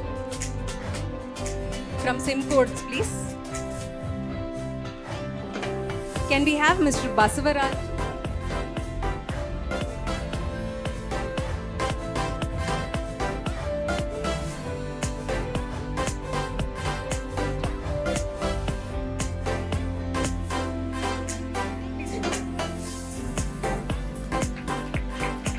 Many congratulations. Many congratulations.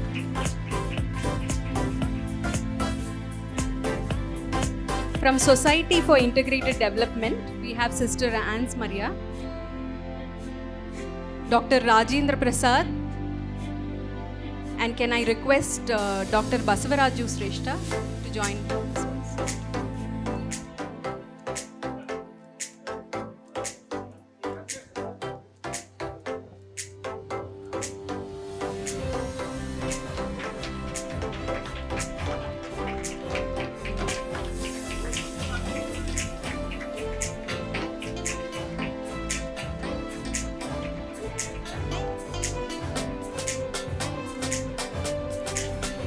Mr. Mahadevaya, Shruti Valarchi Mayam. Can I request Vanisha Tiwari and Seema Sibal, please join us on stage? Miss Manisha Tiwari, request you to. Mr. Sugantan.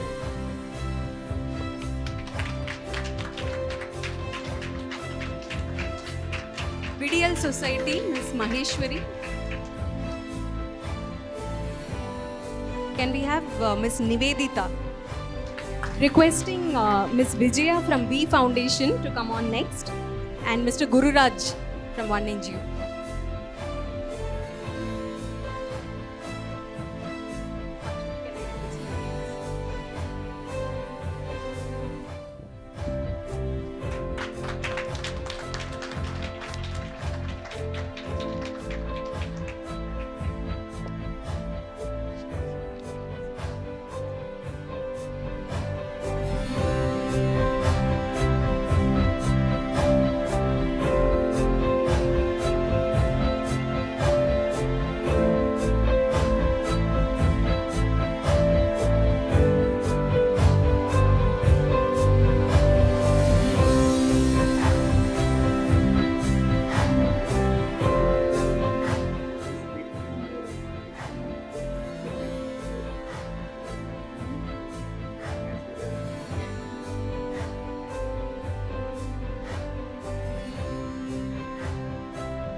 The urban center is in Bangalore, in Margari Road. So that's a 12-bed facility. So we did very poor people who suffered accidents.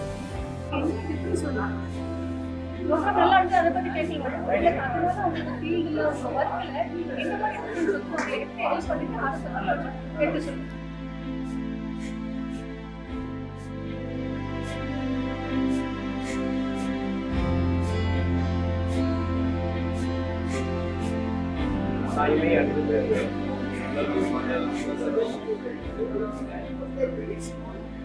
not include she is one big multi-years in the government.